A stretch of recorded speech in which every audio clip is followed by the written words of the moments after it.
Strange tales, yet mirrors of human life.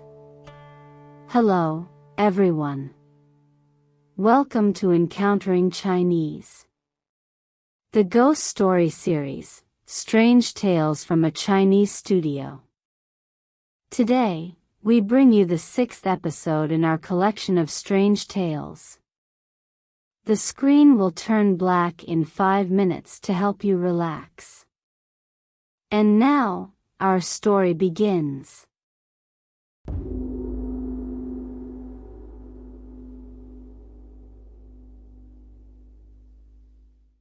Qin Sheng. Qin Sheng, a man from Laizhou, frequently brewed medicinal wine. One time, while preparing a batch, he accidentally added a poisonous ingredient to the mix. Unwilling to waste the wine, he sealed it and put it away.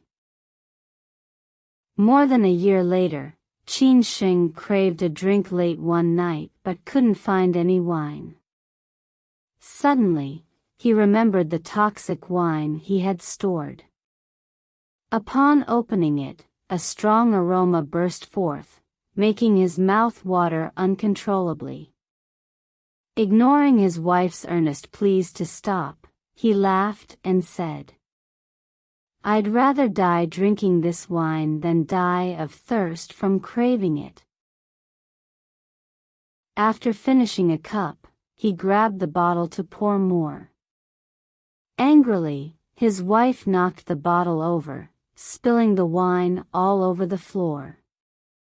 Undeterred, Qin Sheng got down on the ground and lapped up the wine like an ox.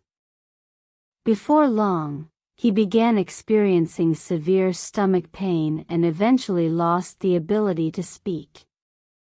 By midnight, he was dead. His wife, overcome with grief, wailed and sobbed. She prepared a coffin, intending to give Qin Sheng a proper burial. The next night, a beautiful woman, less than 3 feet tall, suddenly entered Qin Sheng's house carrying a bowl of water. She went straight to the hall where the corpse was kept and poured the water into Qin Sheng's mouth, reviving him instantly. Qin Sheng and his wife knelt down to thank her and asked who she was. The woman replied, "I am a fox spirit. Just now, my husband drank himself to death while stealing wine at the Qin family's house, so I went to rescue him. On my way back, I passed by your home. My husband felt pity for you as you died of the same cause, so he asked me to use the remaining medicine to save you." With that, the beautiful woman vanished. This story reminds me of my friend, Qiu Xingsu, a scholar who had a deep love for drinking. One night, he suddenly craved wine but found none available for purchase. Agitated, he tossed and turned, unable to sleep. Finally, unable to resist any longer, he decided to substitute vinegar for wine. He discussed this with his wife, who laughed at him. However, he persistently pressured her to bring him some vinegar. She relented, heated the vinegar, and served it to him. After drinking an entire pot of vinegar, he finally undressed and slept peacefully. The next morning, Qiu Xingsu's wife gave their servant money to buy a pot of wine. On the way, the servant encountered Qiu Xiangchen, Qiu Xingsu's cousin. After hearing the reason, Qiu Xiangchen suspected that it was merely an excuse from his sister-in-law to avoid buying wine for her husband.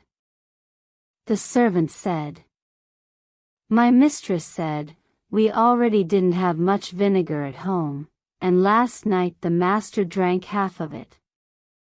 If he had drunk another pot, there would have been no vinegar left in the house."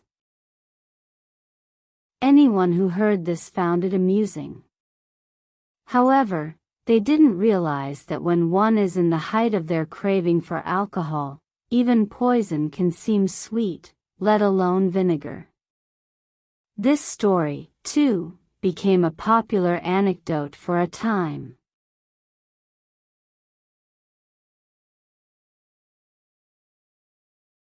Wine bug. In Changshan County, there was a man named Liu who was obese and had a strong penchant for alcohol. Each time he drank alone, he could finish an entire pot of wine by himself. Liu had more than 50 acres of fertile land near the outskirts of the city, half of which he used to grow millet and other grains. Despite his wealth, his drinking habits did not become a financial burden. One day, a monk from the western regions met Liu and told him that he had a peculiar illness. Liu replied, "I am very healthy." The monk asked, "Do you ever get drunk from drinking?" Liu said, "That never happens." The monk explained, "This is because you have a wine bug in your body." Liu was astonished and asked the monk to help him treat it. The monk said, "That's easy." Liu asked, "What medicine do I need?" The monk replied that no medicine was needed. The monk instructed Liu to lie face down under the scorching midday sun and tied his hands and feet. He placed a pot of fine wine half a foot from Liu's head. After a while, Liu felt parched and desperately wanted to drink. The sun's heat intensified the aroma of the wine, making Liu's craving burn like fire, yet he was tormented by being unable to drink it. Suddenly, he felt an itch in his throat and vomited something out into the wine pot with a "wow." After untying Liu, they examined the pot and found a 3-inch piece of red flesh, like a small fish, wriggling in the wine, complete with a mouth and eyes. Liu, astonished, thanked the monk and offered him money, but the monk refused, asking only for the wine bug. Liu asked, "What will you do with this bug?" The monk replied, "This bug is the essence of wine. If you put it in a jar of water and stir, the water will instantly turn into fine wine." Liu asked him to demonstrate, and it worked just as the monk described. After this, Liu became disgusted by alcohol, seeing it as his enemy. He gradually lost weight, and his family's fortune dwindled until they were eventually unable to support themselves. At the end of the story, the author adds a commentary.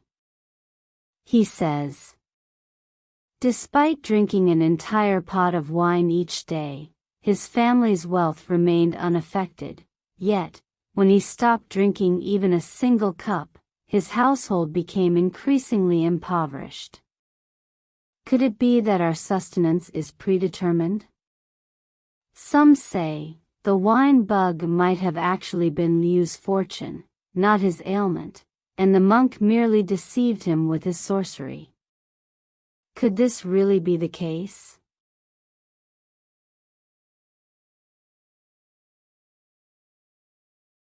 The little person. During the reign of Emperor Kangxi, there was a magician who always carried a box containing a little person, approximately 30 centimeters tall. If the audience threw money to him, he would open the box and let the little person come out. The little person would sing a song and then return to the box. Later, the magician arrived in Yixin. The county magistrate of Yeshian ordered him to bring the box to the county office and questioned the origin of the little person. Initially, the little person did not dare to tell the truth, but under the magistrate's persistent questioning, he finally revealed his hometown and family. It turned out that the little person was a schoolboy. One time, while returning home from school, he was drugged by the magician, who then gave him another drug that caused his limbs to shrink drastically. The magician used him as a performance tool and took him everywhere. Hearing this, the magistrate was furious and ordered the magician to be executed. He kept the boy, hoping to find a cure for him, but he was never able to find a way to restore him.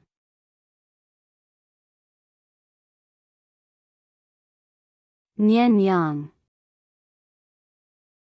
I have always believed that if people harbor evil thoughts in their interactions, they are no different from ghosts or demons, regardless of where they are.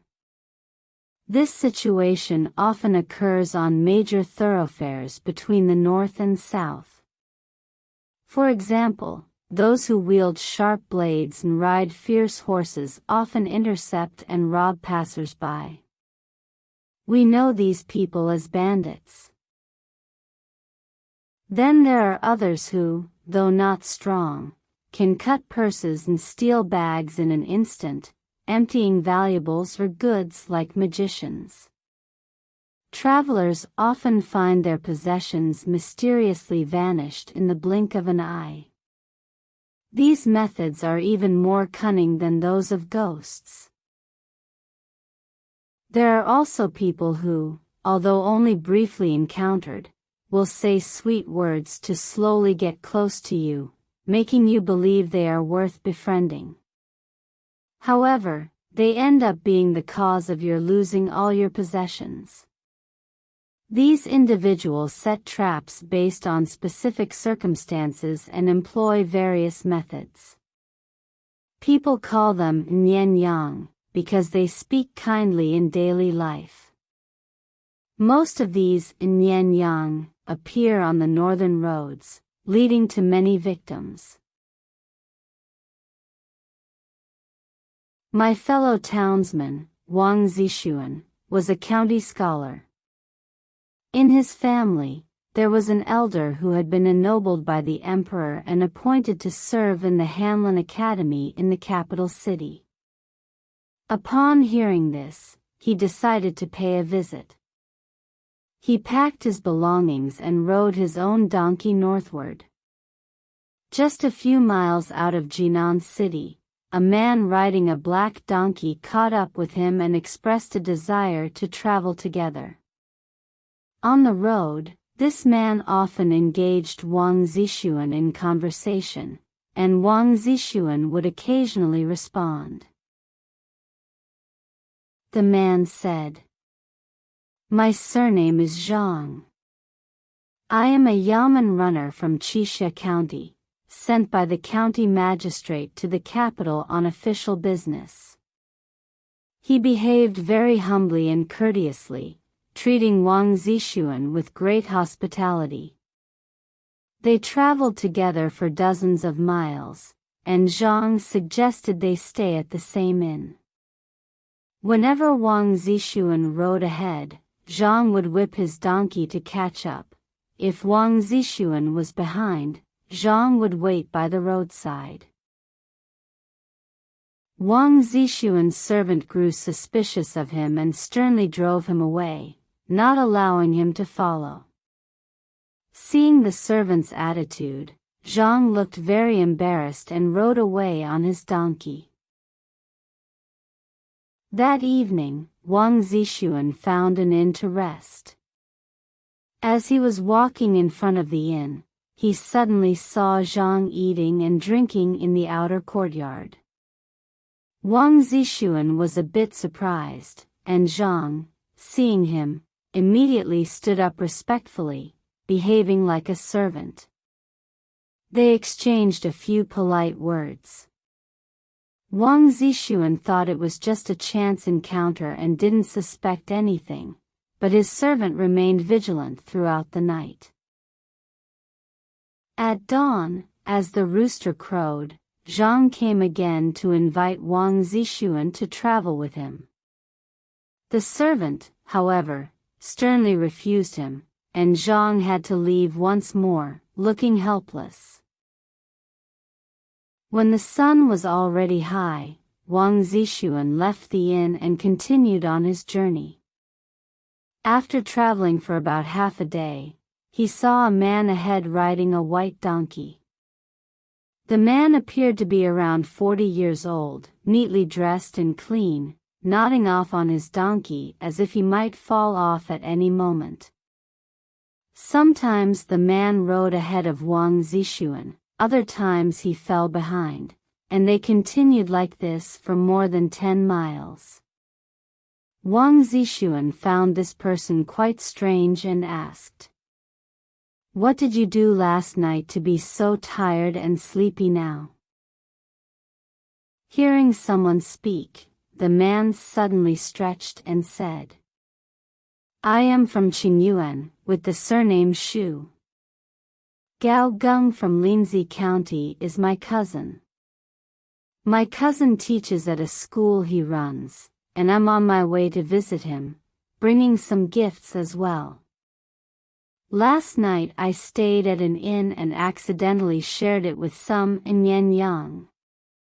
I was so worried that I didn't dare sleep all night, which is why I'm so tired today." Wang Zixuan asked deliberately, "What do you mean by in Yang?"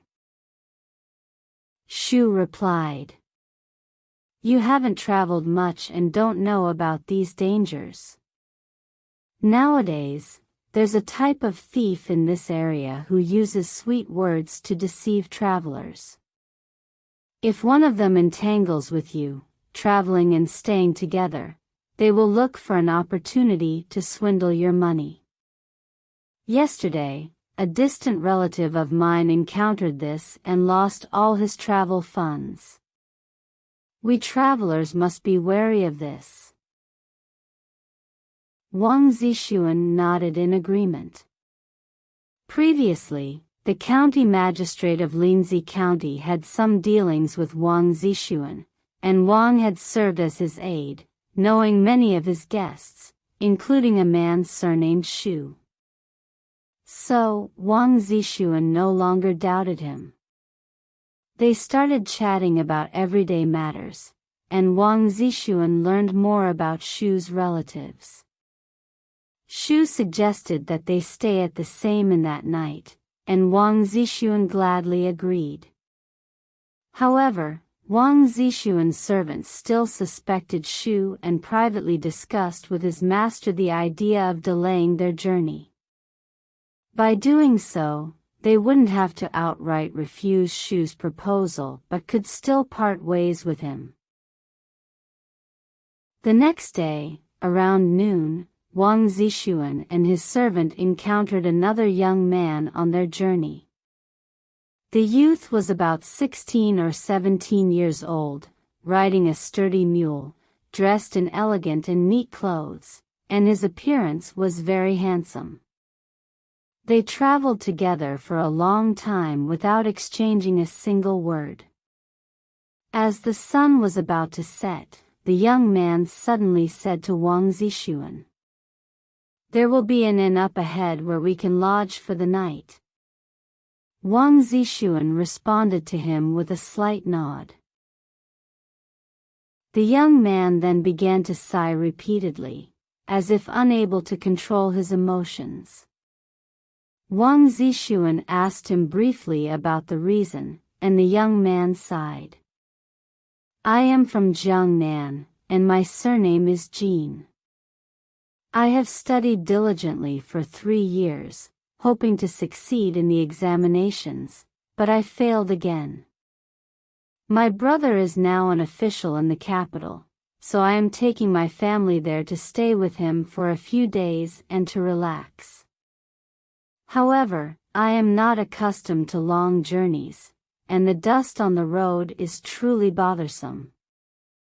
As he spoke, the young man took out a red handkerchief to wipe his face, sighing continuously as he did so.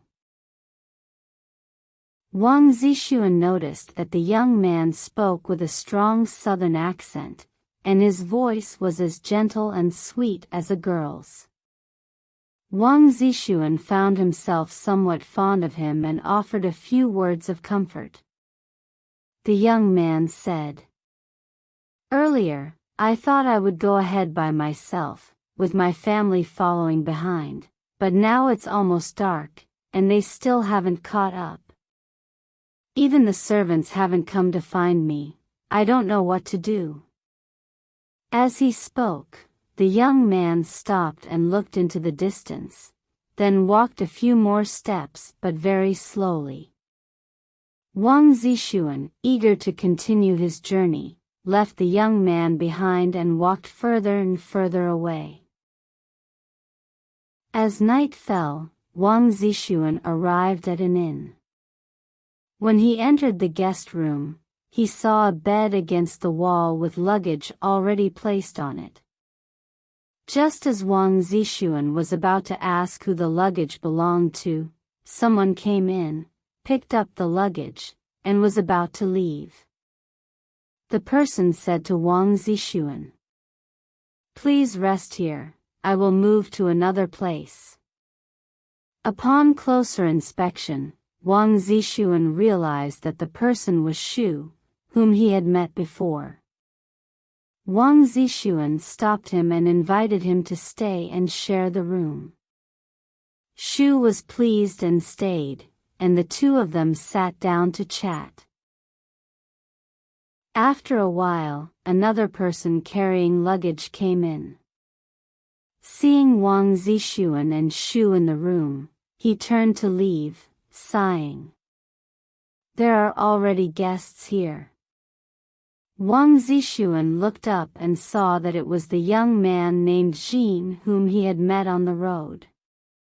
Before Wang Zixuan could speak, Shu quickly stood up and grabbed the young man, urging him to stay. The young man then sat down as well.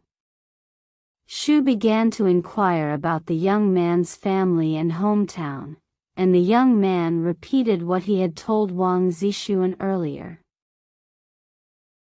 Before long, the young man opened his money bag, took out a large pile of silver, which seemed quite heavy.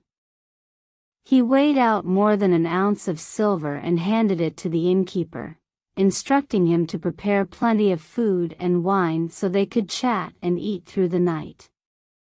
Wang Zixuan and Shu both tried to dissuade the young man from doing this, but he wouldn't listen. Soon, the food and wine were served. The group started eating and chatting, with the young man discussing how he wrote his essays, speaking in a refined and elegant manner. Wang Zixuan asked him about the exam questions in Jiangnan, and the young man told him everything, including how he answered the questions and recited the most proud passages from his essays. After speaking, he showed signs of indignation. Everyone expressed regret over his failure in the exams. The young man then mentioned getting separated from his family and said that he had no servants with him and didn't know how to feed the livestock. Wang Zixuan had his own servant help take care of the young man's animals, for which the young man was very grateful. After a short while, the young man stomped his feet and said, "My life has been filled with hardships and nothing goes smoothly for me. I haven't encountered anything good on this trip. Last night at the inn, I even ran into a bunch of ruffians who were loudly throwing dice outside my room, keeping me awake all night with their shouting." The young man's southern accent was so strong that Shu seemed unable to understand him at all and kept asking him to repeat himself. The young man then used his hands to mimic the shape of the dice to explain. After understanding, Shu laughed and pulled a dice out of his pocket, saying, "Is this what you were talking about?" The young man nodded affirmatively. Shu then suggested they use the dice as a drinking game, and everyone cheerfully continued drinking. As the drinking continued, Shu invited everyone to play dice, boasting that he was very skilled and would definitely win in the end. Wang Zixuan declined, saying he didn't know how to play dice. Shu didn't insist and started playing with the young man. Shu secretly whispered to Wang Zixuan, "Don't say anything. I think this young man is a rich kid from the south. He seems wealthy, and since he's young, he probably doesn't know much about playing dice. I'll win some money from him and treat you to a meal tomorrow." After saying this, Shu pulled the young man into another room. Soon, the sounds of lively gambling could be heard from the room. Wang Zixuan peeked inside and saw several constables from Qixia County joining the game. Though he found it strange, he had no choice but to lift the quilt and lie down alone in the original room to sleep. After a while, everyone came out to pull Wang Zixuan into the gambling room, but he firmly refused, stating that he was not good at playing dice. Shu then offered to gamble on behalf of Wang Zixuan, but Wang Zixuan still refused. Ultimately, they forced Shu to gamble in place of Wang Zixuan. Not long after, they came to Wang Zixuan's bed to report, "You've won a lot of money." The exhausted Wang Zixuan simply responded in his sleep. At that moment, several men burst through the door, speaking an incomprehensible foreign language. The leader, who introduced himself as Tong, said he was in charge of patrolling and arresting gamblers. At that time, the anti-gambling regulations were very strict, and everyone was terrified. Tong loudly intimidated Wang Zixuan, who explained that his elders were officials in the capital and asked for leniency regarding the gambling.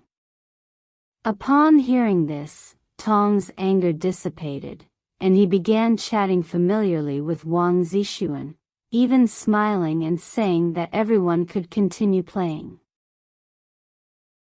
Soon after, the group resumed gambling, with Tong also joining the game. Wang Zixuan said to Shu, "I don't care who wins or loses. I just want to sleep. Don't disturb me anymore." However, Shu didn't listen and kept reporting the game's progress to Wang Zixuan. Eventually, the gambling session ended, and everyone started calculating their chips. As it turned out, Wang Zixuan had lost a significant amount of money. Tong then approached to search Wang Zixuan's luggage, saying he needed to take money to cover the debt. Wang Zixuan was furious and argued with them. The young man named Jean pulled Wang Zixuan's arm and whispered, "These people are bandits, and there's no telling what terrible things they might do. You and I are both scholars, we should look out for each other. I won quite a bit of money during the game, so I'll cover your debt. I was supposed to collect gambling debts from Shu, but let's change that. We'll have Shu pay your debt to Tong, and then you can repay me later. This is just to temporarily throw them off. Once they leave, I'll return your money. We're traveling companions and friends. I wouldn't really make you, who didn't gamble, pay a debt." Wang Zixuan, being honest and kind-hearted, believed him. The young man went out and explained the debt exchange plan to Tong. In front of everyone, they opened Wang Zixuan's luggage and took items equivalent to the debt's value, placing them in the young man's bag. Only then did Tong leave to demand debts from Shu and another man named Zhang. The young man then brought his bedding over, wanting to sleep next to Wang Zixuan. His bedding was especially luxurious and elegant. Wang Zixuan also called his servant to the bed to sleep, and each of them quietly lay down and fell asleep. After a long time, the young man deliberately tossed and turned, gradually moving closer to the servant. At first, the servant shifted away to avoid him, but the young man moved closer again. When the servant's skin touched the young man's thigh, he felt it was smooth as oil. The servant's heart fluttered, and he tried to become intimate with the young man, who responded eagerly. The rustling of the quilt and the sound of breathing reached Wang Zixuan, who, though very surprised and puzzled, never suspected the young man named Jean of any ill intentions. At dawn, the young man got up and urged Wang Zixuan and his servant to set off early. He also said to Wang Zixuan, "Your donkey is very tired. I'll return the things you left with me up ahead." Before Wang Zixuan could respond, the young man had already packed his luggage and mounted his mule. Wang Zixuan had no choice but to follow. Soon, the young man's mule started to run, and he got farther and farther away. Wang Zixuan assumed the young man would wait up ahead and didn't worry at first. He then asked his servant about the events of the night, and the servant, blushing, told him the truth. At this, Wang Zixuan exclaimed, "We've been deceived by Nian Yang. How could a son of an official family do such a thing with a servant?" However, upon reflection, Wang Zixuan thought that the young man's refined speech and mannerisms didn't quite match those of a mere actor. Wang Zixuan chased the young man for dozens of miles but couldn't find him. Only then did he realize that the people he had encountered, the man named Zhang, the man named Shu, and the man named Tong, were all in cahoots. They failed with one scam and then tried another, determined to ensnare him. They even staged a debt repayment ruse, concocting a series of schemes to cheat Wang Zixuan out of his money. If these schemes failed, they would resort to outright robbery. These people had followed Wang Zixuan for hundreds of miles just for a few dozen taels of silver. In the end, fearing the servant might expose their plot, they even used their bodies to gain the servant's trust. Such meticulous planning. Years after the incident involving Wang Zixuan, a similar event occurred with a man named Wu Anren. Wu Anren had been living in the city for quite some time. At the age of 30, he lost his wife and moved to an empty study all by himself.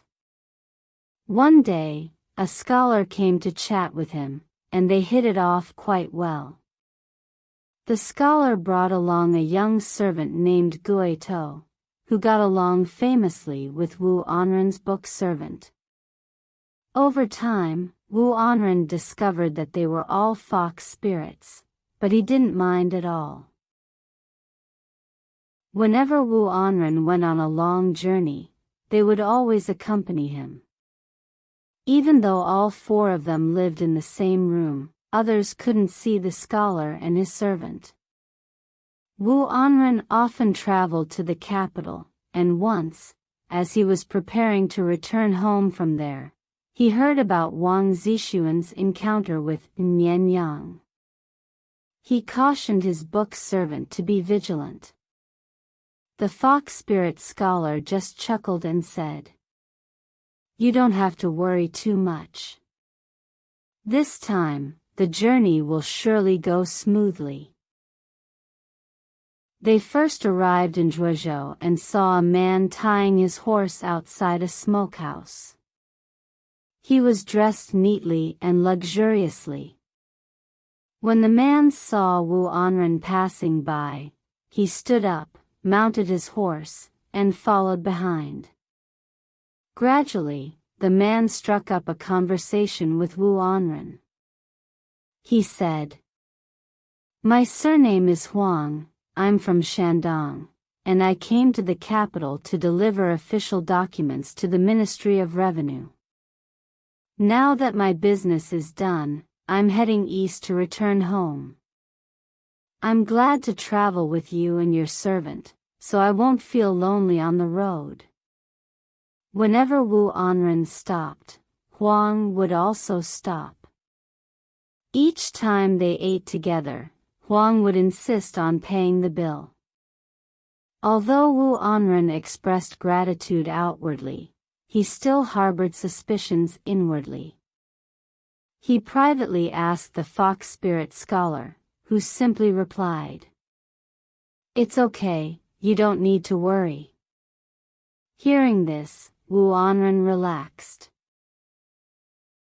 In the evening, they found a place to stay together, but to their surprise, a handsome youth was already seated in the inn. As soon as Huang entered, he bowed to the young man and joyfully asked, "When did you leave the capital?" The youth replied, "Yesterday." Huang then invited him to stay with them and introduced him to Wu Anren, saying, "This is Shi, my cousin, also a scholar. He can accompany you in discussing poetry and literature so that the night won't be boring." Huang then took out money to buy food and drinks for everyone. Shi was elegant and learned, and he and Wu Anren admired each other. During the drinking, the youth often signaled to Wu Anren to cheat together during drinking games, so they could collectively make Huang drink more. This amused everyone, and they laughed heartily. Wu Anren grew to like the youth even more. Not long after, Shi and Huang discussed gambling again, and they persuaded Wu Anren to join them in gambling. So, everyone took out money from their pockets to use as gambling stakes. The fox spirit quietly instructed Wu Anren's servant, Bauer, to secretly lock the door and advised Wu Anren, "If you hear any commotion outside, just lie down, pretend to sleep, and don't move." Wu Anren agreed. Every time Wu Anren rolled the dice, he would lose when betting small amounts but win when betting large amounts. By the time midnight arrived, he had won over 200 taels of silver. Shi and Huang emptied their money pouches and discussed using their horses as collateral. Just then, they suddenly heard loud knocking at the door. Wu Anren quickly stood up, threw the dice into the fire, and swiftly covered himself with the blanket to feign sleep. After a while, they heard the innkeeper outside saying he couldn't find the key and had to break open the door locks to open the guests' rooms. As soon as the door opened, several people burst in aggressively, claiming they were searching for gamblers. Shi and Huang denied gambling.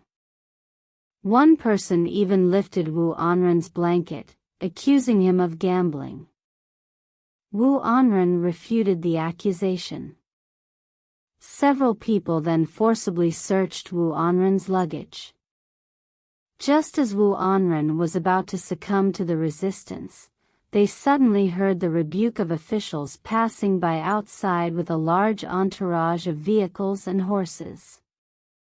Wu Anren hurriedly ran out shouting, causing the group to panic and quickly pull him back into the room, begging him not to make a scene.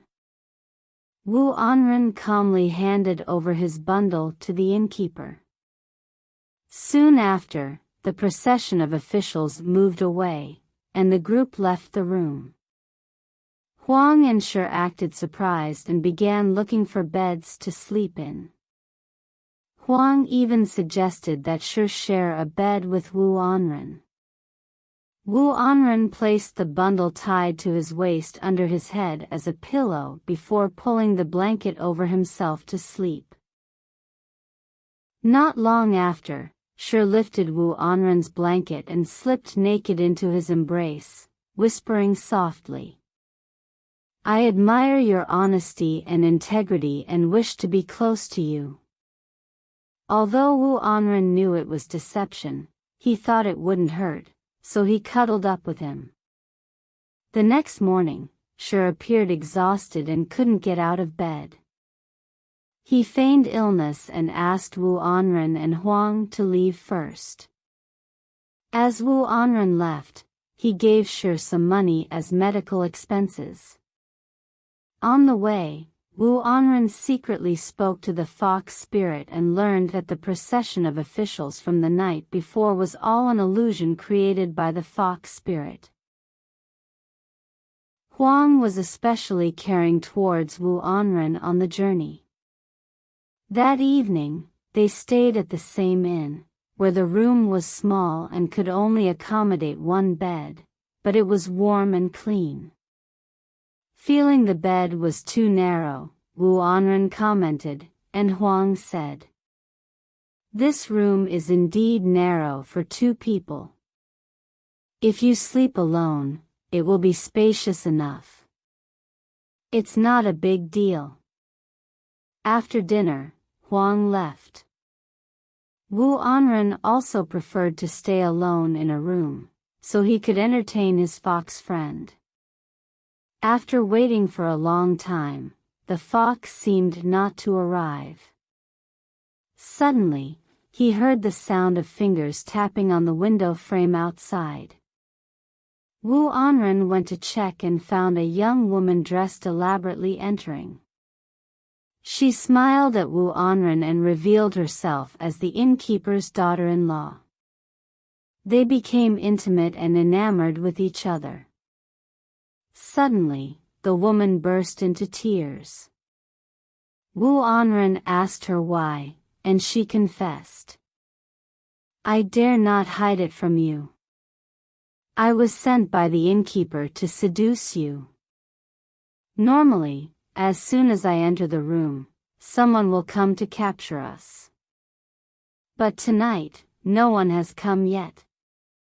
She continued, "I'm not an evil person and I resent doing this. Now that I've poured my heart out to you, I beg you to save me." Wu Anren was terrified but couldn't think of a solution. He urged her to leave quickly, but she refused and continued crying. Suddenly, they heard Huang and the innkeeper knocking fiercely at the door, shouting angrily outside. Wu Anren was frightened and forced the woman to leave quickly. They heard noises outside the window as well. Wu Anren was sweating profusely, and the woman continued to sob. Shortly after, they heard someone trying to reason with the innkeeper, but the innkeeper refused to listen and continued to bang on the door more urgently. The person trying to console the innkeeper said, "Innkeeper, what do you intend to do? Do you want to harm them? With us here, we won't stand by and let you commit violence." If one of the two inside the room manages to escape, it will be difficult to bring them to justice. Should we take them to the yamen for trial? It will only expose your lax discipline at home, and ultimately bring disgrace upon yourself. Moreover, you run an inn. If there are problems here, it will inevitably appear as if you are conspiring to defraud your guests. And if your daughter-in-law says anything she shouldn't, what then? The innkeeper, wide-eyed, had nothing to say. Wu Anren listened and silently thanked and admired the person outside the door for their intervention, though he didn't know who it was. Before this, as the inn was about to close, a scholar with a servant arrived at the courtyard of the inn to stay. He brought good wine and invited all the guests in the inn, especially the innkeeper and Huang, to taste it. After a while of drinking, the innkeeper and Huang wanted to leave, but the scholar held on to their clothes, earnestly trying to keep them from leaving. Eventually, they found an opportunity to slip away and rushed to Wu Anren's room with sticks in hand. Upon hearing the commotion, the scholar came to intervene. Wu Anren peeked out of the window and discovered that the scholar was actually his fox friend, feeling secretly delighted. At this point, the innkeeper's momentum had been deflated, and he could only bluster. Wu Anren asked the woman, "Why aren't you saying anything?" The woman cried, "I now regret everything I've done, making everyone who knows feel that I am contemptible." Upon hearing their conversation, the innkeeper turned pale with fright. The scholar scolded, "What you've done is worse than animals. It's all been exposed now. In the future, none of us guests will dare to stay in your inn again." At this, both Huang and the innkeeper dropped their weapons, kneeling and begging for forgiveness. Wu Anren also came out, angrily berating them. The scholar then mediated between Wu Anren and the others, and they finally reconciled.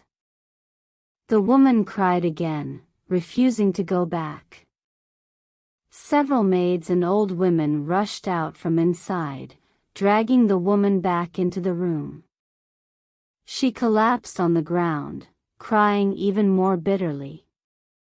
The scholar suggested to the innkeeper to sell the woman to Wu Anren at a high price.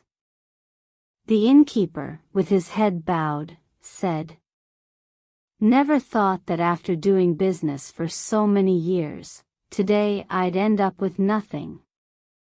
Since it's come to this, what more can I say?"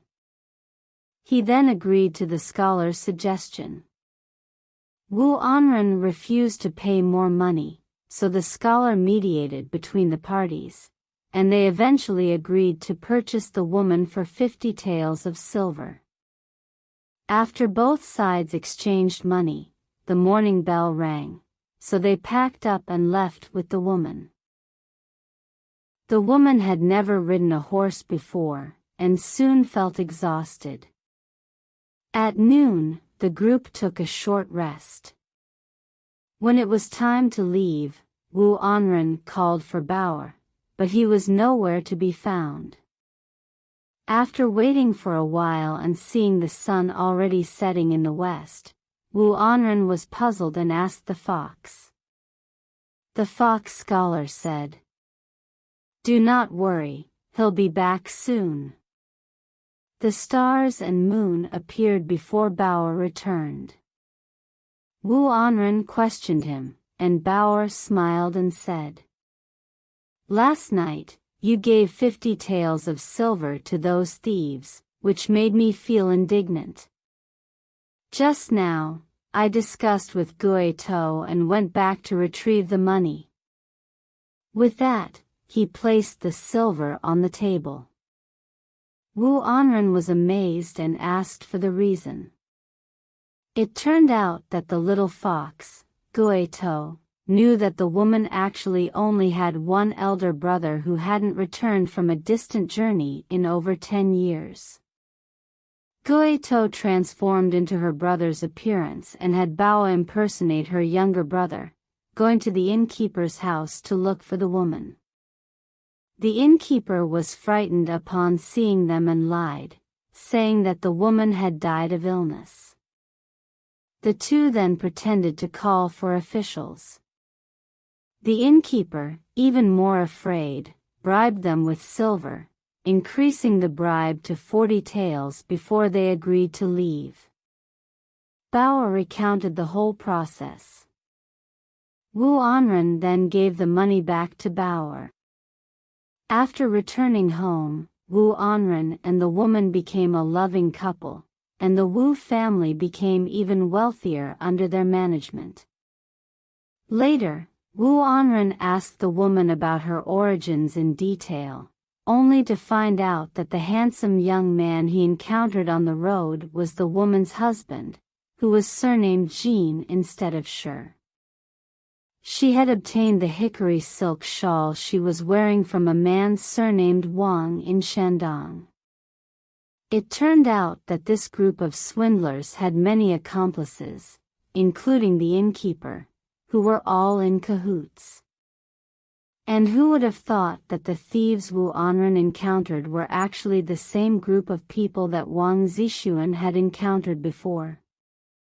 This coincidence led to the ultimate punishment for this group of people, which was truly satisfying. As the ancients said, those who can ride horses often fall off more easily. Feng Sanyang. Fan Xianyang was the daughter of the magistrate of Tuan City. She grew up beautiful and had a talent for poetry and literature.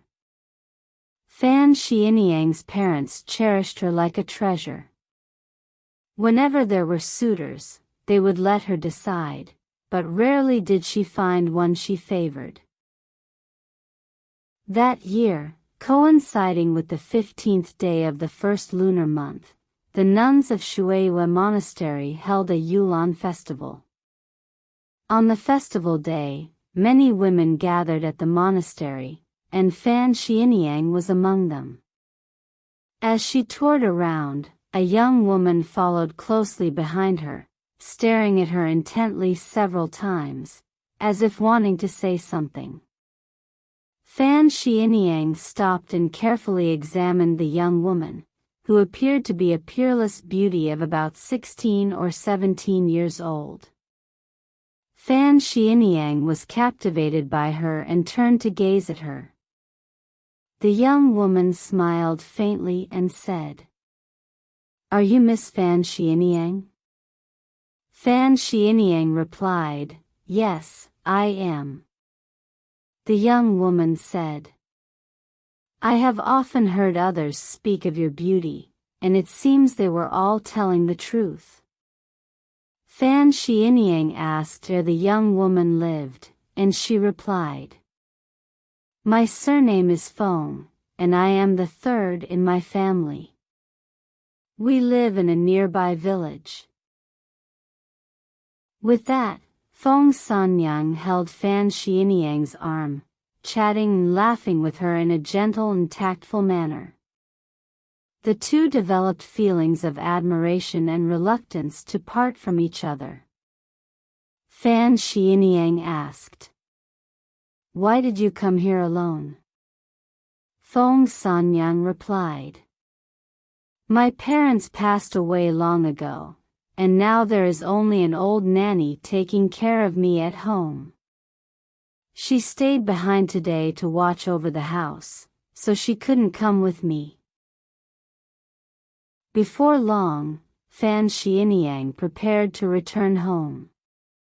Feng Sanyang stared at her, almost on the verge of tears. Fan Xianyang also felt lost and invited Feng Sanyang to visit her home. Feng Sanyang hesitated, saying, "Your family is of high status and wealth, and I have never had any dealings with you before. If I go to your house today, it will inevitably cause gossip among the neighbors." Fan Xianyang insisted several times, but Feng Sanyang replied, "Let's talk about it in the future." Fan Xianyang did not press further and took off a golden hairpin from her head to give to Feng Sanyang, who in turn took off a green hairpin from her hairdo as a gift in return. After returning home, Fan Xianyang missed Feng Sanyang terribly. She examined the green hairpin carefully and found it was neither metal nor jade, and no one in the household could identify it, which puzzled her greatly. After that, Fan Xianyang waited eagerly every day for Feng Sanyang to come and visit, until eventually she became melancholic and fell ill. When her parents learned the reason, they had people sent to investigate in nearby villages, but no one knew who Feng Sanyang was. During the Double Ninth Festival that year, Fan Xianyang had become thin and haggard, spending her days in listless boredom. With the help of her maid, she could barely manage to stroll into the garden to pass the time. As she rested on a cushion beneath the chrysanthemum garden, a woman climbed up the wall to peek inside. When Fan Xianyang raised her eyes, she recognized the woman as Feng Sanyang. Feng Sanyang called out to the maid, "Catch me." Following her instructions, the maid caught Feng Sanyang as she jumped down from the wall. Fan Xianyang was both surprised and overjoyed to see Feng Sanyang again. She immediately stood up, pulled her to sit on the cushion, and reproached her for not coming as agreed, asking where she had come from. Feng Sanyang replied, "My home is far from here, but I often visit my uncle's house. Earlier, when I said my home was in a nearby village, I was actually referring to my uncle's home. Since we parted last time, I have missed you so much.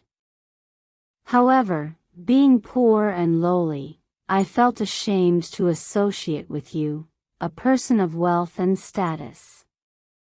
I also worried that your servants might look down on me, so in the end, I did not come.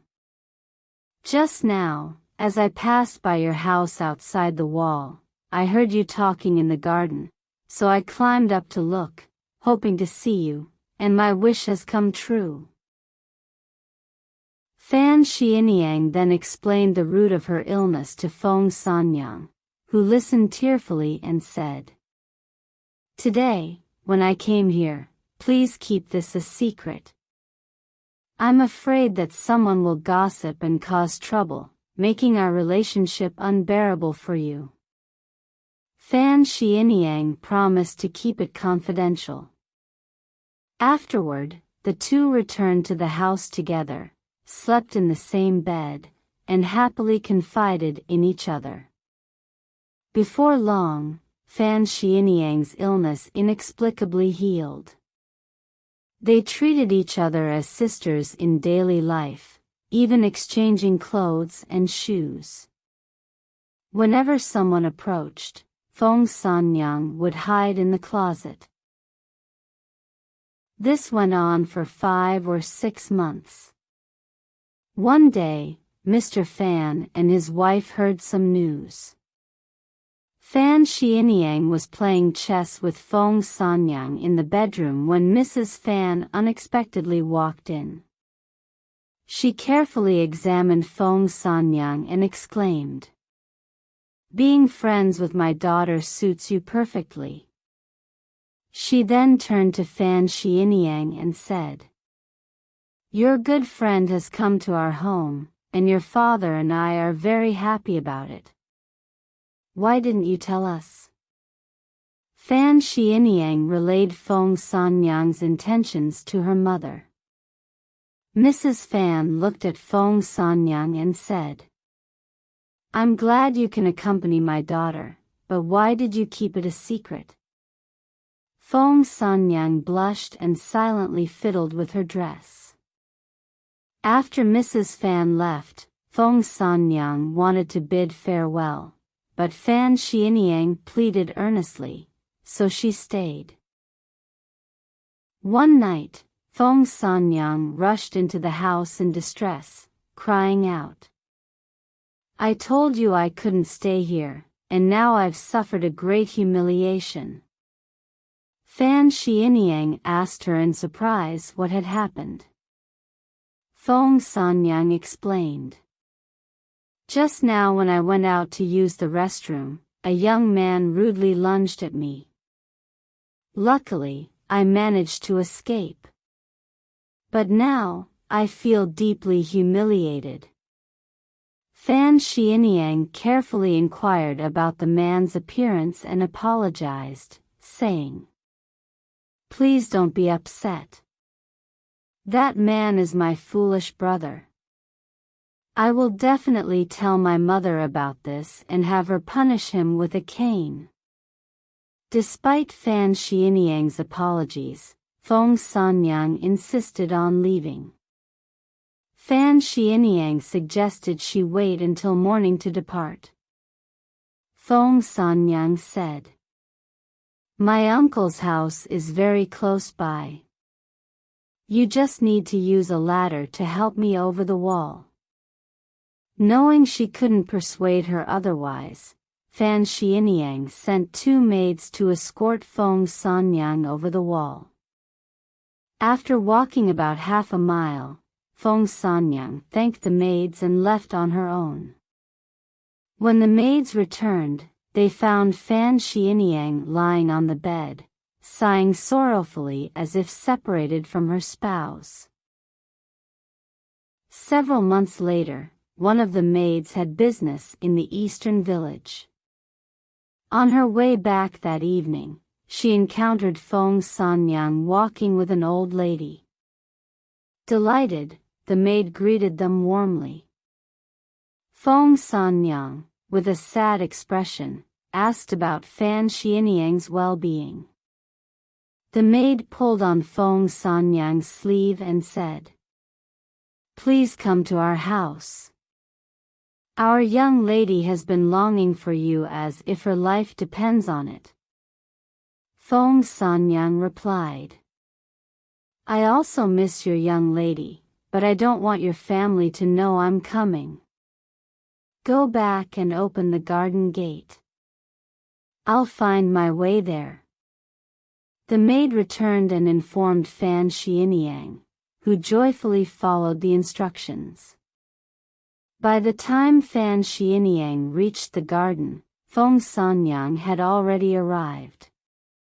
They reunited, shared their pains of separation, and were deeply moved. Seeing the maid asleep, Feng Sanyang quietly moved closer to Fan Xianyang and shared a pillow, whispering, I know you haven't promised yourself to anyone yet. With your talents and noble birth, you won't have trouble finding a respected husband. But many pampered heirs are arrogant and rude, not worth considering. If you want to find a suitable spouse, don't judge them by wealth and status alone. Fan Xianyang agreed with her words. Feng Sanyang continued. Where we met last year is holding a Buddhist ceremony. Tomorrow, I ask that you make a trip there. I'll introduce you to a suitable young man. I've studied physiognomy since childhood, and my judgment of people is rarely wrong. At dawn, Feng Sanyang left Fan's house and arranged to meet Fan Xianyang at the temple. That day, Fan Xianyang went as agreed, and Feng Sanyang was already waiting there. They explored around the temple together, and afterward, Fan Xianyang invited Feng Sanyang to ride back home with her. Hand in hand, they walked to the gate and saw a scholar about 17 or 18 years old, dressed plainly in a cloth robe. Despite the lack of adornment, his handsome appearance and remarkable demeanor were evident. Feng Sanyang discreetly pointed at the scholar and whispered, "This person will surely become a talented scholar who enters the Hanlin Academy." Fan Xianyang glanced briefly at the scholar. Feng Sanyang then bid her farewell, saying, "You go back first, I'll follow shortly." As twilight fell, Feng Sanyang indeed returned to Fan's house and said to Fan Xianyang, "I've just gathered detailed information. That scholar is from your hometown, named Meng Onren." Fan Xianyang knew Meng Onren was very poor and hesitated to accept. Feng Sanyang said, "How could you fall into worldly prejudices? If this person remains poor forever, I'll pluck out my own eyeballs and never read fortunes again." Fan Xianyang asked, "What should I do next then?" Feng Sanyang replied, "I hope you'll give me something of yours. I'll take it to Meng Onren and propose marriage on your behalf." Fan Xianyang said, "Sister, how can you be so hasty? My parents are at home, what if they disagree?" Feng Sanyang said, "I'm doing this precisely because I fear they will disagree. If you stand firm, they won't be able to change your mind." Fan Xianyang still disagreed. Feng Sanyang said, "Your marital destiny has begun to sprout, but calamity has not yet been averted. I do this to repay our friendship in the past. Please let me go to the Meng family immediately and present your golden phoenix hairpin to Meng Onren in your name." Fan Xianyang was about to discuss it further, but Feng Sanyang had already left the house. At that time, Meng Onren was indeed in impoverished circumstances, but he was exceptionally talented and desired to choose a suitable spouse. Despite being 18 years old, he had not yet become engaged. One day, he saw two beautiful women at the temple and couldn't forget them after returning home. As the night was nearing its end, Feng Sanyang knocked on his door. When he illuminated her with a candle, he recognized her as the woman he had seen during the day and joyfully inquired about her. Feng Sanyang said, "My surname is Feng, and I am a companion of Fan Xianyang." Meng Onren was overjoyed and didn't hesitate to step forward to embrace Feng Sanyang. She declined and said, "I didn't come to find you myself, I came to introduce my companion to you. Fan Xianyang has agreed to a lifelong commitment with you. Please send a matchmaker to Fan's house to propose." Meng Onren was extremely surprised and couldn't believe it. Feng Sanyang showed him the golden hairpin. Overwhelmed with joy, Meng Onren swore, "Thanks to Miss Fan's high regard for me. If I cannot marry Miss Fan as my wife, I will remain unmarried for life." Feng Sanyang then left. In the early morning, Meng Onren pleaded with an elderly lady from the neighborhood to visit Mrs. Fan. However, Mrs. Fan, deeming Meng Onren too poor, refused the proposal without consulting her daughter. When Fan Xianyang heard the news, she was deeply disappointed and secretly blamed Feng Sanyang. Nevertheless, since the golden phoenix hairpin was irretrievable, Fan Xianyang resolved to honor her commitment. A few days later, a local gentry's son came to propose to the Fan family. Concerned that the proposal might not succeed, he begged the local magistrate to act as a matchmaker. The gentry held considerable influence in the area, causing Mr. Fan to feel apprehensive. He could only seek Fan Xianyang's opinion. However, Fan Xianyang expressed her unwillingness. When Mrs. Fan asked why she refused, Fan Xianyang remained silent, only shedding tears. She secretly informed Mrs. Fan that besides Meng Anren, she would not marry anyone else. Mr. Fan, infuriated upon hearing this, stubbornly agreed to the marriage proposal from the gentry's family.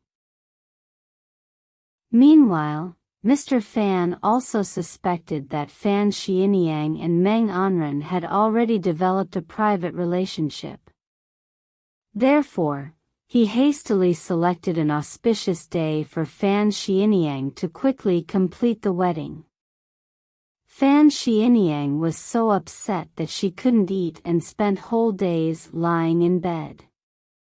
On the evening before the bridegroom's arrival, she suddenly got up and began dressing herself in front of the mirror. Mrs. Fan was secretly pleased to see this. However, shortly thereafter, a maid hurriedly ran in to report, "Miss has hanged herself." The whole family was shocked, grief-stricken, and deeply regretful, but it was too late to change anything. 3 days later, the Fan family buried Fan Xianyang.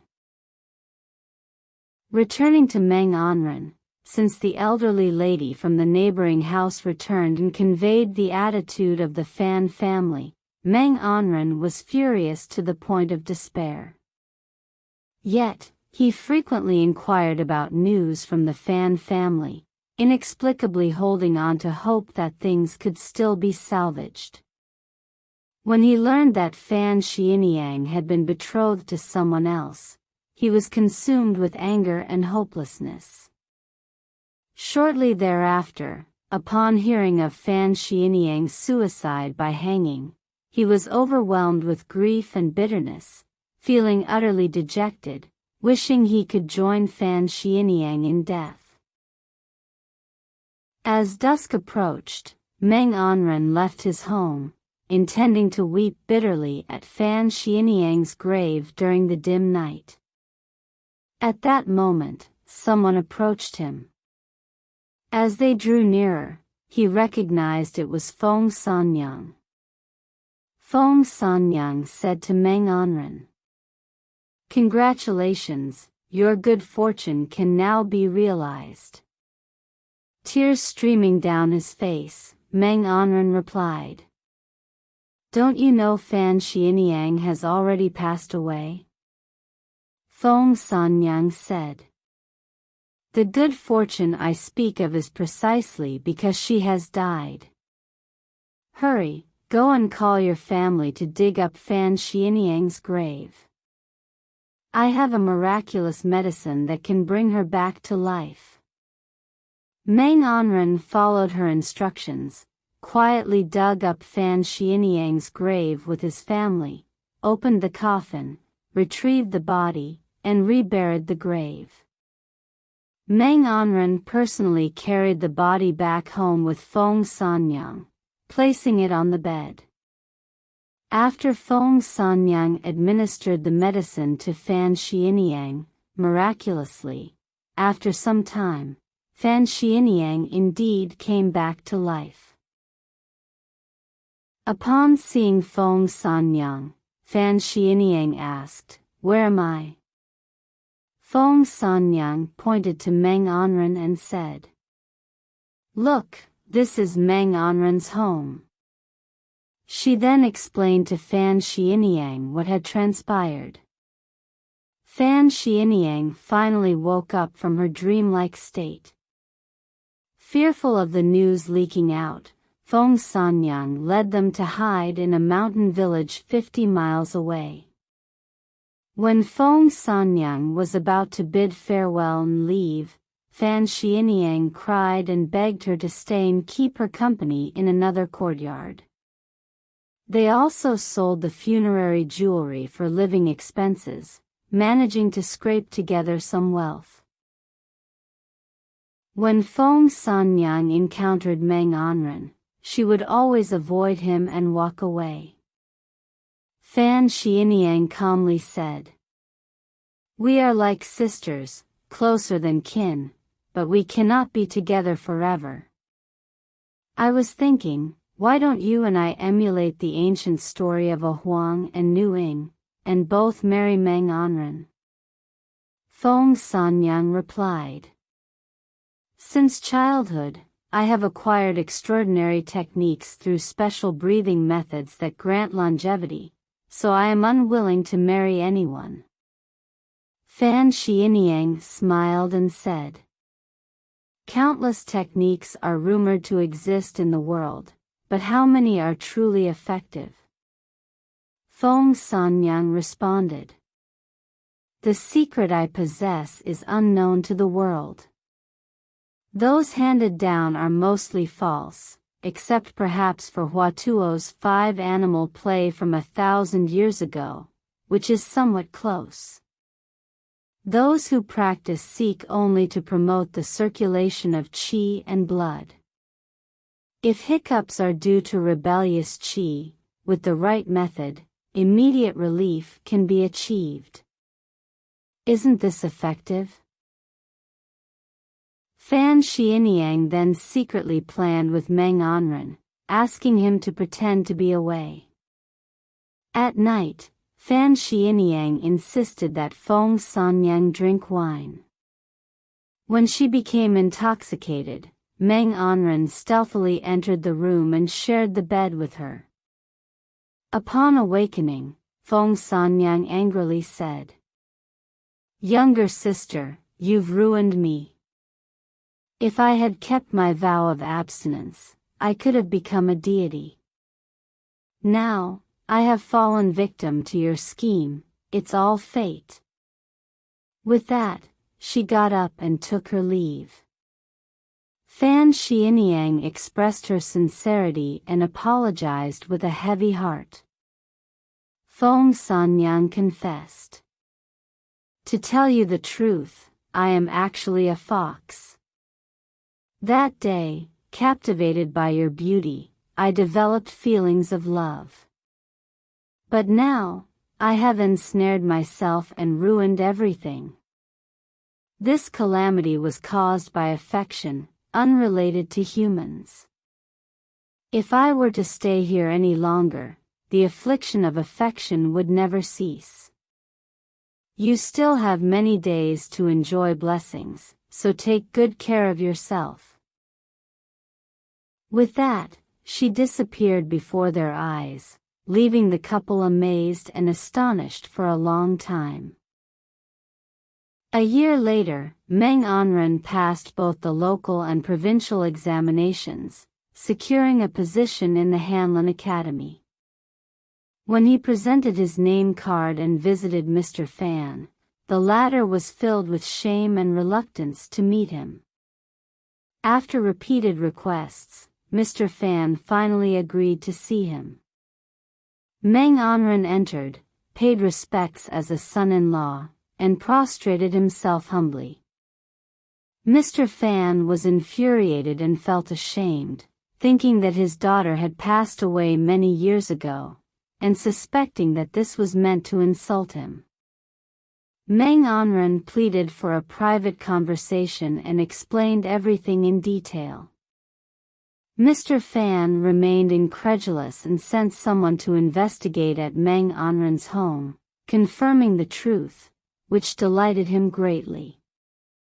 Mr. Fan secretly warned his family not to divulge the matter, fearing it would bring calamity.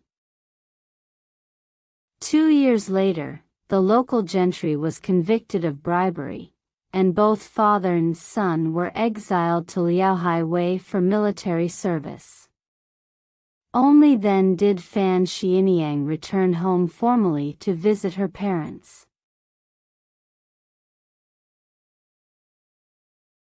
Dreaming of foxes. My friend B. Ian, always extraordinary and renowned among scholars for his unrestrained behavior, is notably stout with a thick beard. Once, he visited his uncle's villa, where he rested in the attic for the night. Legend had it that many foxes once inhabited this attic. B. Ian enjoyed reading The Legend of Qing Feng, and often fantasized about encountering foxes like those in the book, yet he had never seen one, leaving him deep in thought upstairs. Later, B. Ian returned to his study. One day, as the day was fading in the stifling summer heat, he lay down at the doorway to cool off and fell asleep. In a daze, he suddenly felt someone shaking him. Startled awake, he saw it was a woman in her 40s, still charming. Surprised, he asked who she was. She smiled and said, "I am the fox. Moved by your longing for foxes, I have come here to reciprocate your affection." Delighted, B. Ian jokingly bantered with her. The woman chuckled. "I am too old now. Even if others do not mind, I feel embarrassed and ashamed myself. I have a daughter who is 15 years old. I will send her to take care of your daily life. Tomorrow night, please do not let anyone else stay in the study so that she can come." With that, the woman departed. The following night, B. Ian lit incense and waited in the study. True to her word, the woman brought her daughter. The young girl was graceful, gentle, and exceptionally beautiful. The woman instructed her daughter. "Mr. B has a karmic bond with you from a past life. Stay here tonight. Tomorrow morning, return home early and do not oversleep." Subsequently, B. Ian held the girl's hand and they entered the tent, passionately intimate. Afterward, the girl smiled mischievously. "Sir, you are too heavy-handed, it's unbearable." Before dawn, she departed. In the evening, the young girl came alone again to B. Ian and said, "My sisters want to celebrate my wedding. Please accompany me tomorrow." B. Ian asked, "Where?" The girl replied, "My eldest sister invites us. Her home isn't far from here." So, the next day, B. Ian stayed indoors, waiting to attend the banquet. He waited for a long time, but the young girl did not arrive. Gradually feeling tired, he lay down on the desk and closed his eyes. Suddenly, the young girl walked in and said, "Thank you for waiting so long." She then took his hand, and they left the study together. Before long, they arrived at a place where there was a large courtyard. They walked directly into the main hall, where the room was lit with bright candles, shimmering like stars. Soon after, the hostess appeared, a woman nearing her 20s. She was elegantly dressed and exceptionally beautiful. The hostess respectfully adjusted her clothes, greeted them, and then seated them as honored guests. At that moment, a maid entered the room and announced, "The second young mistress has arrived." Another woman walked in. She appeared to be about 18 or 19 years old and smiled at the young girl, saying, "Little sister, you are already married. Is your husband to your liking?" Hearing this, the young girl playfully tapped the second young mistress on the back with her fan and scolded her with a disdainful look, asking her not to speak nonsense. The second young mistress retorted, "Remember when we were young, we used to play and tease each other. If I just pretended to tickle you, you would laugh uncontrollably. You were mad at me and said I would marry a prince from the land of short people. I told you then that you, this little brat, would surely marry a man with a big beard who would tickle your small mouth, and today it has come true." The eldest sister chuckled and said, "No wonder the little sister always teases you. Now, your brother-in-law is right here, and you are still misbehaving." Soon, everyone gathered closer, drank wine, sat down, and enjoyed eating and laughing together, having a great time. Suddenly, a young girl walked in holding a cat. She was around 11 or 12 years old, her childlike hair still not fully grown out, yet her delicate and charming demeanor had already deeply captivated everyone.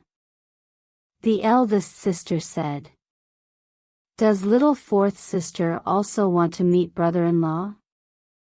But there's no room left to sit here." So, she pulled the young girl over and sat her on her lap, feeding her dishes and fruits. After a while, the eldest sister handed little fourth sister over to the second sister's embrace, saying, "You're making my legs sore." The second sister replied, "This little girl feels like she weighs hundreds of pounds. My body is frail and can't bear her. Since you're here to meet brother-in-law, he is tall and strong, and his knees are chubby. You should sit next to him." With that, she lifted fourth sister and placed her in Ian's lap. However, in Ian's arms, he didn't feel the young girl was heavy at all. She was light as if weightless. Ian then played with her and teased her while drinking. The eldest sister cautioned, "Little girl, don't drink too much. If you get drunk, you'll lose your manners, and brother-in-law might tease you." Fourth sister kept smiling and laughing, playing with the cat, which meowed incessantly.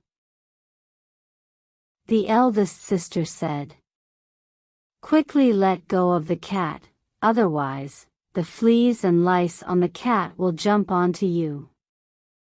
The second sister suggested, "Let's use the cat for a drinking game. We'll pass the chopsticks down, and when the cat meows, whoever has the chopsticks drinks." Everyone followed her suggestion. When the chopsticks reached Ian's hand, the cat meowed. Ian, who normally had a high tolerance for alcohol, had already drunk several cups by then. He realized it was fourth sister who intentionally made the cat meow when the chopsticks reached him, causing everyone to burst into laughter. The second sister said, "Fourth sister, go back quickly. Don't let your brother-in-law continue to suffer holding you. I'm afraid third sister will complain." Thus, fourth sister left with the cat in her arms. The eldest sister saw that Ian could hold his liquor well, so she took off her headdress and filled it with wine to offer him. Ian looked at the headdress, which seemed to hold only about a liter of wine, but when he drank from it, it felt like there were several liters inside. After finishing the wine, he looked again, and the headdress had transformed into a large lotus leaf. Next, the second sister wanted to toast him, but Ian declined, saying he really couldn't drink anymore. The second sister then took out a small lipstick box slightly larger than a bullet, filled with wine inside, and said, "Since you can't drink much anymore, just have a little from this." Ian looked at the small box, thinking he could finish it in one sip, yet he ended up drinking hundreds of sips from it, and the box still remained full of wine. The young girl beside them exchanged the small lipstick box with a small lotus flower cup, saying, "Don't let that cunning person fool you." She placed the lipstick box on the table, and suddenly, it turned into a huge bowl. The second sister scolded her. "What's it to you? He has only been your husband for 3 days, and you're already so affectionate." Ian then picked up a wine cup and brought it to his lips, drinking it all at once. However, he felt the cup in his hand became smooth and soft.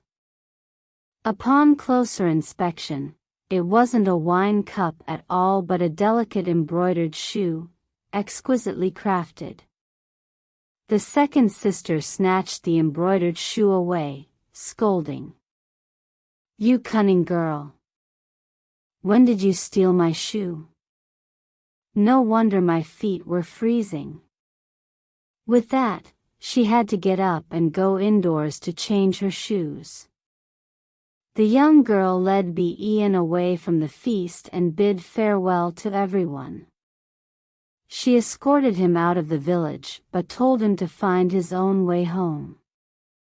Suddenly, Ian woke up, realizing that everything that had just happened was a dream. Yet, he still felt slightly intoxicated, with a lingering aroma of strong wine, which left him deeply bewildered. When night fell, the young girl returned to the study and said to Ian, "Last night, weren't you drunk to death?" Ian replied, "I still suspect it was just a dream." The young girl said, "My sisters were afraid you'd get crazy and noisy after drinking, so they used illusions to make you think it was a dream. Actually, it wasn't." Every time the young girl played chess with Ian, he would always end up losing. The girl would laugh and say, "I thought you must be very good at chess since you enjoy it so much, but now it seems your skill is just average." Ian asked the girl to give him some pointers, and she replied with a smile, "Chess, as a skill, relies on one's own comprehension. How could I make you improve quickly?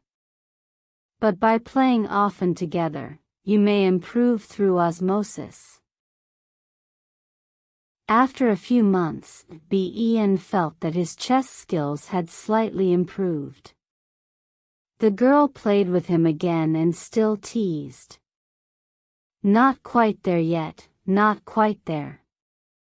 However, when Ian went out and played chess with friends whom he had previously played with, they were all surprised by his sudden improvement.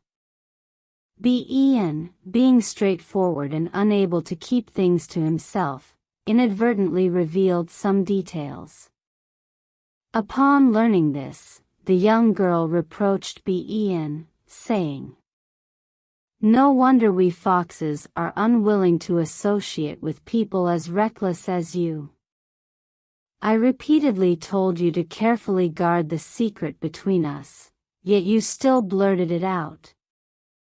With that, she was so angry that she wanted to leave immediately. Ben could only apologize profusely, and the girl gradually calmed down, but their interactions became less frequent from then on. More than a year later, one evening when the young girl arrived, she sat facing Ben in a daze. Ben wanted to play chess with her, but she refused. He suggested resting together, but she declined sleep. After a long moment of hesitation, the girl asked, "Between me and Qingfeng, who do you think is better?" Ben replied, "I think you are better than her." However, the girl sighed. "Compared to her, I am truly inferior. But Mr. Liaozhai is a friend of yours in poetry and prose. Please trouble him to write a short biography for me. Perhaps there will be people in the future who will like our story as much as you do." Ben said, "I have had this idea for a long time, but I have kept our affairs secret as you instructed before, so they remained undisclosed." The girl said, "Indeed, I did advise you like that in the past. Now, I am going to bid you farewell, so what's the point of being secretive anymore?" Ben asked the girl, "Where are you going?"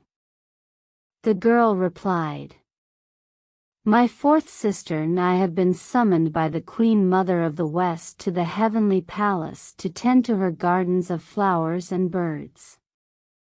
Therefore, I won't be able to come here anymore. In the past, my distant cousin's older sister had an affair with your uncle's brother from your family. Before parting ways, she gave birth to 2 girls, who, because they were born of foxes, have yet to marry. Fortunately, you and I do not share this burden." Ben asked the girl to leave parting words, and she said, "Calm your arrogance, and you will naturally make fewer mistakes." With that, she stood up, took Ben's hand, and said, "Escort me on my way." They walked about a mile together, and as the girl parted ways with Ben, tears streamed down her face as she bid him farewell, saying, "As long as we both desire it, there may yet be a day when we meet again." After that, she walked away alone. On the 19th day of the 12th month in the 21st year of the Kangxi reign, Ben and I lay together in the Churan hall, feet to feet, sharing a bed, and during our conversation, he detailed this extraordinary story. I said to him, "To have such a fox to write about, Mr. Liaozhai's brush and ink have also shone brightly." Thus, I recorded this story.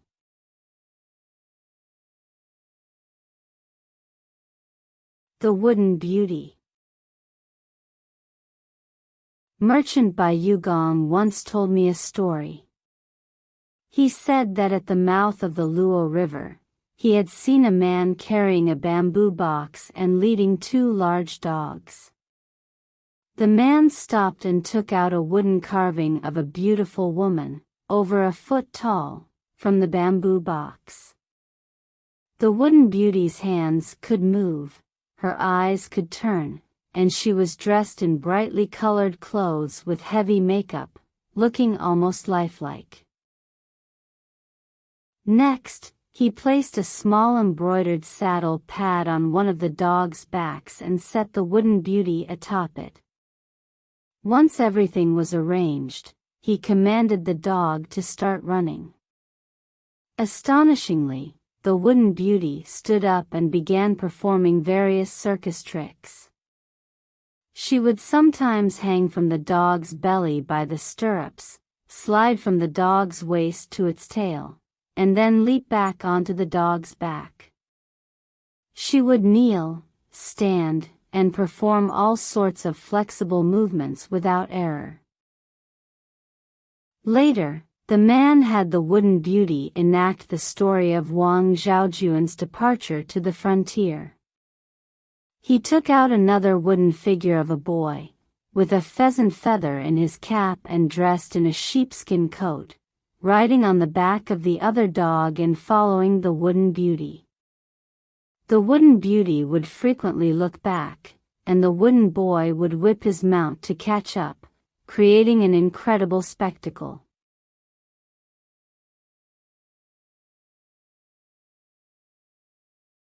The cloth seller.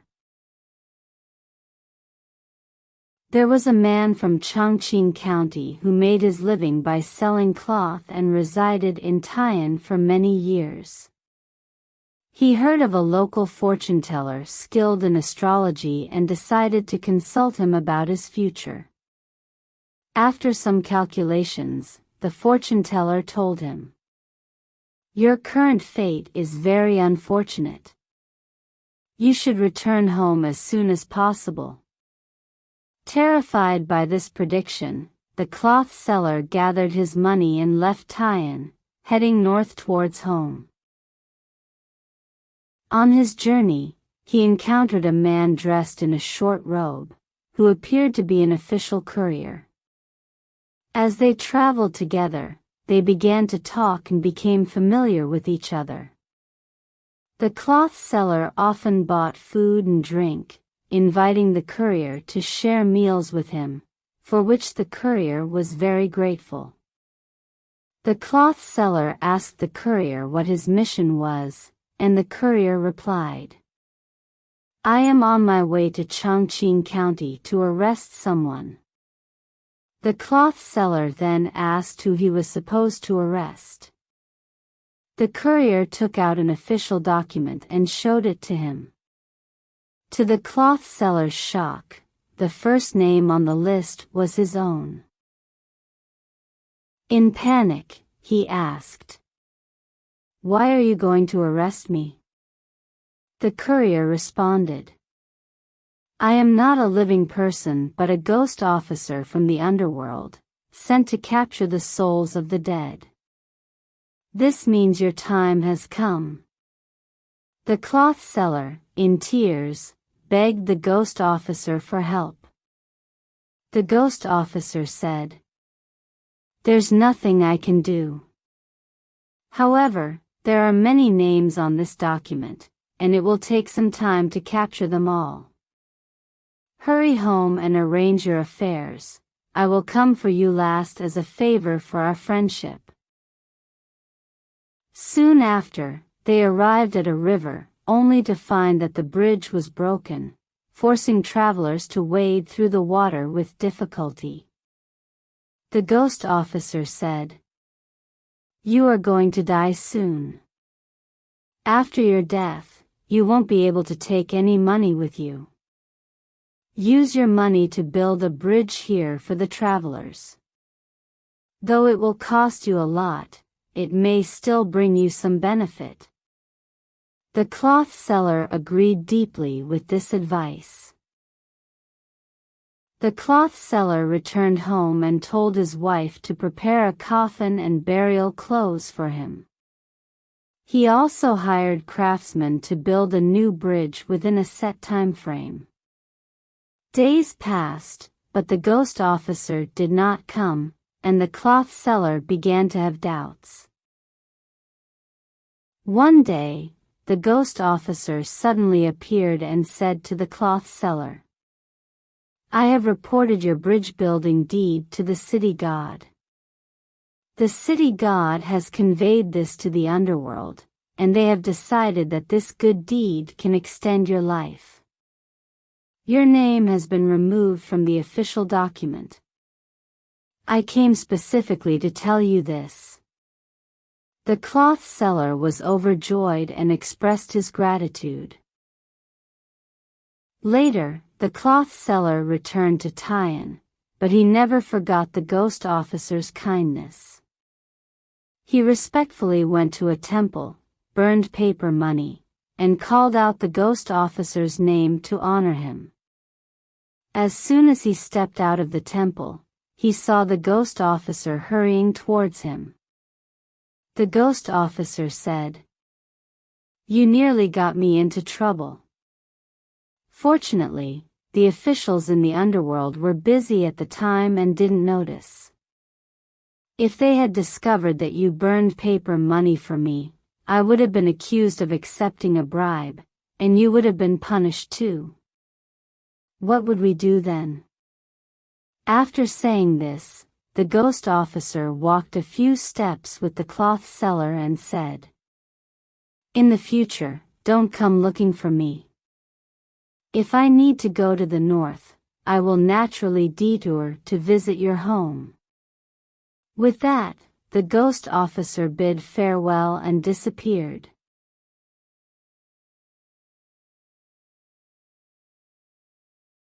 The farmer. A farmer was weeding at the foot of a mountain, and at noon, his wife brought him lunch in a clay pot. After eating, the farmer left the pot by the side of the field. By evening, when he checked the pot again, he found that all the leftover porridge was gone. This happened for several days. The farmer became suspicious and kept a watchful eye while working. He soon noticed a fox approaching and sticking its head into the pot. Quietly, the farmer crept up with his hoe and struck forcefully. The startled fox fled quickly, but the pot got stuck on its head, making it difficult to escape. The fox stumbled, broke the pot, and managed to free its head. Upon seeing the farmer, it ran even faster, fleeing over the mountain. A few years later, the daughter of a wealthy family in the south of the mountain was troubled by a fox spirit, and none of the exorcism attempts, including talismans, were effective. The fox even taunted the girl, saying, "Those paper charms are useless against me."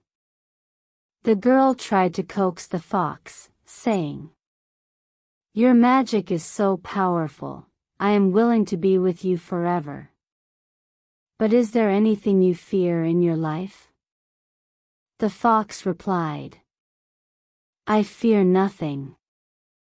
However, 10 years ago, when I was at the northern mountain, I was nearly killed by a farmer wearing a wide-brimmed hat and wielding a crooked-handled weapon. The memory of that incident still frightens me." The girl relayed this information to her father, who wanted to find that farmer to deal with the fox. However, he had no idea of the farmer's name or address and had no way to inquire about him. One day, a servant from the wealthy family happened to come to the mountain village on an errand and mentioned the situation. Someone nearby was surprised and said, "This sounds exactly like my experience. Could it be that the fox I chased before is now causing trouble in someone else's home?" The servant was astonished and reported this to his master. The master was delighted and immediately ordered the servant to bring the farmer back on horseback, respectfully explaining the request. The farmer laughed and said, "Indeed, I did encounter a fox before, but that doesn't necessarily mean the one in your house is the same fox. Moreover, this fox can speak human words and perform illusions, even resisting talismans. How could it still fear an ordinary farmer?" Nevertheless, the wealthy family insisted on the farmer's help to drive away the fox and asked him to dress as he did in the past.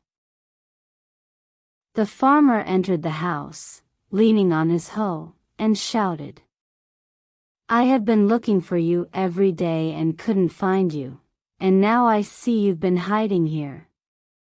Today, I've caught you again, and I will not forgive you this time." Upon hearing this, the fox in the house began to wail. The farmer pretended to be even angrier, and the fox immediately appeared, begging for mercy. The farmer scolded the fox, saying, "You better leave now. I will spare you this time, but don't let it happen again." The homeowner and his daughter, watching from outside the room, saw the fox fleeing in panic, and from that day on, the family was indeed free from the fox's disturbances.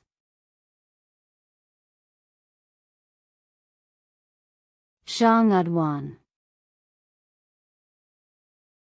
In Weihui Prefecture, Hunan Province, there was a man named Shi, young and reserved yet courageous and decisive in his actions. At that time, a prominent family in the area had a sizable estate where apparitions were frequently seen even in broad daylight, and family members had been dying one after another. Eager to sell the property at a low price, they sought a buyer urgently. Chi, tempted by the cheap price of the estate, purchased it to live there. However, the estate was vast and sparsely populated. Weeds and wild plants grew densely around the pavilions and towers in the eastern courtyard, making it unsuitable for immediate habitation. At night, the family continued to be disturbed, with reports of ghostly sightings and cries. After over 2 months, a maid-servant died under mysterious circumstances. Shortly thereafter, Chi's wife fell ill after visiting one of the towers in the early evening and passed away within days.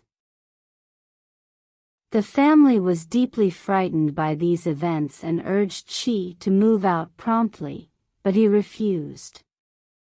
Now alone without a companion, Chi languished in desolation, often deeply saddened by his circumstances. The maids and servants constantly whispered to him about the eerie incidents at home, which only served to further agitate him.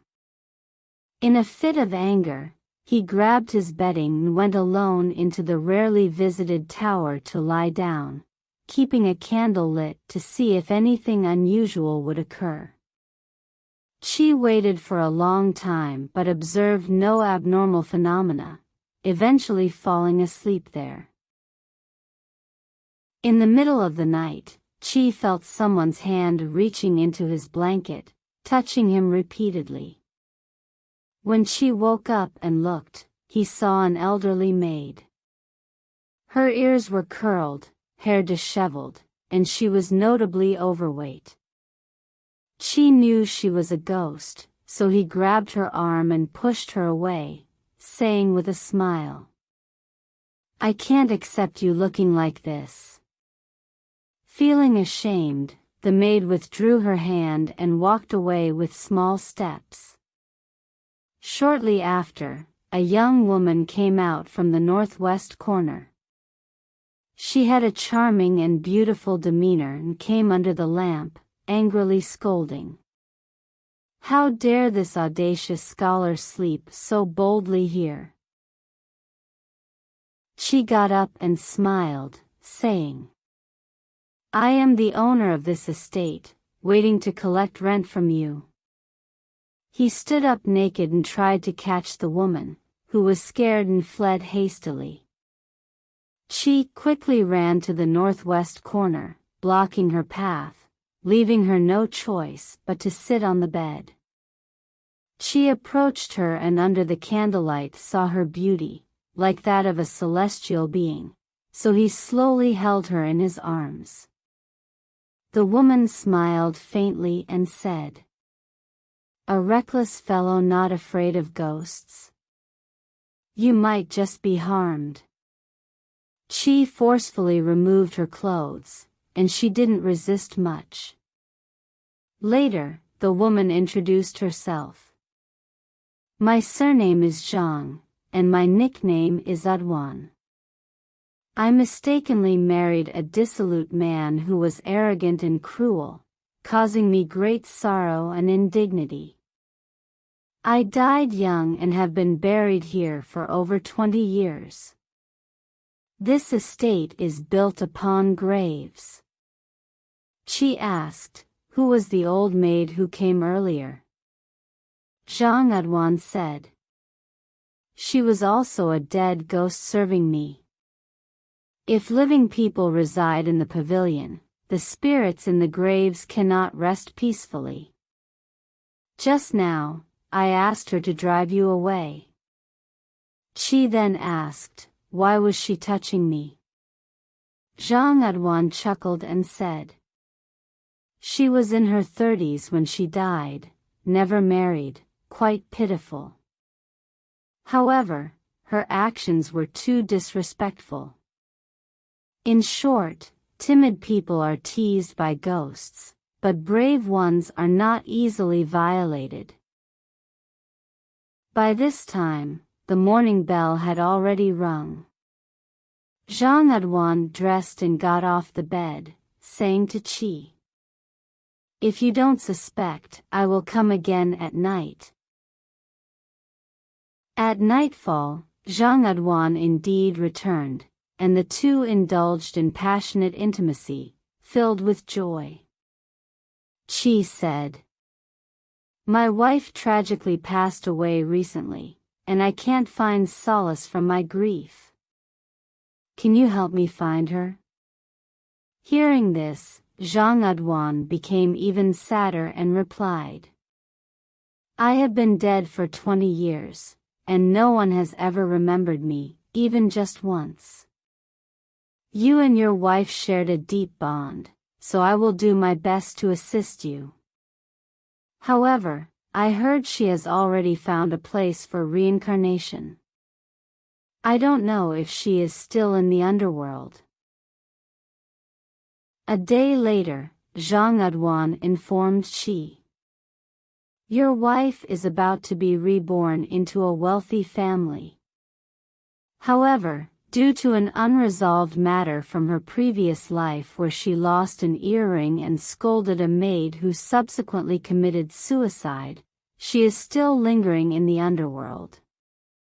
Currently, she resides under the Medicine King Pavilion, guarded and unable to freely come and go.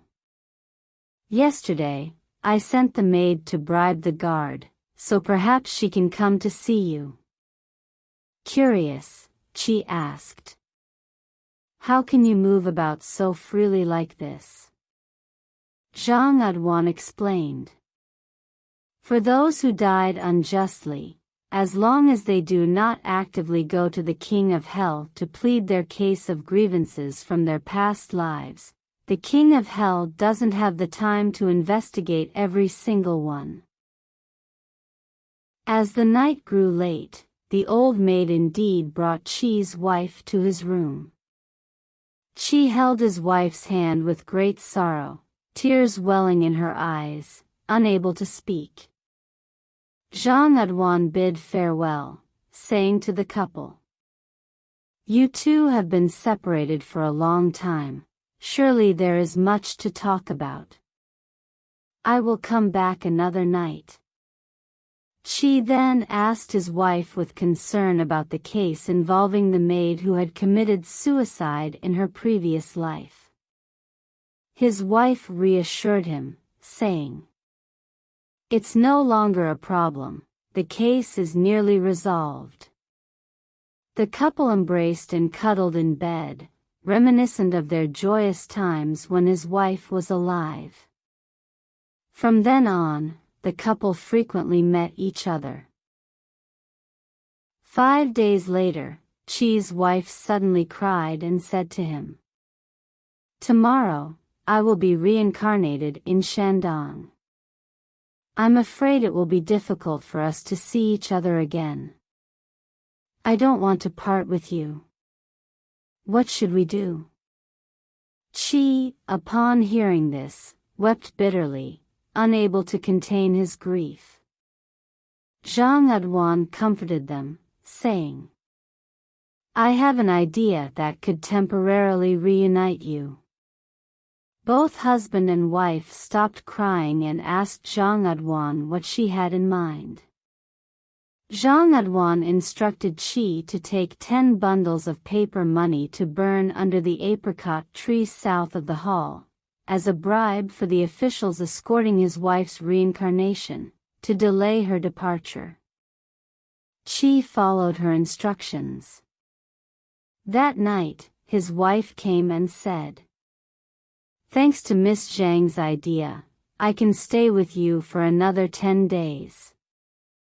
Qi was overjoyed and insisted Zhang Adwan stay, and the three of them talked all night, from sunset to dawn, fearing time would pass too quickly. After 7 or 8 days, as the deadline approached, Qi and his wife cried all night again. They sought Zhang Adwan's help once more. Zhang Adwan said, It seems difficult for me to find a solution this time. However, I can try again, but it may require 1 million coins from the underworld. She burned the specified amount of paper money again.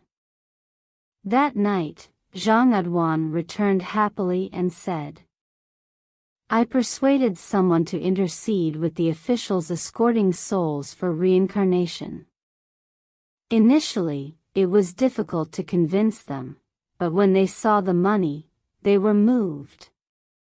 Now, another spirit has been sent in place of your wife for reincarnation. From then on, the couple could meet even during the day, but she had to keep the doors and windows closed and light candles inside the house. After more than a year had passed, Zhang Adwan suddenly fell ill. She experienced dizziness, confusion, and melancholy, as if frightened by ghosts. Qi's wife comforted Zhang Adwan, saying, You have ghost sickness. Qi replied, Miss Zhang has already become a ghost. What ghost could make her sick? Qi's wife explained, There are many things about ghosts that you do not understand. After people die and become ghosts, ghosts also fear their own kind, just as people fear ghosts. Qi wanted to summon a shaman for Zhang Adwan, but his wife said, How can human doctors treat ghost sickness? Old Mrs. Wang from the neighbor's house became a shaman in the underworld after she died. I can go and call her. However, as soon as I leave this place more than 10 miles away, I will become weak and unable to walk. Please burn a paper horse for me. Qi followed her instructions. As soon as the paper horse was burnt, a maid appeared with a red-haired black-tailed horse and handed it to Qi's wife in the courtyard. Qi's wife disappeared in the blink of an eye. Not long after, Qi's wife returned riding on the horse with an old lady. She tied the horse to the porch pillar. The old lady entered the house and diagnosed Zhang Adwan's condition by holding her fingers. Then, she sat upright, shook her head, and finally fell to the ground. After a while, the old lady jumped up and said, I am the Black Mountain King. This girl's illness is very serious. Fortunately, she met me, which is quite fortunate for her. The calamities she faced were due to her past actions, but it's okay, it's okay. After she recovers, the young girl must provide me with generous offerings. 100 taels of silver, 100 strings of copper coins, and a table of sumptuous feast, not a single item less. Chi's wife loudly agreed to each condition. The old lady then revived and shouted some more instructions to the patient before declaring the treatment complete. After finishing her treatment, the old lady prepared to leave. Chi's wife escorted her outside, presenting the paper horse to her, and the old lady happily departed. Chi's wife returned to the house to see Zhang Adwan, who seemed to be gradually recovering. The couple comforted her with kind words, but Zhang Adwan suddenly said, "I'm afraid I can't come to the human world again. Now whenever I close my eyes, I see vengeful ghosts. It's all destined." With these words, she began to shed tears. One night, Zhang Adwan's condition not only did not improve but worsened, nearing death. She curled up, trembling as if seeing something extremely frightening. She clung to Chi and lay with him, burying her head in his chest as if afraid of being caught. Whenever Chi moved, she would scream anxiously. This continued for 6 or 7 days, leaving the couple at a loss. Coincidentally, on that day, Chi went out and returned home half a day later, hearing his wife's crying. Alarmed, he hurriedly asked what had happened. His wife said that Miss Zhang had died in bed. When he uncovered the blanket, all he found was a human skeleton. Chi was overcome with grief and followed human burial customs to bury the skeleton next to the family's ancestral grave. One night, Chi's wife cried in her sleep. Chi woke her and asked why she was crying. She replied, "Just now, I saw in my dream that Miss Zhang came to me. She told me that her husband has turned into a vengeful spirit, resenting her relationship with you. He wants to prevent her from even becoming a ghost, so she asked me to perform a ritual for her." Early the next morning, Chi got up to prepare for the ritual, but his wife stopped him, saying, "Human efforts are not enough to help appease ghosts." She then left. After a while, she returned and said, "I have sent someone to invite monks. Please help me burn some paper money for these ghost monks as the ritual's cost." Chi complied. Just after sunset, the ghost monks had all arrived, conducting their ceremony with instruments and rituals identical to those on earth. Chi's wife recited scriptures loudly, but Chi could not hear their voices at all. After the ritual, Chi's wife dreamed of Zhang Adwan coming to express gratitude, saying, "The grievances have been resolved, and the city god is willing to adopt me as his daughter. Please tell Chi for me." His wife lived at home for 3 years. At first, the family was somewhat afraid upon hearing about her, but over time they got used to it. When Chi was away, family members would still inform his wife through the window about household matters. One night, his wife cried and sobbed to Chi. "The bailiff who escorted me for reincarnation, news of his bribery and corruption has leaked out. The underworld is investigating this matter closely, and we may not be able to reunite for much longer." A few days later, his wife grew increasingly weak. She said, "Because I love you so much, even if it means being a ghost for a long time, I don't want to part with you due to reincarnation. But now, we are about to part ways forever. Is this all fate? She anxiously asked if there was any solution. His wife replied, I have no more tricks up my sleeve. She asked, will you be punished when you return to the underworld?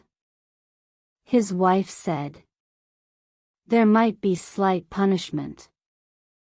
But stealing life is a great crime. Stealing death is a minor crime. With that, she stopped moving. Upon closer inspection, her face and body gradually disappeared. Later, Chi often lived alone in the desolate pavilion because he missed his wife. He hoped to encounter other ghosts who could help him meet his wife again, but this never happened. The family gradually became reassured as the courtyard ceased to be haunted.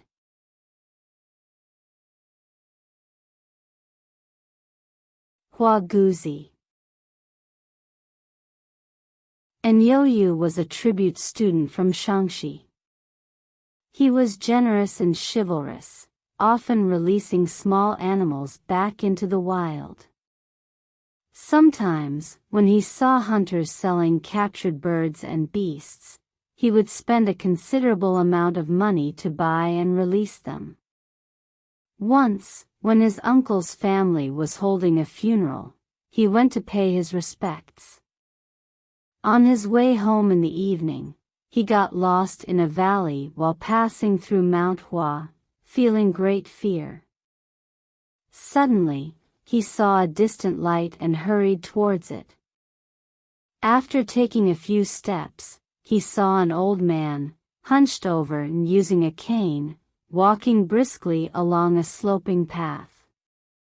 Enyoyu stopped, intending to ask for directions, but the old man spoke first, asking who he was.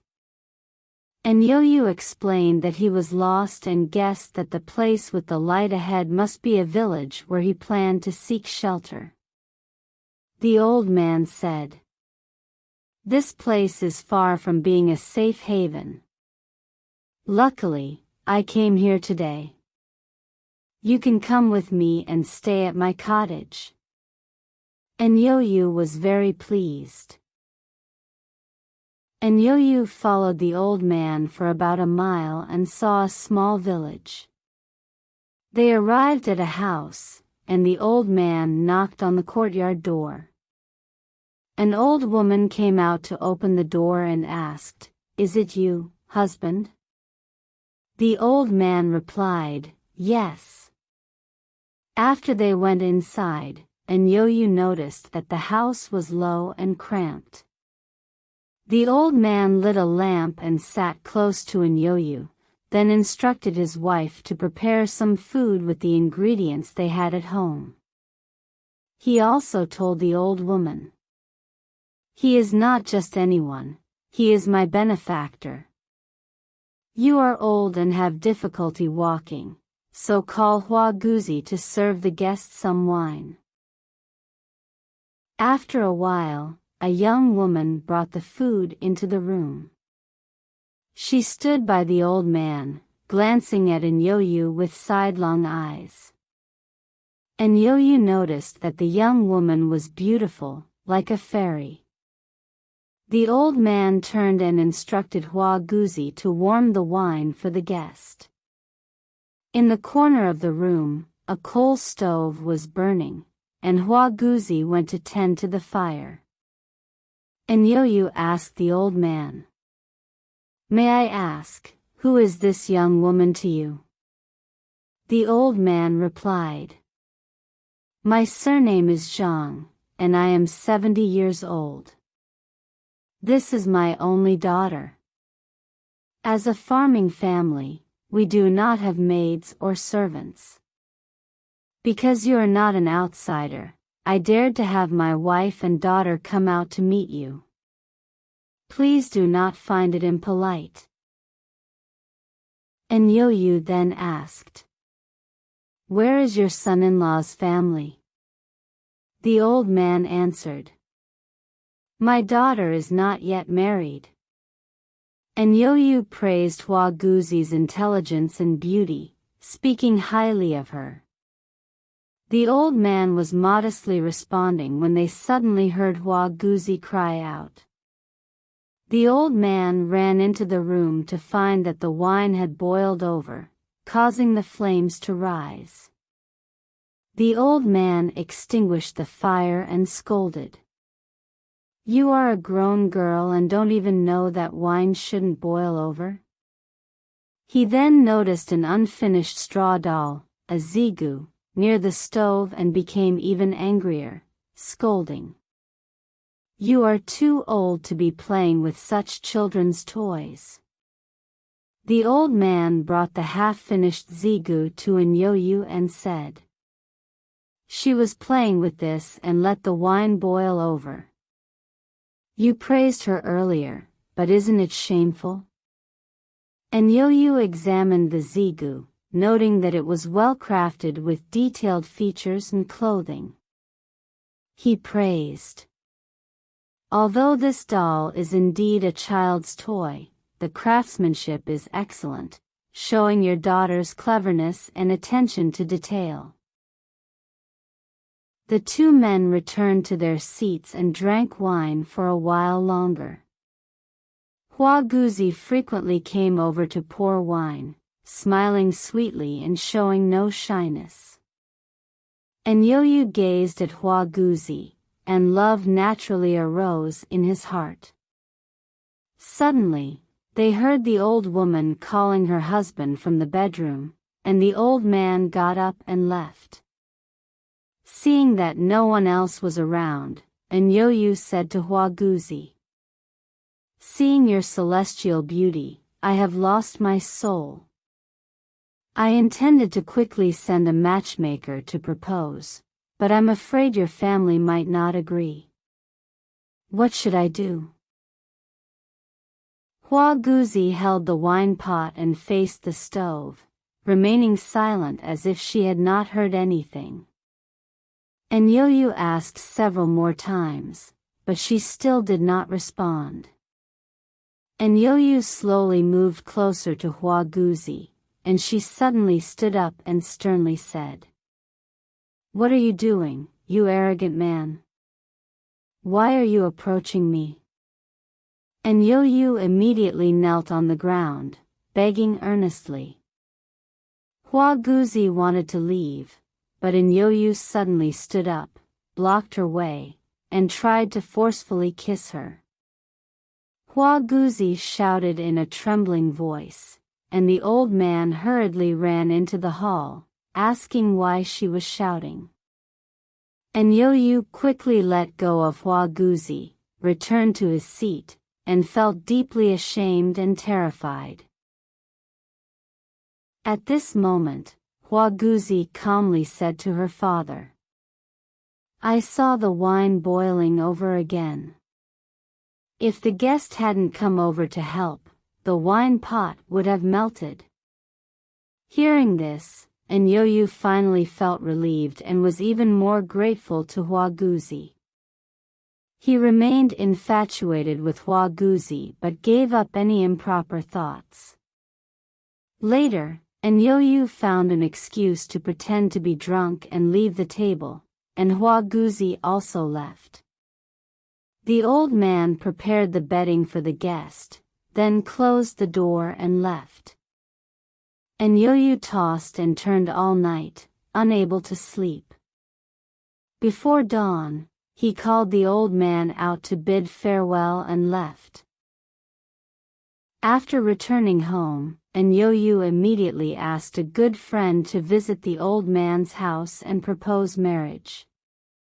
However, the friend returned after a whole day without even finding Hua Guzi's house. So, Yo-Yu ordered a horse to be prepared, and he and a servant set off along the old path.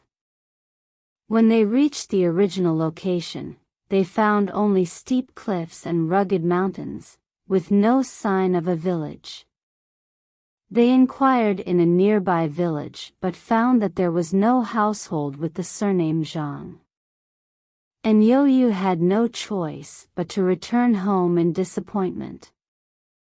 Back home, he couldn't eat or sleep, and he eventually fell ill, becoming delirious. He could barely drink thin porridge without feeling nauseous, and he constantly called out Huaguzi's name in his delirium. His family was puzzled but could only stay by his side day and night, feeling that he might not live much longer. One night, the servants who were supposed to be watching over Yo-Yu fell asleep from exhaustion. In his groggy state, Yo-Yu felt someone shaking him. He opened his eyes slightly and saw Huaguzi standing by his bed. As his mind gradually cleared, he looked closely at Huaguzi, tears streaming down his face. Huaguzi lowered her head and smiled at him, saying, "Silly boy, do you really have to pine away like this?" Then she climbed onto the bed, sat on Yo-Yu's legs, and placed her hands on his temples. Yo-Yu immediately felt a strange fragrance, like musk, permeating his nostrils and seeping into his very bones. She pressed for a while, and Yo-Yu suddenly broke into a sweat, first on his head, then all over his body. Huaguzi whispered, "There are too many people in this house, so it's not convenient for me to stay tonight. I'll come back to see you in 3 days." Then she took a few steamed buns from her embroidered sleeve, placed them on the bedside table, and quietly left. By midnight, Yo-Yu had stopped sweating and felt hungry. He reached for the buns and ate them, not knowing what filling they had, only that they were delicious.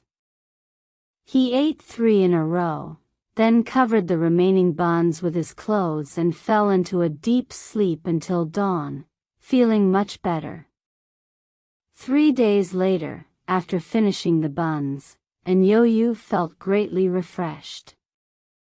He asked his family to leave him alone but worried that Huaguzi might have trouble finding her way in, so he went out and unlocked all the doors. Soon after, Huaguzi arrived.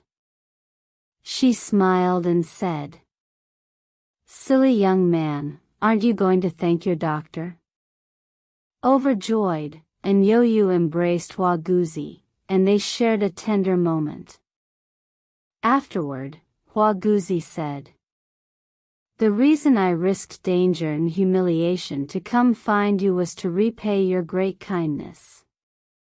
But we cannot be permanent husband and wife, so you should make other plans soon." Yo-Yu was silent for a long time before asking, "We were strangers before. When did I ever do your family a favor?" "I can't remember at all." Huaguzi didn't answer directly, only saying, "Think about it yourself." Yo-Yu insisted on being her permanent husband, but Huaguzi replied, "It's already risky for me to meet you in secret at night. Becoming your permanent wife is even more impossible." Hearing this, Yo-Yu became sad and distressed. Huaguzi said, "If you want us to be together, come to my home tomorrow night." Yo-Yu's sorrow turned to joy, and he asked, "Your home must be far from here. How did you get here with your tiny feet?" Huaguzi said, "Actually, I never went home.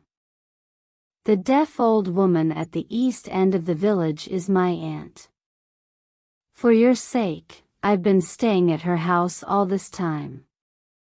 My family must be wondering where I am by now." Yo-Yu and Huaguzi spent the night together, and he found her breath and skin fragrantly alluring. He asked, What kind of perfume do you use to make your flesh and bones smell so sweet? Huaguzi replied. I was born this way, it's not from any perfume. And Yoyu was even more astonished. Early the next morning, Huaguzi got up to leave, bidding Yoyu farewell. Worried about getting lost on his way to her home, Yoyu asked for directions. Huaguzi promised to wait for him along the way. As dusk settled, Yoyu rode towards the Zhang family home, and sure enough, Huaguzi was waiting for him halfway.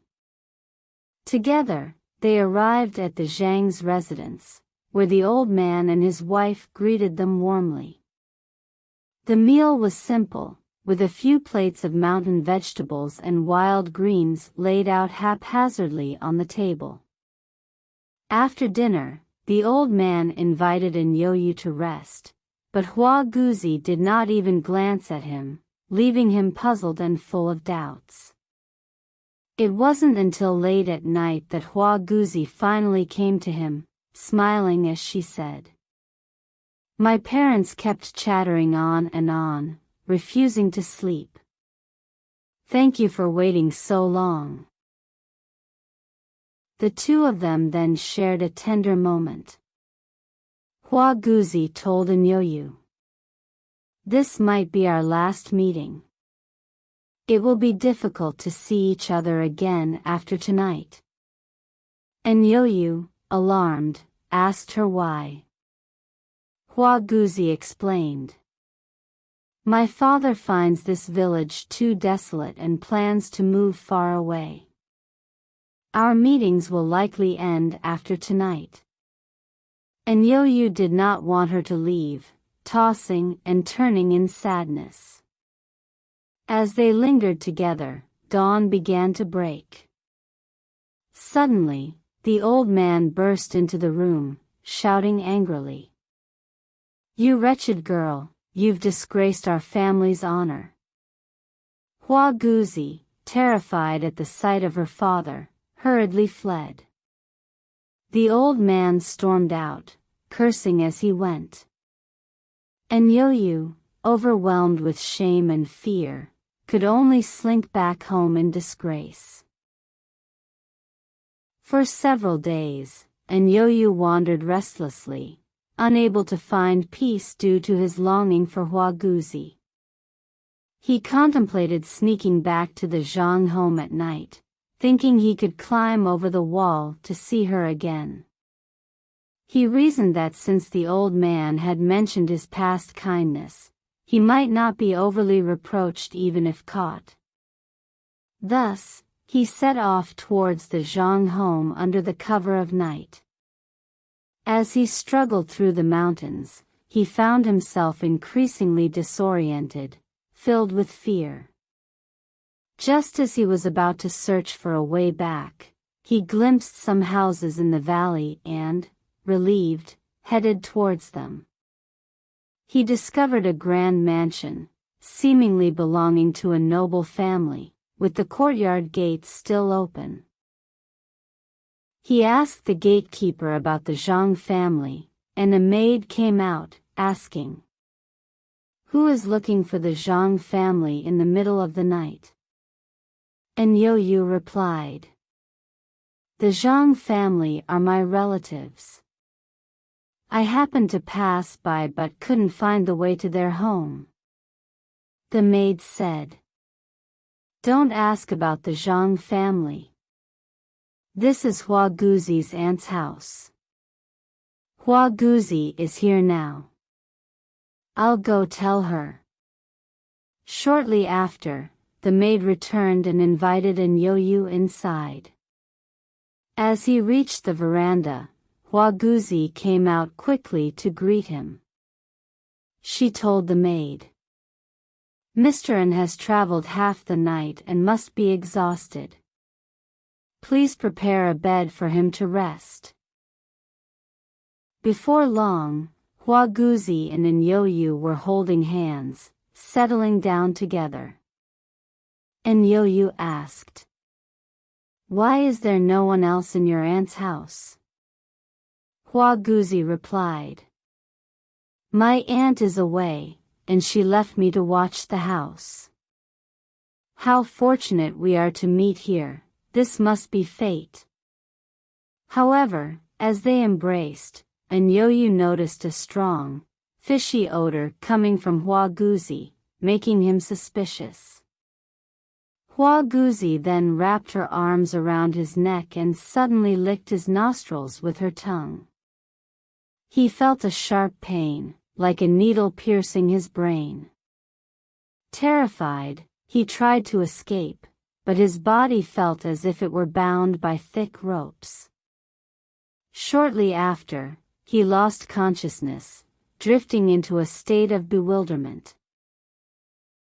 As Yo-Yu had not returned home, his family searched everywhere they could think of.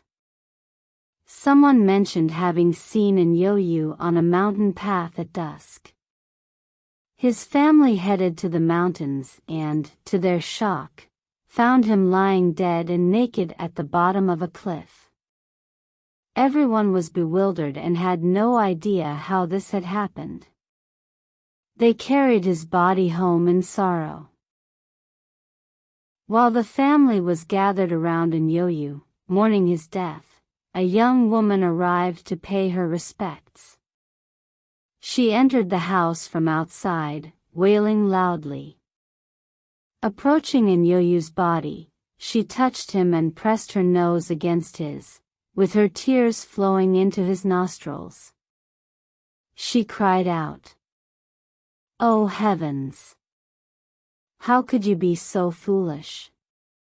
Her voice gradually became hoarse, and it was a long while before she stopped crying. She then told Yo-Yu's family, "Please leave his body out for 7 days and do not bury him yet." The family, not knowing who she was, started to ask her questions, but she ignored them and left, tears still in her eyes. As they tried to persuade her to stay, she did not look back, and when they followed her outside, she had vanished in an instant. The family suspected she might be a celestial being and decided to follow her instructions. That night, she returned and, just like before, wept bitterly over Yo-Yu's body. On the 7th night, Yo-Yu suddenly came back to life, turning over and letting out a groan. His family was astonished. At that moment, Hua Guzi walked into the room again, and the two of them wept together. Yo-Yu, unable to speak, gestured with his hand for everyone to leave. Hua Guzi then took out a bundle of herbs and brewed about a liter of soup, which she fed to Yo-Yu at his bedside. After drinking the soup, Yo-Yu could speak again almost instantly. He sighed and said, "It was you who killed me and you who saved me." He then recounted his experiences to Hua Guzi. After listening, Hua Guzi explained, "It was a snake spirit that transformed into my likeness to deceive you. The light you saw when you got lost was the eyes of that snake." Yo-Yu asked, "How did you bring me back to life? Are you an immortal?" Hua Guzi replied, "I've long wanted to tell you, but I feared you would be frightened. 5 years ago, didn't you buy and release a captured roe deer on the path to Mount Hua?" Yo-Yu confirmed, "Yes, I did." Hua Guzi continued, "That roe deer was my father. When I mentioned you had done a great favor for my family, that was the reason. In fact, 2 days ago, the king of hell had already assigned you to be reincarnated into the family of Wang Zhuzheng in the western village.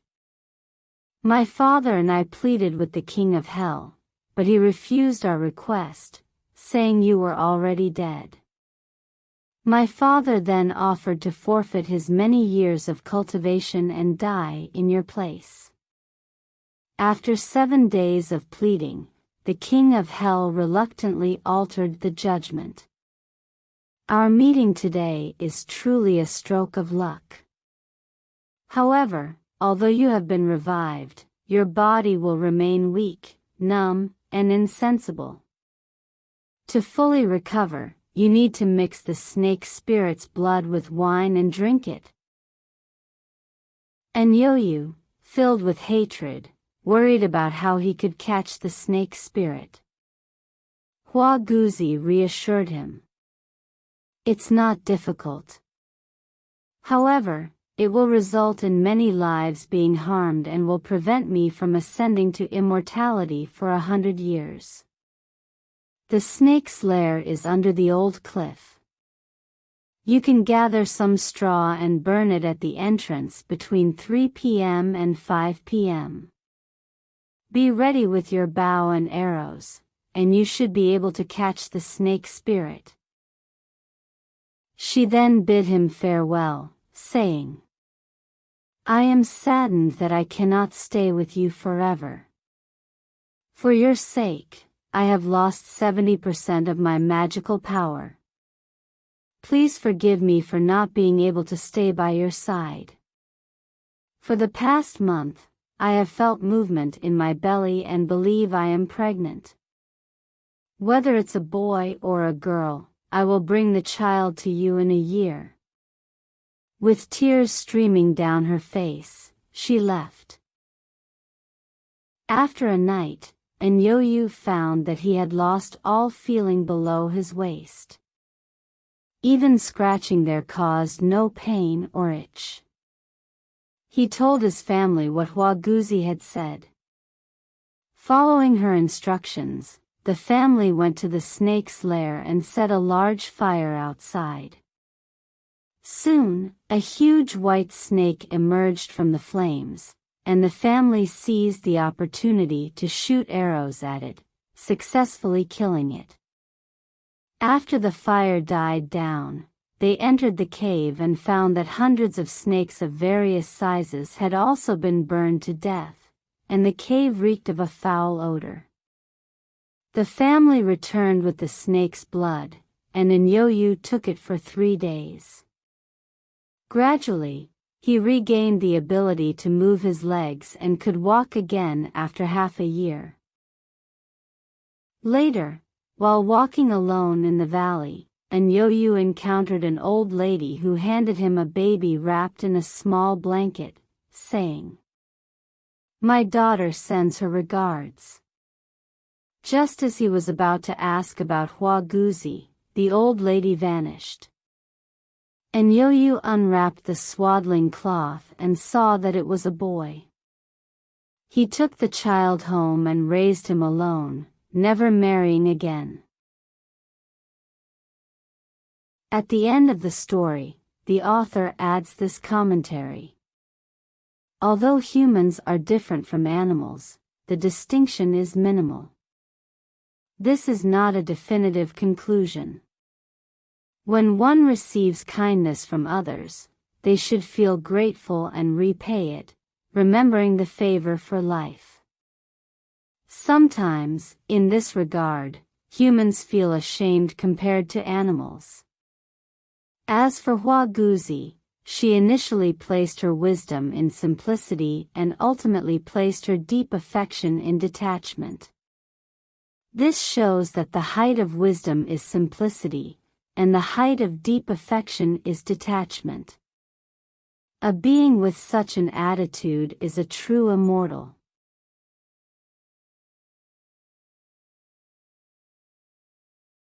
The Martial Juran. Sure, a Martial Juran once set off for the capital with money, intending to seek a government position. When Sure arrived in Dezhou by boat, he suddenly fell seriously ill, coughing up blood and collapsing on the boat. His servant took advantage of the situation, stole his money, and fled. Shur was extremely angry, which worsened his condition. With no money or provisions left, the boat owner planned to expel him from the boat. It was already late at night when a woman happened to dock her boat beside Shur's. Hearing the conversation between Shur and the boat owner, she volunteered to take Shur onto her boat. The boat owner, naturally pleased, helped Shur onto the woman's boat. Shur noticed that the woman was around 40 years old, dressed elegantly, and had a captivating and graceful appearance. Enduring his pain, he groaned and expressed his gratitude to her. The woman approached Shur, examined his face, and said, "You already have an underlying illness, and now your soul is nearly departing your body, wandering among the graves." Upon hearing this, Shur was terrified and began to wail loudly. The woman said, "I have a pill that can bring someone back from the brink of death. If you recover, you must not forget me." Crying, Shur swore to heaven that he would never forget the woman's life-saving grace. The woman then gave Shur the pill to swallow. After half a day, Shur felt somewhat better. The woman brought him a lavish meal and served him with great diligence, even better than a wife would, for which Shur was immensely grateful.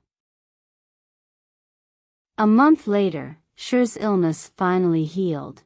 He crawled towards the woman on his knees, showing her the same reverence as he would to his own mother. The woman said to him, "I am now alone with no one to rely on.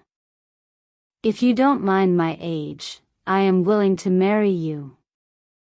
At that time, Shur was in his 30s, and his wife had been dead for over a year.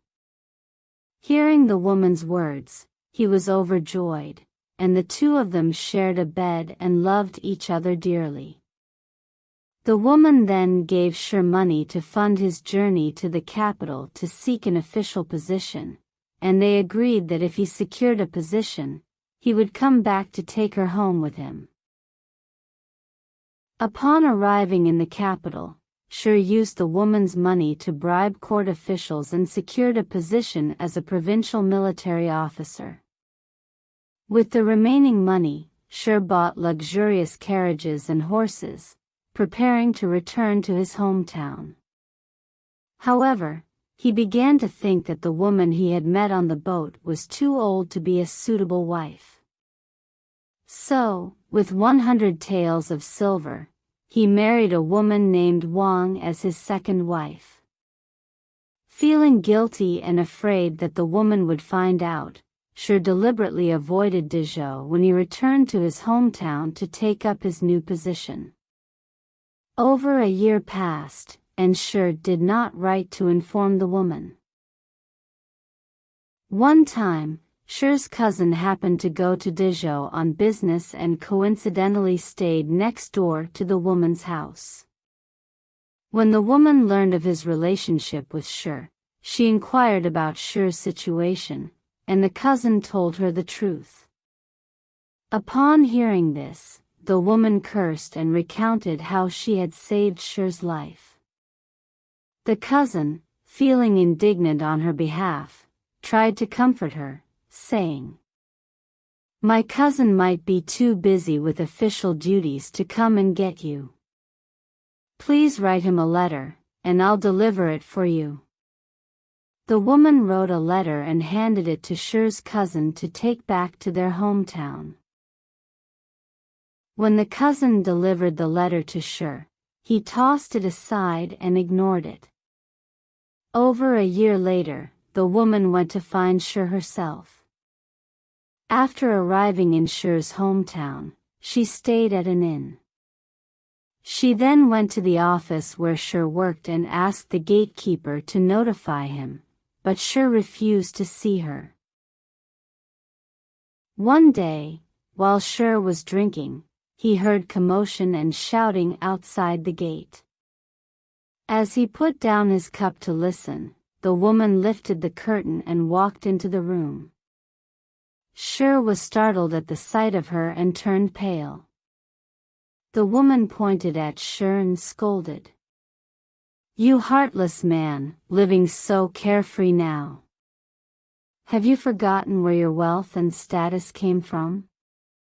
I saved your life and we were married. Even if you wanted to take a concubine, couldn't you have discussed it with me?" Sher kept his head down and couldn't say a word. After a long while, he knelt down and apologized, pleading for her forgiveness with sweet words. The woman's anger gradually subsided. Sher then privately discussed with his new wife, Wang, asking her to greet the woman as her sister. Wang refused initially but relented after Sher's repeated requests. When Wang went to pay her respects, the woman returned the courtesy and said, "Sister, don't worry. I am not a jealous person." But his previous actions were truly heartless. "If you knew, you wouldn't want such a man as your husband either." She then recounted her story to Wang, who also became furious. The two women took turns scolding Sher, who was so ashamed he wished he could disappear.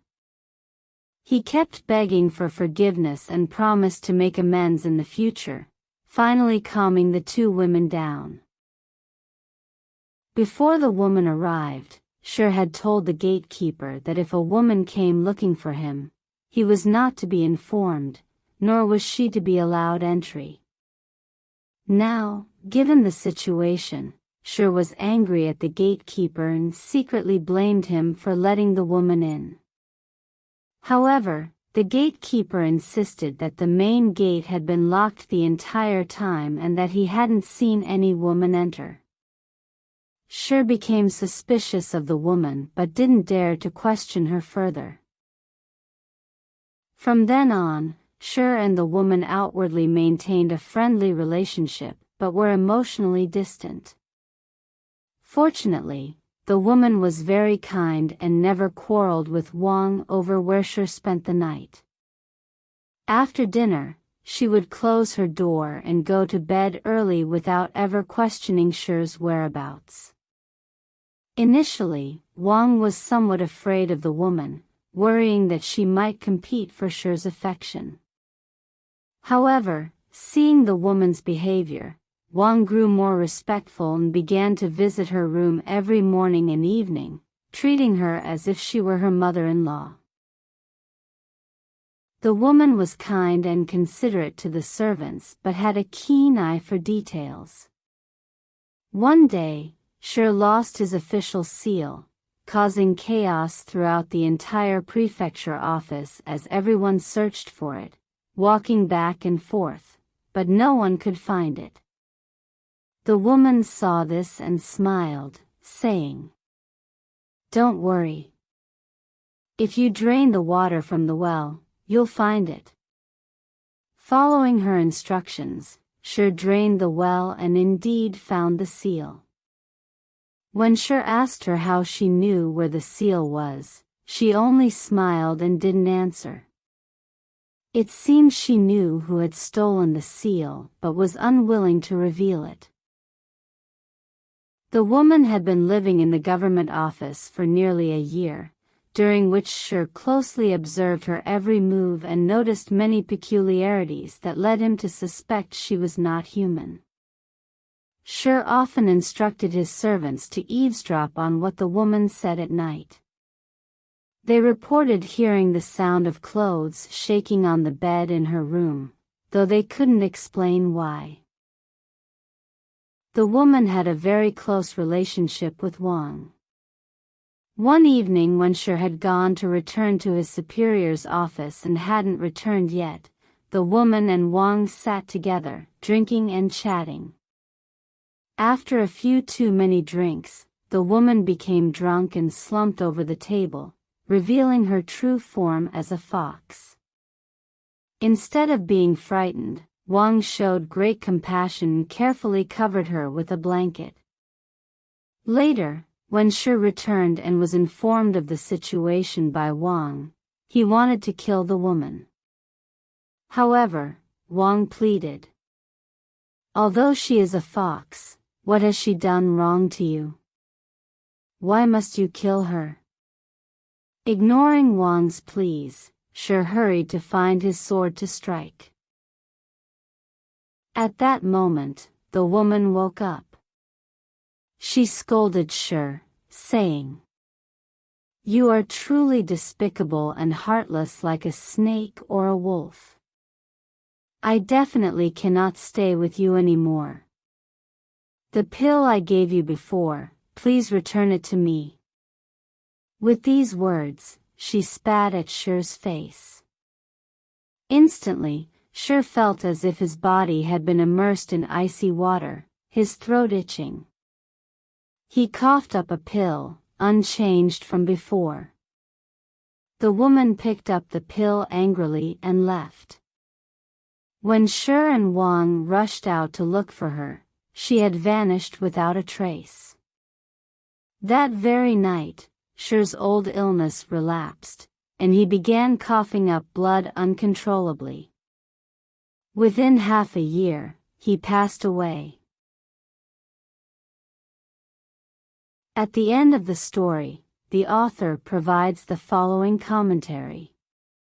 Shi usually had an elegant demeanor, more like that of a scholar. Some said he treated those less learned than himself with humility, speaking cautiously to avoid causing offense. His premature death in his prime was lamented by his colleagues in the court. However, upon hearing about his affair with the fox spirit woman, I couldn't help but feel he had acted treacherously.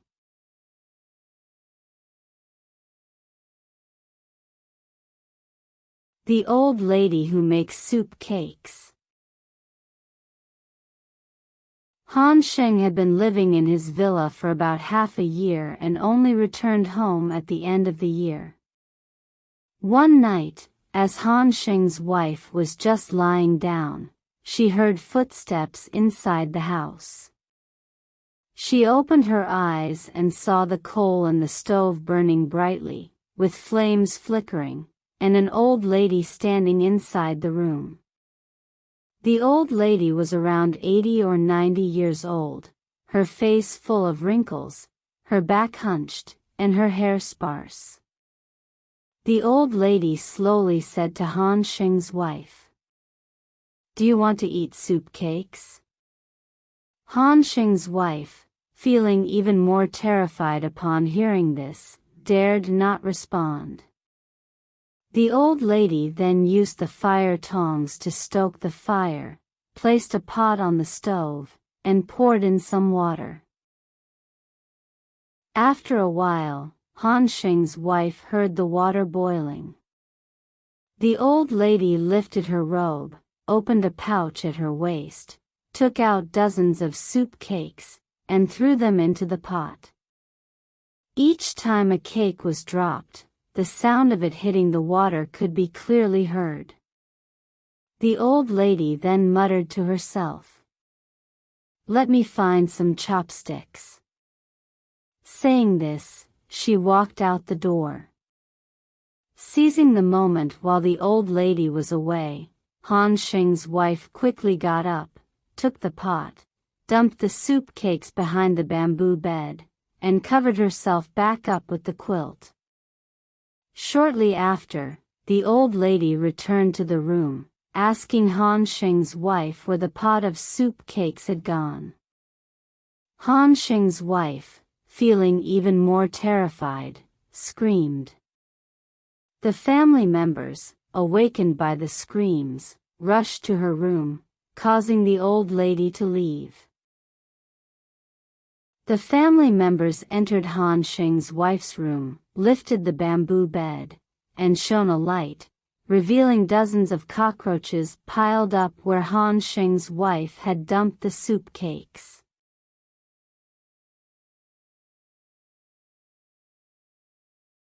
Filial son. To the east of Qingzhou City lies Xiang Mountain. At the foot of this mountain lived a man named Zhou Shunting. Zhou Shunting was naturally filial and devoted himself daily to caring for his sick mother. His mother had developed a large, painful boil on her leg, causing her constant agony and making her groan day and night. Zhou Shunting massaged and applied medicine to his mother's leg every day, to the point of neglecting his own needs. However, after several months, his mother's condition had not improved. Zhou Shunting was deeply worried but had no idea how to help. One day, Zhou Shunting dreamt of his deceased father, who said to him, "Thanks to your filial devotion, your careful care has prevented your mother's condition from worsening. However, the boil on her leg can only be cured with an ointment made from human flesh. Your current worry and distress are of no use."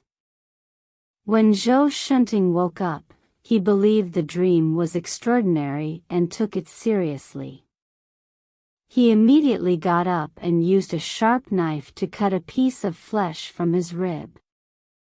Surprisingly, he did not feel much pain as the flesh was removed. After obtaining the flesh, he quickly bandaged his waist and was astonished to find that the wound hardly bled. Zhou Shunting then made the flesh into an ointment and applied it to his mother's boil, which instantly relieved her pain. His mother asked joyfully, "What medicine is this that is so effective?" Zhou Shunting made up a lie to cover up the truth. Shortly after, his mother's boil was completely healed. From then on, Zhou Shunting often hid the area where he had cut the flesh, so much so that even his wife did not know about it. Eventually, the wound healed, leaving a palm-sized scar.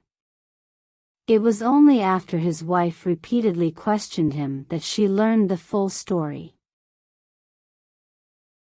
At the end of the story, the author adds the following commentary. Cutting one's own flesh to save a loved one is an act of harming one's own body, which a true gentleman would not endorse. However, ignorant men and women fail to realize that harming oneself is also an act of unfilial behavior. They simply follow their own impulses. If there were people who could truly understand the essence of filial piety, they would be recognized even between heaven and earth. Unfortunately, those responsible for educating and guiding customs are often too busy to commend those who truly practice filial piety.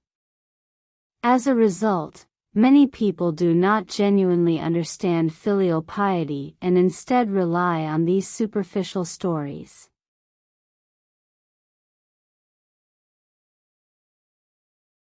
The clay statue.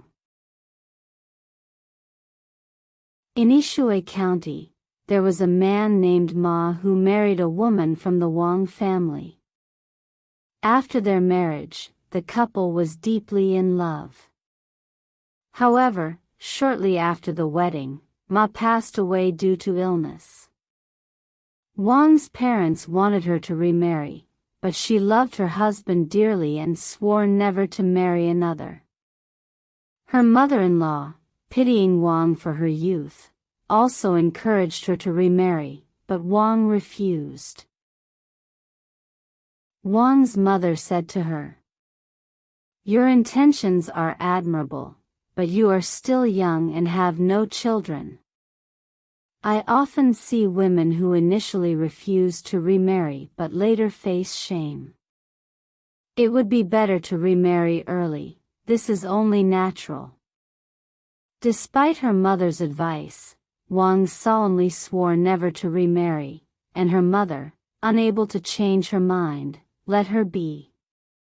Wang had a small clay statue of her husband made and would place it next to her at the table when she ate, offering it food as if her husband were still alive. One night, as Wang was preparing for bed, she suddenly saw the clay statue of her husband yawn, stretch, and step down from the altar.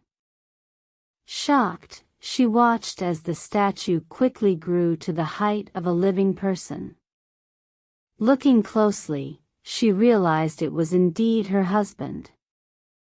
Frightened, Wang thought of calling her mother-in-law, but the clay figure stopped her, saying, "Do not call out.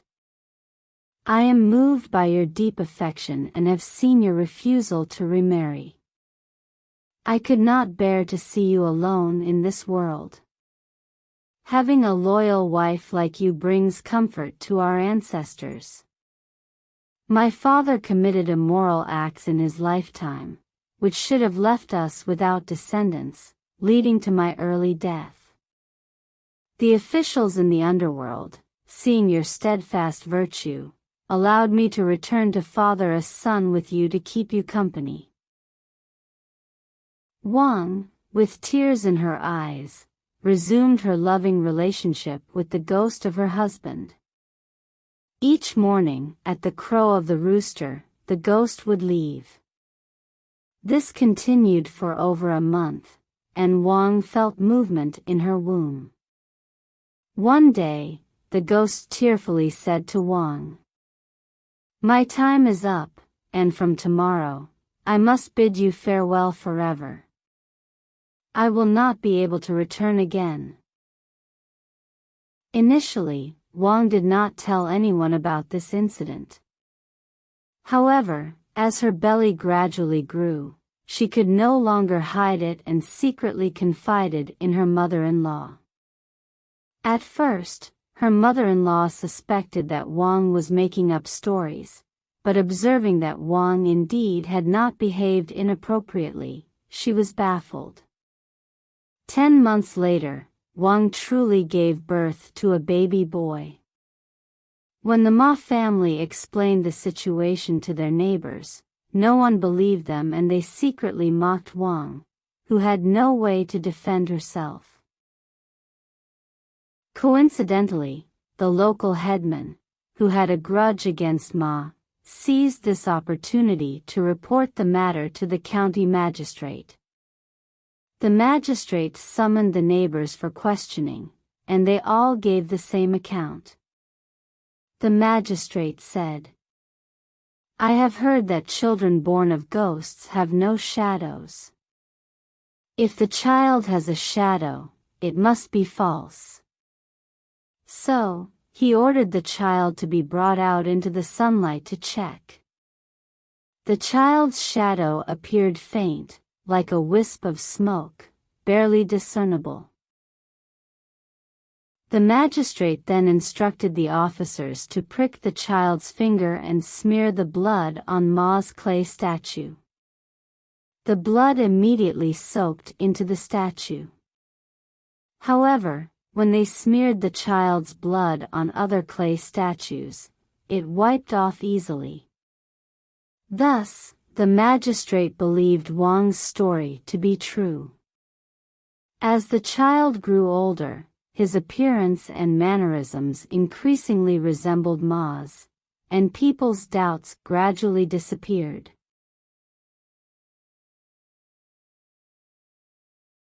The Princess of West Lake. Scholar Chen Bijiao was a native of the Yan region. From a young age, his family was impoverished. Upon reaching adulthood, he managed the paperwork for Deputy General Jia Wan.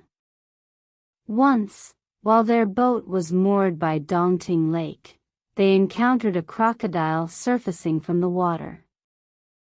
Jia Wan took his bow and arrow and shot the crocodile in the back. At that moment, A fish was biting the crocodile's tail and refused to let go, so it was captured together with the crocodile. After being dragged onto the boat, they were tied to the mast, barely alive. The crocodile's mouth was opening and closing, seemingly begging for rescue. Seeing this, Chen Bijiao felt compassion and asked Jia Wan to release them. He happened to have an external medicine for treating wounds caused by knives and swords, and jokingly applied it to the crocodile's wound before releasing them back into the lake. They watched as the creatures swam, sometimes surfacing and sometimes submerging, until they disappeared into the water. More than a year later, Chen Bijiao was traveling north again and passed by Dongting Lake. A strong wind capsized his boat. Fortunately, he managed to grab hold of a bamboo box and drifted along the water for an entire night, eventually getting caught on a tree branch and coming to a stop. As he clung to the branch and struggled to climb ashore, he saw another person floating towards him in the water. Upon closer inspection, he realized it was his servant. Chen Bijiao exerted all his strength to pull the servant ashore, but discovered that the servant had already stopped breathing. Overcome with sorrow and frustration, he could only sit by the servant's side and rest for a while. Chen Bijiao saw a small, towering hill on the shore, lush and green, with delicate willows swaying, their branches verdant.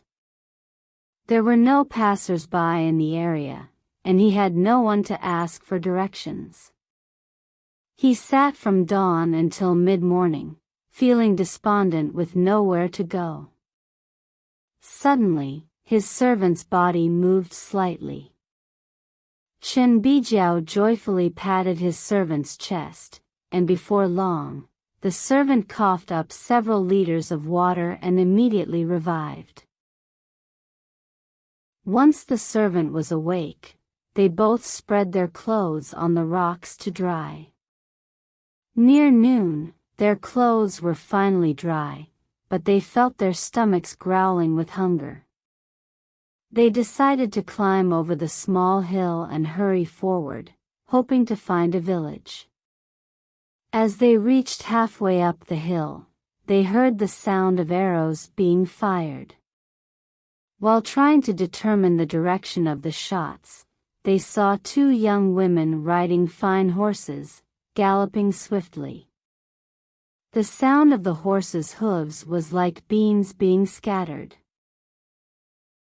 Both young women wore thin silk red scarves tied around their foreheads, with pheasant feathers in their hair. They were dressed in tight-sleeved purple garments, with green brocade sashes at their waists. One held a slingshot, while the other wore a blue leather arm guard. As Chen Bijiao and his servant reached the top of the hill, they saw dozens of young women hunting amidst the wild grasses and trees. Each one was beautiful and dressed in the same fashion. Chen Bijiao, fearing impropriety, dared not proceed further. At that moment, a man approached them quickly. He looked like a stable hand. Chen Bijiao stepped forward to ask him what the young women were doing. The stable hand replied, "This is the princess of West Lake hunting in the hills." Chen Bijiao explained his situation and told the stable hand that they were very hungry. The stable hand took out some dry food and gave it to them, warning, "You should leave here quickly. Offending the princess is a capital offense." Fearful, Chen Bijiao hurriedly led his servant down the hill. The two of them glimpsed a pavilion hidden in the dense forest. Chen Bijiao guessed it was a temple. As they approached, they saw that the pavilion was surrounded by pink walls and flowing streams, with a partially open vermilion gate and a stone bridge leading to the entrance. Peering through the gate, Chen Bijiao saw an inner courtyard filled with pavilions and towers surrounded by drifting clouds, as magnificent as a royal garden, resembling the estate of a noble family. Hesitantly, Chen Bijiao stepped inside, finding the paths covered with green vines and the air filled with the fragrance of flowers. After passing through several winding corridors, they came upon another courtyard where dozens of willow trees swayed beneath high vermilion eaves. The call of a mountain bird sent petals fluttering through the air. A gentle breeze stirred the deep garden, causing elm seeds to drift down, creating a scene more enchanting than any earthly sight. They walked through a small pavilion and saw a towering swing. The swing's ropes hung quietly, and there was no one in sight. Chen Bijiao guessed they were near a woman's private quarters and, feeling uneasy, dared not go further. Suddenly, they heard the sound of horses prancing outside the gate and the laughter of women. Chen Bijiao and his servant hid among the flowers. Soon, the laughter grew closer. One woman said loudly, "Today's hunt was not satisfying at all. There were too few animals." Another replied, "If the princess hadn't shot down a few wild geese, we would have returned empty-handed." Shortly after, a group of women in red surrounded a young lady and led her to the pavilion. The young lady, around 14 or 15 years old, wore short-sleeved military attire. Her hair was thick and styled in a circular bun, her waist slender, and she looked as delicate as a flower. Her beauty was beyond description. Some of the women offered her tea, while others lit incense, creating a scene as splendid as a tapestry of brocade. After a while, the young lady stood up and walked down the steps. One woman said, "The princess must be tired from riding. Can she still swing?" The princess smiled and said she could. Immediately, maids came to support her by the shoulders, arms, and hem of her dress, helping her onto the swing. The princess, with her snow-white wrists and feet in pointed, beaded shoes, moved as gracefully as a flying swallow. She gave a light push, and the swing soared into the sky. After swinging, the maids helped the princess down. One said, "The princess is like a celestial being." Laughing and chatting, they left together. Chen Bijiao watched for a long time, feeling his heart race with excitement. When the voices finally faded into silence, he emerged from the flowers and wandered beneath the swing, reluctant to leave, lost in thought. He noticed a red handkerchief under the fence, clearly dropped by one of the beautiful women, and he happily picked it up and put it into his sleeve. Climbing the pavilion, he saw writing materials on the table and wrote a poem on the handkerchief. Who can compare to these demigods in elegant play? Clearly, these jade maidens spread golden lotuses. Even the celestial beings in the moon palace would be envious. Don't believe they tread on waves to ascend to the ninth heaven. After inscribing his poem, Chen Bijiao recited it as he walked out of the pavilion. He intended to retrace his steps, but found that all the gates were now locked. Chen Bijiao and his servant could only wander aimlessly in the garden, unable to find a way out. Eventually, they turned back and explored nearly all the pavilions and towers in the place. Suddenly, a woman spotted them and asked in astonishment, "How did you get in here?" Chen Bijiao respectfully bowed and replied, "We lost our way and hope for your assistance." The woman asked, "Did you find a red handkerchief?" Chen Bijiao answered, "Yes, I did. But I have written on it. What should I do now?" He then produced the handkerchief. The woman was shocked and said, "You are doomed. The princess frequently uses this handkerchief, and now you have defaced it with your writing. What are we to do?" Chen Bijiao was terrified and pleaded with the woman to intercede on his behalf. The woman said, "You have already committed an unforgivable offense by spying on the women in the palace. Considering you are a refined scholar, I personally wish to spare your life, but now you have brought this calamity upon yourself. What can I do?" With that, she hurriedly left with the handkerchief. Chen Bijiao was left trembling with fear, regretting he had no wings to escape. He could only stretch his neck out, awaiting his fate. After a long while, the woman returned. She quietly congratulated Chen Bijiao, saying, "You have a chance to live." The princess looked at the handkerchief 3 or 4 times and smiled without showing any anger. "Perhaps she will let you go. You should stay here patiently and avoid climbing trees or walls. If you are caught, no one will be able to save you." By this time, it was already getting dark. Chen Bijiao was still unsure whether his fate was fortunate or dire. However, the hunger burning in his stomach, combined with his anxiety, was almost unbearable. Shortly after, the woman came back carrying a lantern, followed by a maid holding a wine pot and a food box. They approached and opened the food box, allowing Chen Bijiao and his servant to eat. Chen Bijiao hurriedly inquired about any news.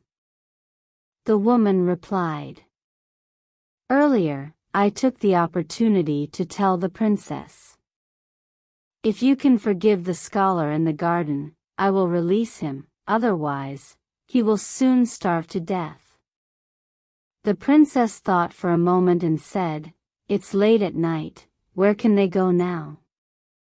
Then, she instructed me to bring you some food. So, it seems this is definitely not bad news. That night, Chen Bijiao continued to wander anxiously around the garden, filled with worry and uncertainty. The next day, in the early morning, the woman brought more food. Chen Bijiao pleaded with her to speak on his behalf. She replied, "The princess hasn't said she will kill you, but she also hasn't said she will release you. As servants, how dare we chatter and speak recklessly in her presence?" Later, as the sun was setting, Chen Bijiao was eagerly watching for any signs when the woman came running into the garden, out of breath. Trouble. A gossip has leaked the matter to the princess's mother. She looked at the handkerchief, threw it on the ground, and cursed you as an arrogant and uncouth man.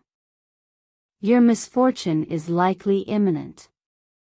Chen Bijiao was terrified, his face turned ashen, and he knelt on the ground, begging the woman for advice. Suddenly, they heard a commotion. The woman gestured for him to hide. Several people stormed in, ropes in hand. One maid scrutinized Chen Bijiao and said, "I thought it was someone else. Aren't you Mr. Chen?"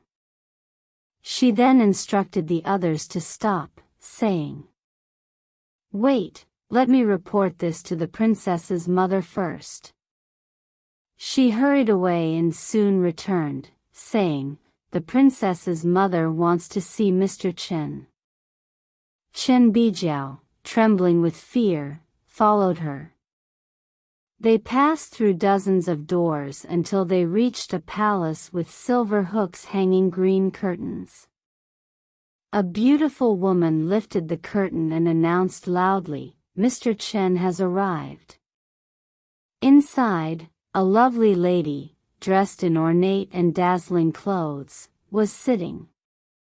Chen Bijiao prostrated himself and said, "I am a traveler from afar, begging for the lady's mercy."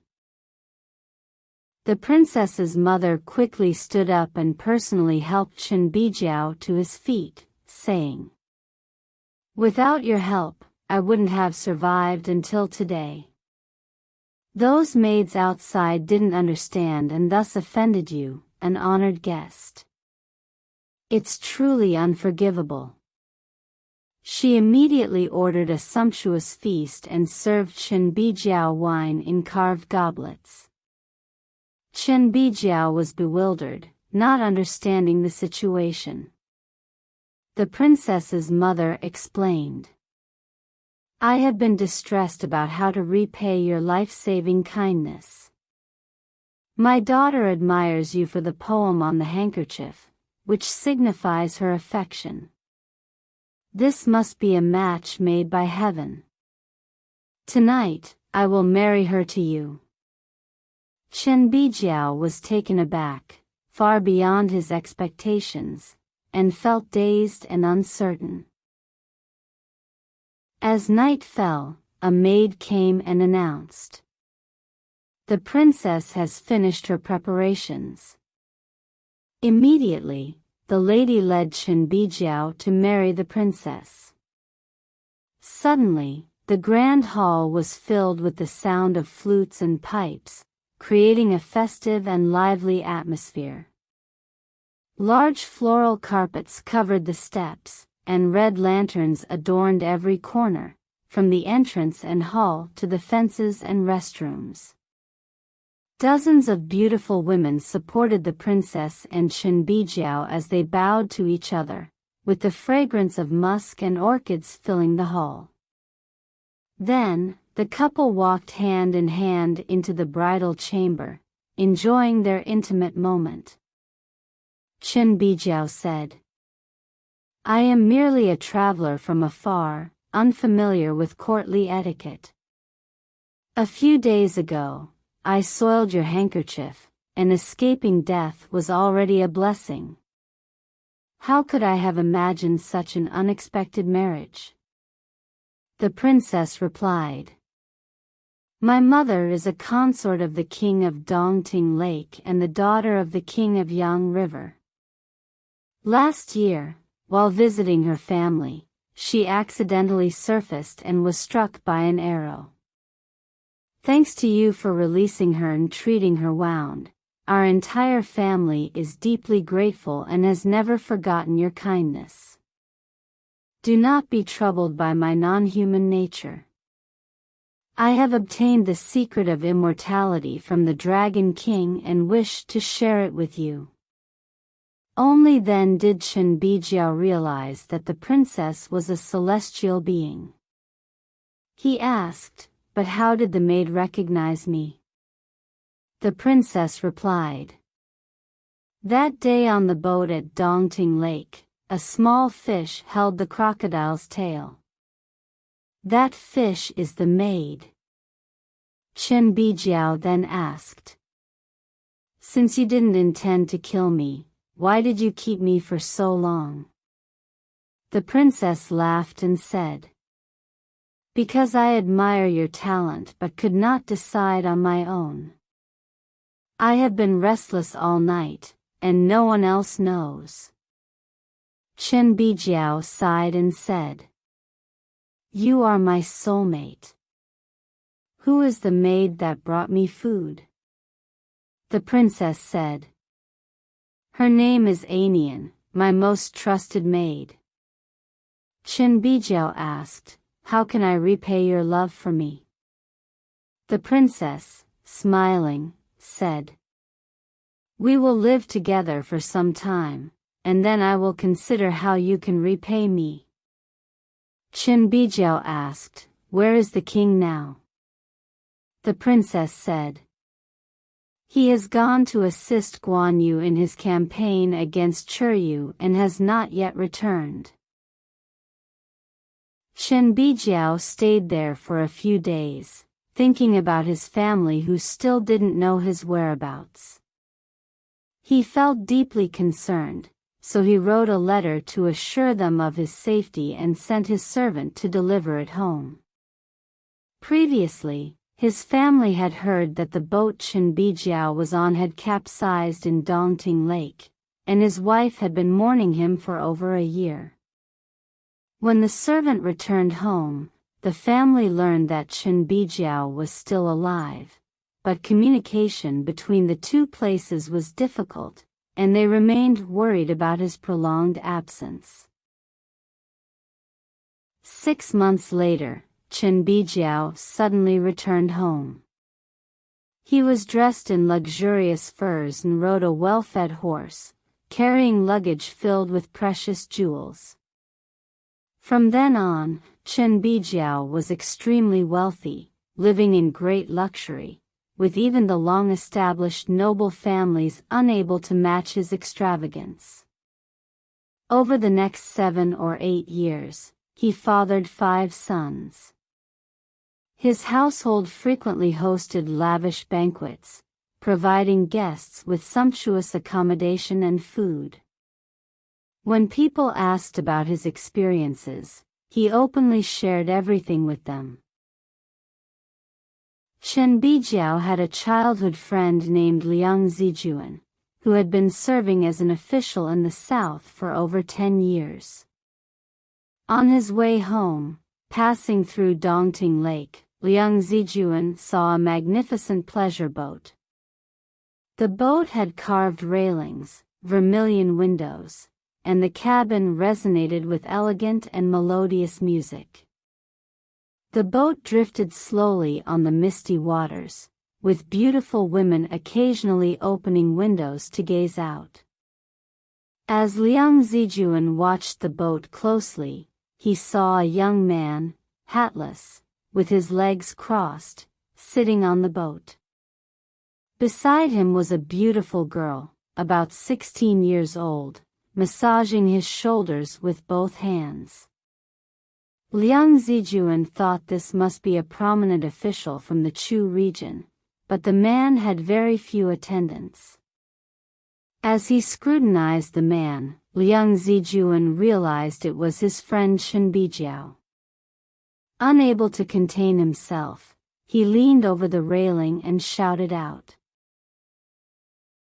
Chen Bijiao heard the call, stopped the boat, walked to the bow, and invited him aboard. Liang Zijuan saw a table full of leftover food and the strong smell of wine. Chen Bijiao immediately instructed the maids to clear away the remnants. Soon, 3 or 5 beautiful maids served wine, tea, and rare delicacies, which Liang Zijuan had never seen before. Liang Zijuan, astonished, said, "It's been 10 years since we last met. How have you become so wealthy?" Chen Bijiao laughed and said, "You underestimate a poor scholar. Can a poor scholar not become rich?" Liang Zijuan asked. "Who was drinking with you just now?" Chen Bijiao replied, "That was my wife." Liang Zijuan, still curious, asked, Where are you going with your family? Chen Bijiao answered, we are heading west. Liang Zijuan wanted to ask more, but Chen Bijiao quickly instructed the maids to sing and entertain. As soon as he finished speaking, the music grew loud like thunder on a clear day, and the singing and instrumental sounds drowned out all other conversation. Seeing the beautiful women before him, Liang Zijuan, emboldened by the wine, loudly said, Brother Bijiao, could you give me one of your maids? Chen Bijiao laughed and said, You are drunk. But here is enough money to buy a beautiful concubine. I can give this to you, my old friend. With that, he had a maid bring out a bright pearl and handed it to Liang Zijuan, saying, You can easily buy a beautiful concubine with this, showing that I am not stingy with money. Subsequently, Liang Zijuan stood up to leave, saying, I have a small matter to attend to urgently and cannot stay with my old friend for long. The servant escorted Liang Zijuan back to his boat. Then, he untied the mooring rope and sailed away. After Liang Zijuan returned home, he visited Chen Bijiao again and found him drinking with guests. This made him even more perplexed. He asked Chen Bijiao, not long ago, you were still on Dongting Lake. How did you return so quickly? Chen Bijiao replied, that never happened. So, Liang Zijuan described what he had seen on the boat. All the guests were astonished. Chen Bijiao laughed and said, You must be mistaken. How could I have the ability to be in two places at once? Everyone found it strange but could not understand the truth behind it. Later, Chen Bijiao lived to the age of 81 before passing away. On the day of his funeral, when people lifted his coffin, they found it unexpectedly light.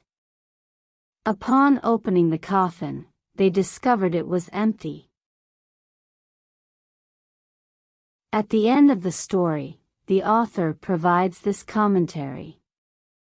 He says, The bamboo box not sinking and the poem written on the red handkerchief were all under the influence of spirits and deities, but the most crucial factor was Chen Bijiao's compassion. As for the luxurious houses, beautiful rooms, wives, and concubines, it is inexplicable how Chen Bijiao could enjoy them in two places at once.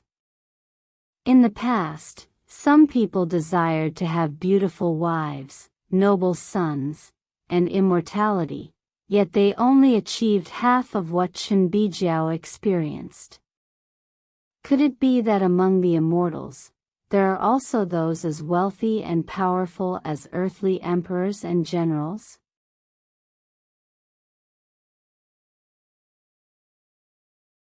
The woman in Chengji County.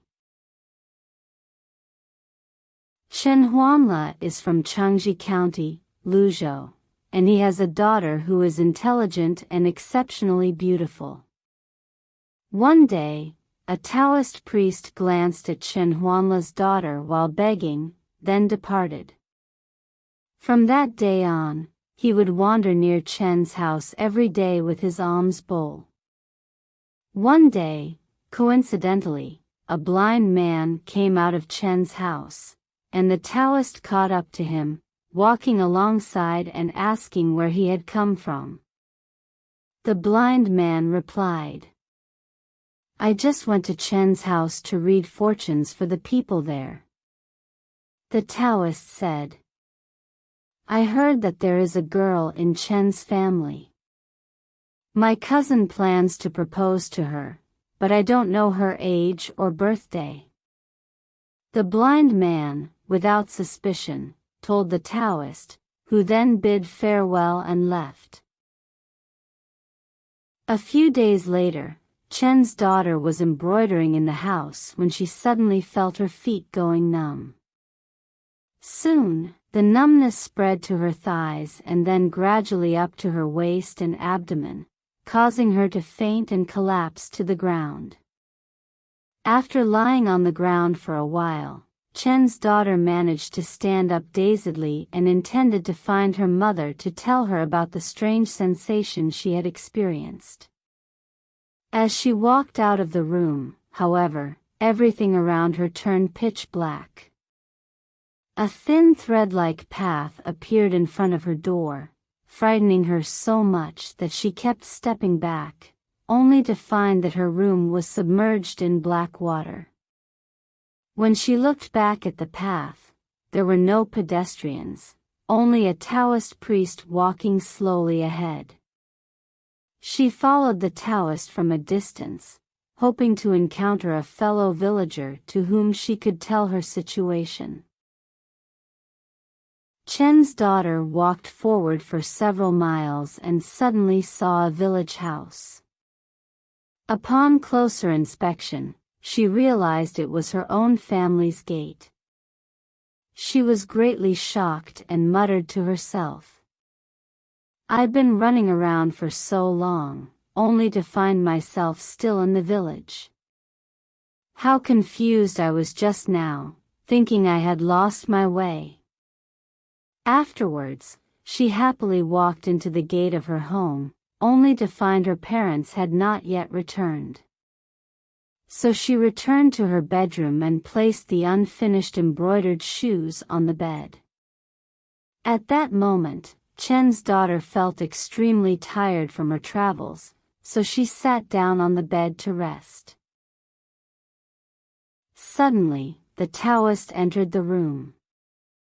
Chen's daughter was startled and stood up to escape, but the Taoist grabbed her, pressed her down on the bed. She tried to scream, but found she couldn't make a sound. The Taoist swiftly used a sharp knife to cut out Chen's daughter's heart. She felt her soul leaving her body and standing there in a daze. Looking around, she realized her house had disappeared, and she felt like she was trapped under a crumbling cliff. She saw the Taoist dotting the blood from her heart onto a wooden figure and folding his fingers while chanting incantations. Chen's daughter felt her soul merging with the wooden figure. The Taoist instructed, "From now on, you must obey my commands without error."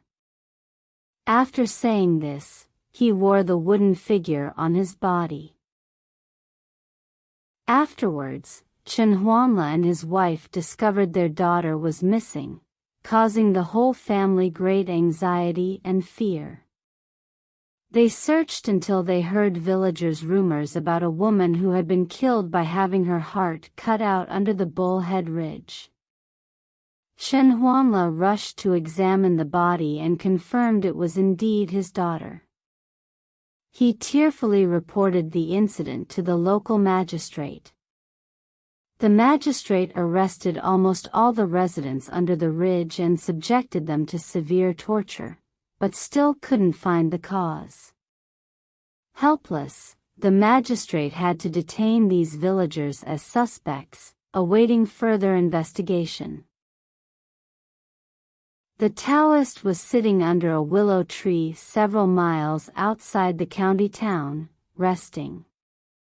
He suddenly said to Chen's daughter, "The first thing I want you to do now is to go to the county town and see how the magistrate is handling the case. Once in the county town, you can hide in the warm pavilion. If you see the magistrate stamping documents, quickly hide. Remember, do not make a mistake. You must leave at 6 o'clock and return by 11 o'clock. If you return even a minute late, I will insert a needle into your heart, causing unbearable pain. If you return 2 minutes late, I will insert 2 needles, By the third needle, your soul will dissipate. Chen's daughter was terrified upon hearing this, and her soul immediately fled from the wooden figure. In an instant, Chen's daughter arrived at the county yamen and followed the Taoist's instructions to hide in the warm pavilion. At that moment, the residents under Bullhead Ridge were kneeling in a circle in the hall, awaiting the magistrate's interrogation. Just as the magistrate was about to stamp a document, Chen's daughter failed to evade in time, and the official seal had already been taken out of its case. Chen's daughter suddenly felt her soul heavy and weak, and the paper windows of the warm pavilion seemed unable to contain it, emitting a cracking sound that startled everyone in the hall. When the magistrate prepared to stamp for the second time, the sound repeated. By the third stamp, Chen's daughter's soul fell to the ground. Although the people present couldn't see anything unusual, they could hear it clearly. The magistrate stood up and prayed. If this is a wronged spirit, speak out your case, and I will seek justice for you. Chen's daughter choked up and stepped forward, recounting how she was killed and how the Taoist had dispatched her. After hearing her testimony, the magistrate ordered his constables to ride swiftly to the willow tree, where they indeed found the Taoist. Upon interrogation, the Taoist immediately confessed. Consequently, the magistrate released all the residents from under Bullhead Ridge. The magistrate asked Chen's daughter, "Your grievances have been vindicated. What are your plans now?" Chen's daughter replied, "I intend to follow you." The magistrate said, "There's no place in my office where you can stay. You'd better go home." After a long silence, Chen's daughter said to the magistrate, "Your home is my home now. I want to go in." As the magistrate was about to speak again, there was suddenly silence all around. Returning to his residence, the magistrate discovered that at that very moment, his wife had just given birth to a daughter.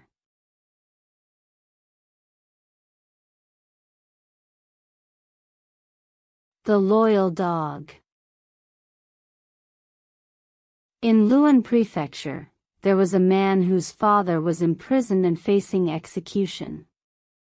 Helpless, he gathered all his savings, around 100 taels of silver, intending to bribe officials at the prefecture. As he mounted his mule to leave, he noticed his black dog closely trailing behind him. He scolded the dog to go back, but as soon as he set off, the dog resumed following him. Despite using a whip to scare it off or verbally scolding it, the dog persisted. The dog accompanied him for several tens of miles until the man dismounted to relieve himself by the roadside. He then threw stones at the dog, finally making it run away. However, as soon as he got back on his mule, the dog suddenly reappeared, biting the mule's tail and hooves. Annoyed, he whipped the dog relentlessly, causing it to howl, yet it leaped in front of the mule, angrily biting its head, seemingly intent on blocking his path. Viewing the dog's behavior as an ill omen, he grew even more furious and turned back home, driving away the dog. Once he saw the dog had run far away, he turned and spurred his mule homeward. By the time he reached Luan Prefecture, it was late evening. When he reached for his money pouch, he discovered half of his silver had gone missing. Terrified, he broke out in a cold sweat, fearing he had failed his mission. He tossed and turned all night, suddenly realizing the dog had likely stopped him for a reason. The next morning, as soon as the city gates opened, he returned along the path, meticulously searching for his lost silver.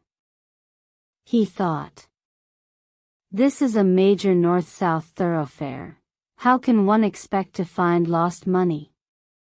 Hesitantly arriving at the spot where he had dismounted, he found his black dog dead in the bushes, its fur soaked as if washed by water. He lifted its ear and discovered his silver coins neatly tucked under the dog's body.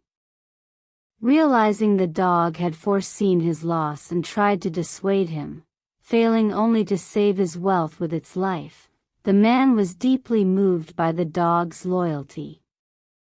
He bought a coffin for it and gave it a proper burial. Later, locals named this small grave the Tomb of the Loyal Dog.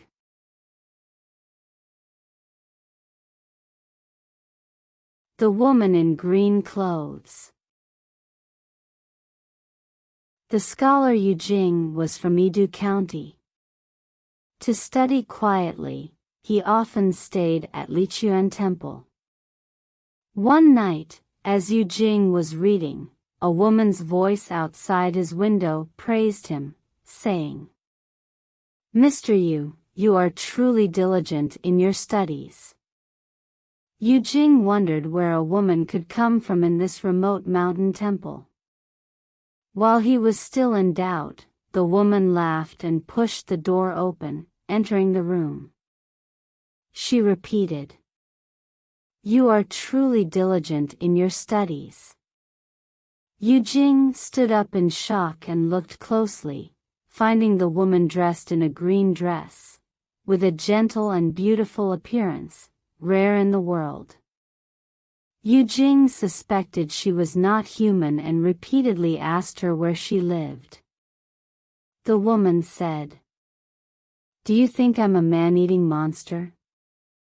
Why do you keep asking about my residence?" Yu Jing was very fond of the woman and ended up sleeping with her. When the woman undressed, Yu Jing found her waist was so slender it could almost be encircled by his hands. At dawn, the woman gracefully left. From then on, she visited every night. One evening, while drinking together, Yu Jing discovered that the woman was also well versed in music. He said to her, "Your voice is so soft and delicate. If you could sing a song, it would surely enchant anyone who hears it." The woman laughed and said, "I dare not sing, for fear of enchanting your soul." Yu Jing insisted, and the woman said, "It's not that I'm unwilling, I'm mainly afraid others might hear. Since you insist, I will sing, but I must do so softly, just enough to convey the meaning." She then gently tapped the bed's leg with her delicate foot and sang, "On the tree, the black cicada calls, causing me to leave at midnight. I don't mind my embroidered shoes getting wet, only fearing you will be left without a companion." The woman's voice was as delicate as a fly's, and Yu Jing strained to hear what she was singing. However, as he focused intently, he discovered her song was indeed melodious and clear, pleasing to the ear and touching to the heart. After she finished singing, the woman opened the door to check outside and said to Yu Jing, "Be cautious of anyone eavesdropping outside the window." She circled around the outside of the house, checking every corner before finally feeling at ease to come back inside. Yu Jing asked her, "Why are you so worried and fearful?" The woman smiled and said, "There's a saying, ghosts hiding among humans often fear people. That's referring to me." They then went to bed together, but the woman remained anxious and uneasy in her heart. She told Yu Jing, "Perhaps our fate together will end here?" Alarmed, Yu Jing asked her why she would say such a thing. The woman replied, "I suddenly feel uneasy, perhaps our fate is about to end." Yu Jing tried to comfort her, saying, "It's common to feel restless or uneasy sometimes. There's no need to speak like this." The woman was somewhat reassured by his words, and they once again immersed themselves in affection. After dawn, the woman put on her clothes and got out of bed. Just as she was about to open the door, she hesitated and returned to Yu Jing, saying, "I don't know why, but I still feel afraid. Please escort me out today." Yu Jing immediately got up and escorted her to the door. The woman said, "Stand here and watch me. After I climb over the wall and leave, you can return to the house." Yu Jing agreed, and he watched as the woman in green clothes disappeared into the courtyard, vanishing without a trace. Just as he was about to return to bed, he heard the woman's urgent cry for help. Yu Jing followed the voice and searched all around, but found no trace of the woman. Listening carefully, he realized the sound seemed to come from the eaves of the house. He looked up and discovered a tiny spider, the size of a pellet, capturing an insect and playing with it. The desperate cry for help had come from the insect. Yu Jing immediately tore apart the spider web, picked up the insect, and removed the spider's silk entangled around it. He saw that the insect was actually a green bee, barely alive and appearing close to death. Yu Jing brought the bee back inside and placed it on the desk. After a long rest, the green bee began to crawl slowly. It climbed onto the inkstone and dipped its body into the ink, then crawled across the desk, leaving behind the words, "Thank you," in its tracks. The bee then vibrated its wings several times and flew out of the window. From that moment on, the woman in green clothes never appeared again.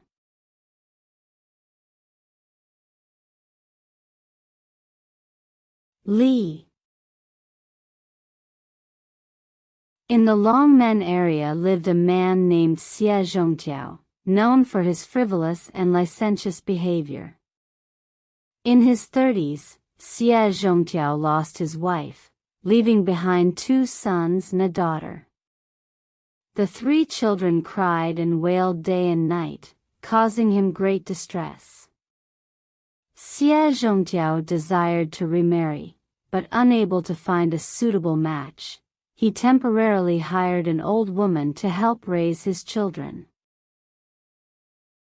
One day, Xie Zhongjiao was walking slowly along a mountain path when suddenly a woman appeared behind him. He waited briefly and stole a glance, noticing she was a beautiful woman in her 20s.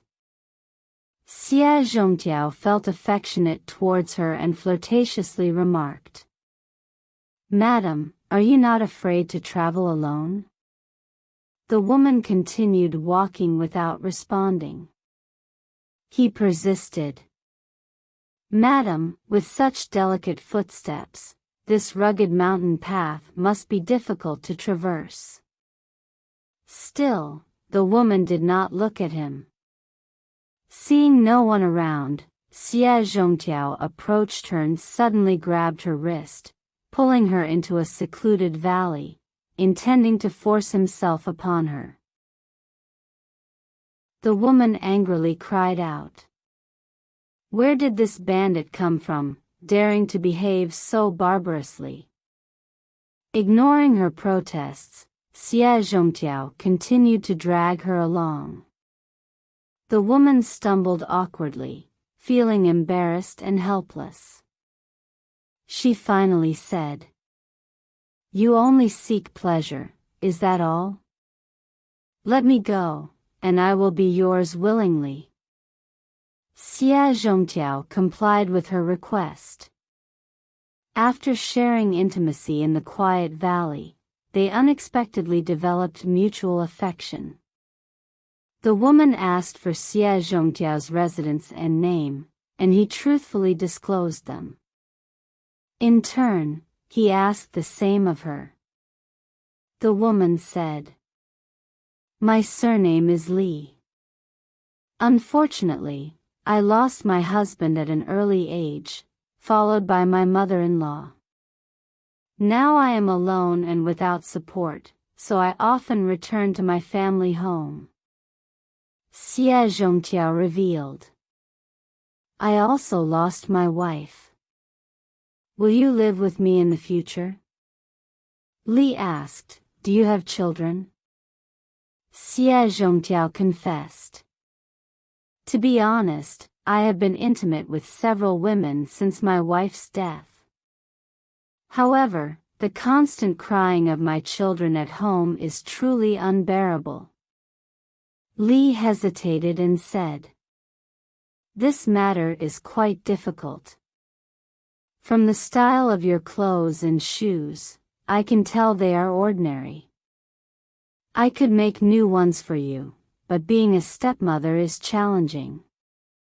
I fear I may not do well and could face criticism." Xie Zhongtiao reassured her, "Please do not worry so much about this matter. As long as I keep quiet, how can others interfere in our private affairs?" Li nodded in agreement but then worriedly added, "Now that we are together, I will definitely follow your arrangements in the future. However, I have a brother-in-law who considers me to be a valuable commodity. It may not be easy for us to live as we wish.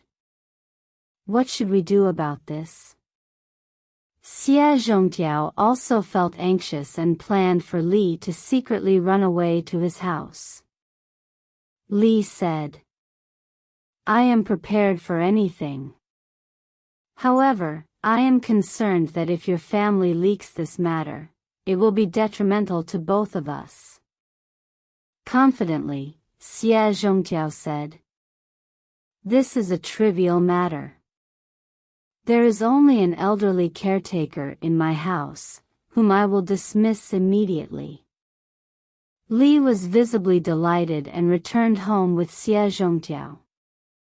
Initially, Li stayed in an outer room while Xie Zhongtiao sent away the elderly caretaker, cleaned the beds, and warmly welcomed Li inside. They became increasingly affectionate.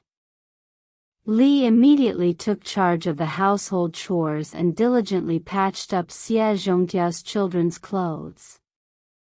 Xie Zhongtiao cherished Li dearly and secluded themselves daily behind closed doors, no longer engaging with outsiders. A little over a month later, Xie Zhongtiao happened to be away on business and locked the front door behind him as he left. Upon his return home, he found the doors tightly shut from inside and outside, with no response to his knocks. Frustrated, he broke the door open and entered, only to find no one inside. As he was about to enter the bedroom, a large wolf burst out of the room, nearly terrifying him to death. Upon further inspection inside, he discovered that each of his sons and daughters had already died, their blood staining the bedroom floor, leaving only 3 severed heads on the ground. Infuriated, he turned to chase after the large wolf, but it had already disappeared. At the end of the story, the author provides this commentary. He says, If a scholar's conduct is improper, suffering the loss of children in such a manner is indeed a tragic punishment. Moreover, if one were to marry a woman with complicated relationships, it would be akin to inviting a wolf into the house. What's more, a person like Xie Zhongtiao, who even attempted to seek a virtuous wife through illicit affairs and elopements.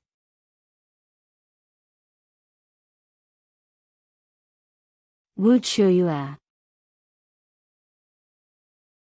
In Gaoyu County, there was a man named Wang Ding who was generous, warm-hearted, and physically strong, excelling in making friends. When Wang Ding was 18, his fiancée died of illness before they could marry. Wang Ding loved to travel and each trip would last for years. His brother, Wang Nai, was a renowned scholar in Jiangbei and had a deep bond with Wang Ding. He often advised his brother not to travel and planned to find him a good wife. However, Wang Ding ignored his brother's advice and took a boat to Zhenjiang to visit a friend. Coincidentally, the friend was away, so Wang Ding rented a room in the attic of an inn. The inn's window overlooked the clear, rippling waters of the river, with Jinshan clearly visible, which made Wang Ding very happy. Although the friend came the next day to invite Wang Ding to stay at his house, Wang Ding politely declined. Wang Ding stayed at the inn for more than half a month. One night, he dreamt of a young lady, around 14 or 15 years old, with a dignified and beautiful appearance. She climbed into bed and made love with him. When he woke up, he found he had had a nocturnal emission. He was quite puzzled but thought it was just a coincidence. However, the next night, he dreamt of the same young lady again. This continued for 3 or 4 nights, and Wang Ding was greatly astonished. At night, he did not dare to extinguish the candles and, though he lay in bed, he remained constantly alert. Yet, as soon as he closed his eyes, he would dream of the young lady again. While they were being intimate, Wang Ding suddenly woke up, hurriedly opened his eyes, and saw a girl as beautiful as a fairy clearly in his arms. The young lady, seeing Wang Ding awake, felt very shy. Wang Ding, although he suspected she was not human, was delighted and, without asking her about her situation, he made love to her again. The young lady seemed unable to bear it and said, "You are so rough, no wonder I dare not tell you the truth face to face." Only then did Wang Ding ask about her origins. The young lady replied, "My name is Wu Chuyue. My late father was a renowned scholar, proficient in the divinatory arts of the I Ching. He loved me dearly but said I had a short lifespan and therefore did not allow me to marry. Later, I indeed died at the age of 15. My father buried me on the east side of this inn's attic. He did not allow the burial mound to rise above ground level and did not erect a tombstone, but placed a stone tablet beside the coffin inscribed with, 'My daughter Chuyue is buried here without a tomb. 30 years later, she will marry Wang Ding.' Now 30 years have passed, and you have arrived. I was so happy and wanted to present myself to you, but felt shy, so I met you in your dreams." Wang Ding was also very happy upon hearing this and asked to make love to Wu Chuyue again. Wu Chuyue said, I need some of your yang energy to be reborn, but I cannot endure your advances right now. In the future, we can enjoy our married life together until old age. Why rush for tonight? With that, she got up and left. The next day, Wu Chiyue came to Wang Ding again, sitting opposite him, laughing and joking, as joyful as a living person. Later, they extinguished the candles and went to bed, and Wu Chiyue seemed no different from a living person. However, when Wu Chiyue got up, Wang Ding experienced another nocturnal emission, staining the bedclothes. One night, under the bright and clear moonlight, Wang Ding and Wu Chiyue were strolling in the courtyard. Wang Ding asked Wu Chiyue, "Are there cities in the underworld?" Wu Chiyue replied, "It is just like the human world. The cities in the underworld are not here, they are about 3 or 4 miles away. However, there, night is like day, and ghosts rest during the daytime." Wang Ding asked, "Can living people go and see them?" Wu Chiyue answered, "They can be led there by a ghost." Wang Ding requested to visit, and Wu Chiyue agreed. They set off under the moonlight towards the underworld. Wu Chiyue floated effortlessly, moving as swiftly as the wind, while Wang Ding had to exert himself to keep up. Suddenly, they seemed to arrive at a place, and Wu Chiyue said, "We are not far now." Wang Ding looked around but saw nothing. Wu Chiyue then smeared her saliva at the corners of Wang Ding's eyes. When he opened his eyes again, he found his vision twice as bright as usual, making the night appear as clear as day. Instantly, Wang Ding saw a city emerging through the hazy mist, with people on the streets as if heading to a market. Soon, 2 officers in black garments passed by, dragging 3 or 4 people, the last of whom closely resembled Wang Ding's elder brother, Wang Nai. Wang Ding approached and saw that the person was indeed his brother. He was horrified and asked, "Brother, how did you end up here?" Upon seeing Wang Ding, Wang Nai burst into tears and said, "I don't know how it happened. The officers forcibly brought me here." Wang Ding angrily said, "My brother is a gentleman who adheres to propriety. How could he end up bound like this?" He then asked the 2 officers to release his brother. The officers refused and arrogantly glared at Wang Ding. Enraged, Wang Ding was about to argue when Wang Nai stopped him, saying, "This is the order of their superior, they are only doing their duty. However, I lack money, and they are demanding a bribe, which is truly ruthless. Brother, please go back and help me gather some money." Wang Ding grabbed his brother's arm, weeping bitterly. The officers, also angered, yanked the rope around Wang Nai's neck, causing him to fall. Seeing this, Wang Ding's rage flared uncontrollably. He unsheathed his sword and immediately decapitated 1 officer. The other officer, seeing this, cried out loudly, but Wang Ding also cut off his head. Wu Chiyue, witnessing this, was greatly terrified and said, "You have killed officers of the underworld, which is an unforgivable crime. You must flee immediately. If you delay, a great calamity will befall you. You must quickly find a boat and go north."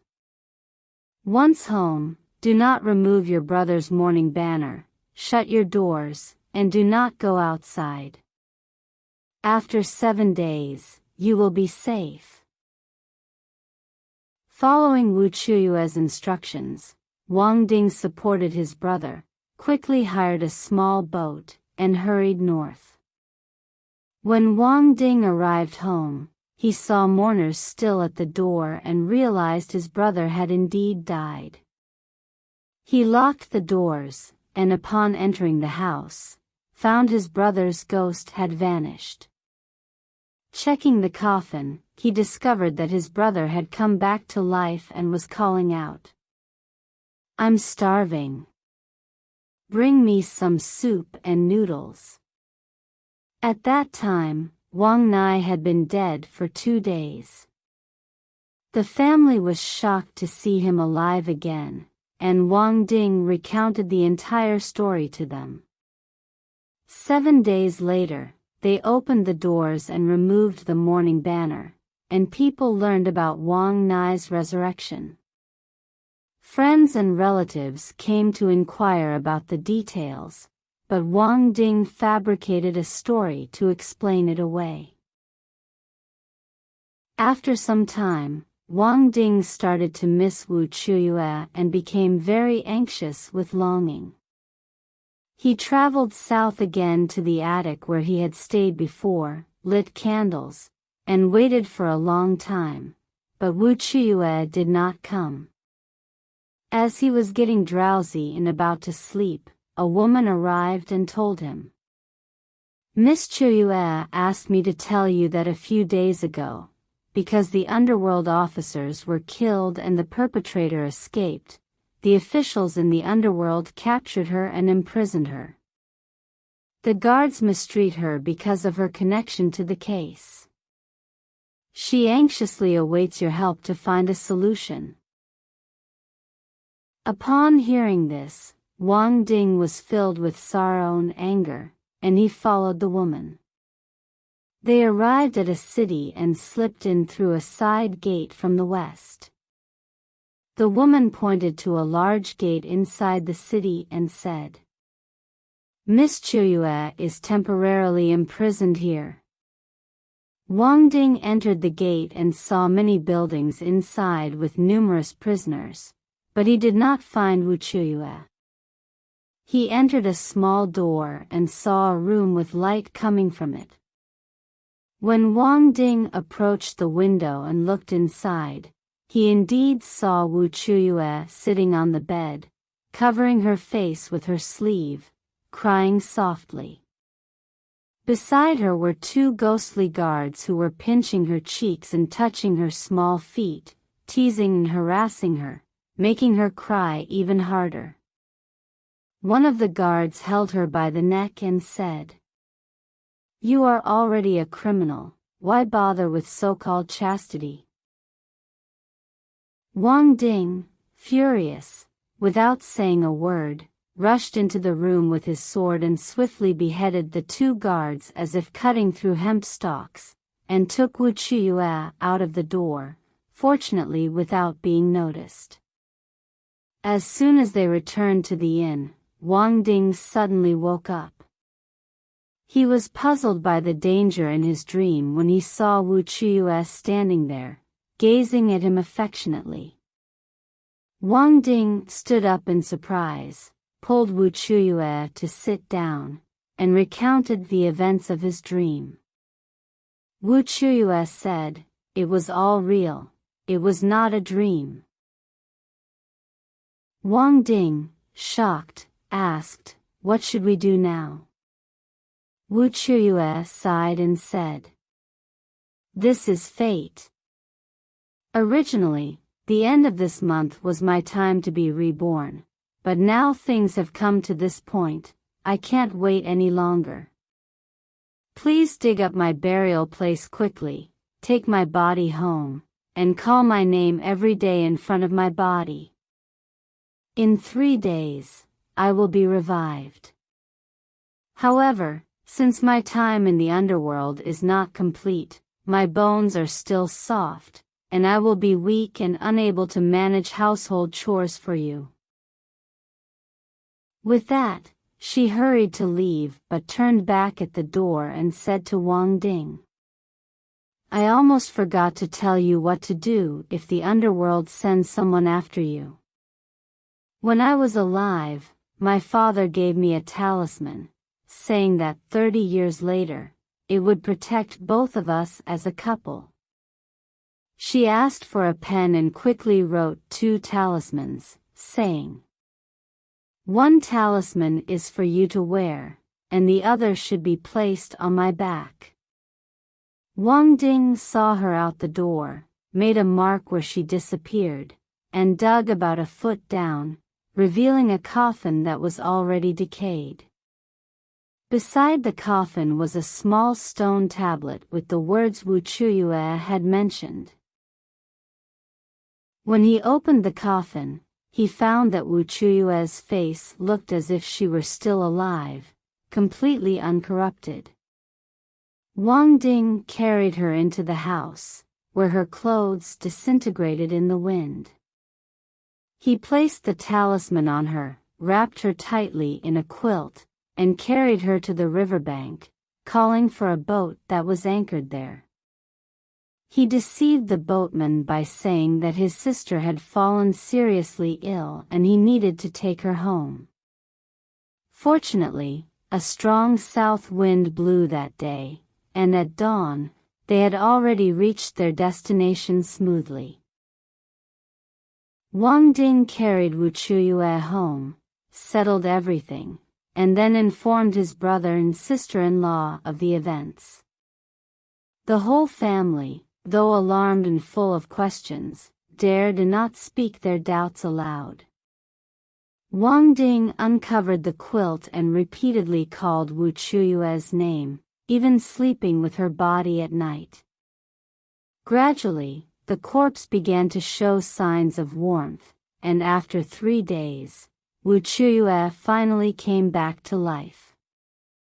7 days later, she could even walk. Wu Chuyue dressed and went to pay respects to her sister-in-law, her demeanor as graceful as that of a celestial being. However, she was still weak, and after walking more than 10 steps, she needed someone to support her, or she would sway as if about to fall. Those unaware of the true situation assumed Wu Chuyue was suffering from a strange illness, which, in their eyes, added to her charm. Wu Chuyue often advised Wang Ding, "Your sins are too deep. You should perform good deeds and recite scriptures to repent, or your lifespan might be cut short." Wang Ding, who had never believed in deities or Buddhism before, heeded her advice and began studying Buddhist teachings with sincere devotion. As a result, the family lived in peace and safety. At the end of the story, the author adds his own commentary. Upon hearing this story, I sincerely suggest that the underworld establish a law. Anyone who kills a public officer should have their punishment reduced by 3 levels compared to those who kill innocent civilians. This is because these so-called officers are all deserving of death. How wonderful it would be if eliminating these harmful officers could be considered lawful. Even if such a law seems harsh, it wouldn't be considered tyrannical. Moreover, the underworld doesn't have fixed laws.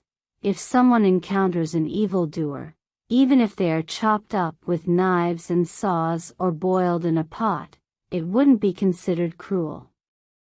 As long as the actions bring great satisfaction to the public, even the king of hell would think it well done. However, it is doubtful that someone like Wang Ding, who committed a crime warranting pursuit by the underworld, could actually escape. Perhaps the king of hell never intended to capture him at all.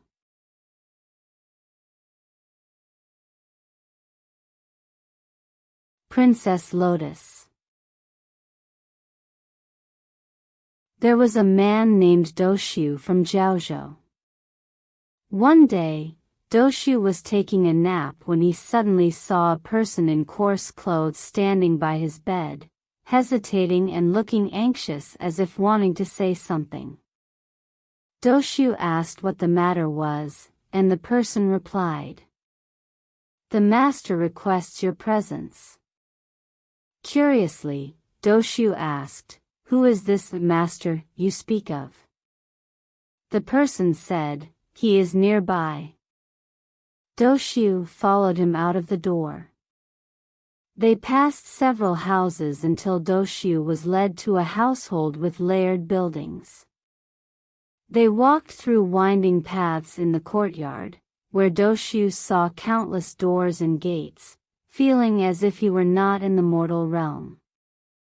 He even saw palace maids and court ladies bustling about, many of whom asked the person in coarse clothes, "Has Mr. Do arrived?" The person in coarse clothes confidently replied in the affirmative. After a while, a dignified official came out to greet Doshu respectfully. Upon entering the main hall, Doshu, puzzled, asked, "We have never had any dealings, and I have never visited here. I am grateful for your warm reception now, but I am puzzled." The official said, "Our king admires your family's integrity and generations of virtue, and wishes to meet you." Doshu asked in even greater astonishment, "And who is this king?" The official replied, "Wait a moment, you will soon find out." Shortly after, two court ladies came forward with banners to guide Doshu. Passing through successive palace gates, he saw the king sitting in the center of the great hall. The king saw Doshu entering the hall and walked down the steps to greet him, following the protocol of host and guest meeting. After exchanging formalities, they proceeded to a richly laid banquet. Doshu looked up and saw a plaque hanging in the hall inscribed with the characters, "Gui Mansion." He felt uneasy and unsure of what to say. The king said, "That we could become neighbors shows our deep connection. Today, you should drink freely and without worry, casting aside fear and hesitation." Doshu repeatedly agreed. After several rounds of wine, music of pipes and strings filled the grand hall with elegant and delicate tones, without the need for drums or gongs. After a brief pause, the king suddenly looked at his ministers on both sides and said, "I will give you the first line of a couplet, and you must provide the second." The first line is, "The talented lady ascends to Gui Mansion." People present were contemplating, and Doshu responded, "A nobleman loves the lotus flower." The king was greatly pleased upon hearing this and exclaimed, "Indeed remarkable. Lotus is precisely the princess's nickname. You two seem to be a perfect match. Could this be fate from a previous life?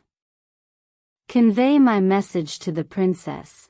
She must come out and meet this gentleman." After some time, the sound of tinkling ornaments heralded approaching footsteps, accompanied by the rich fragrance of orchids and musk. It was the princess who had arrived. About 16 or 17 years old, she was extraordinarily beautiful, unmatched by anyone. The king instructed the princess to bow to Doshu and said, "This is my daughter, Lotus." After exchanging greetings, the princess departed.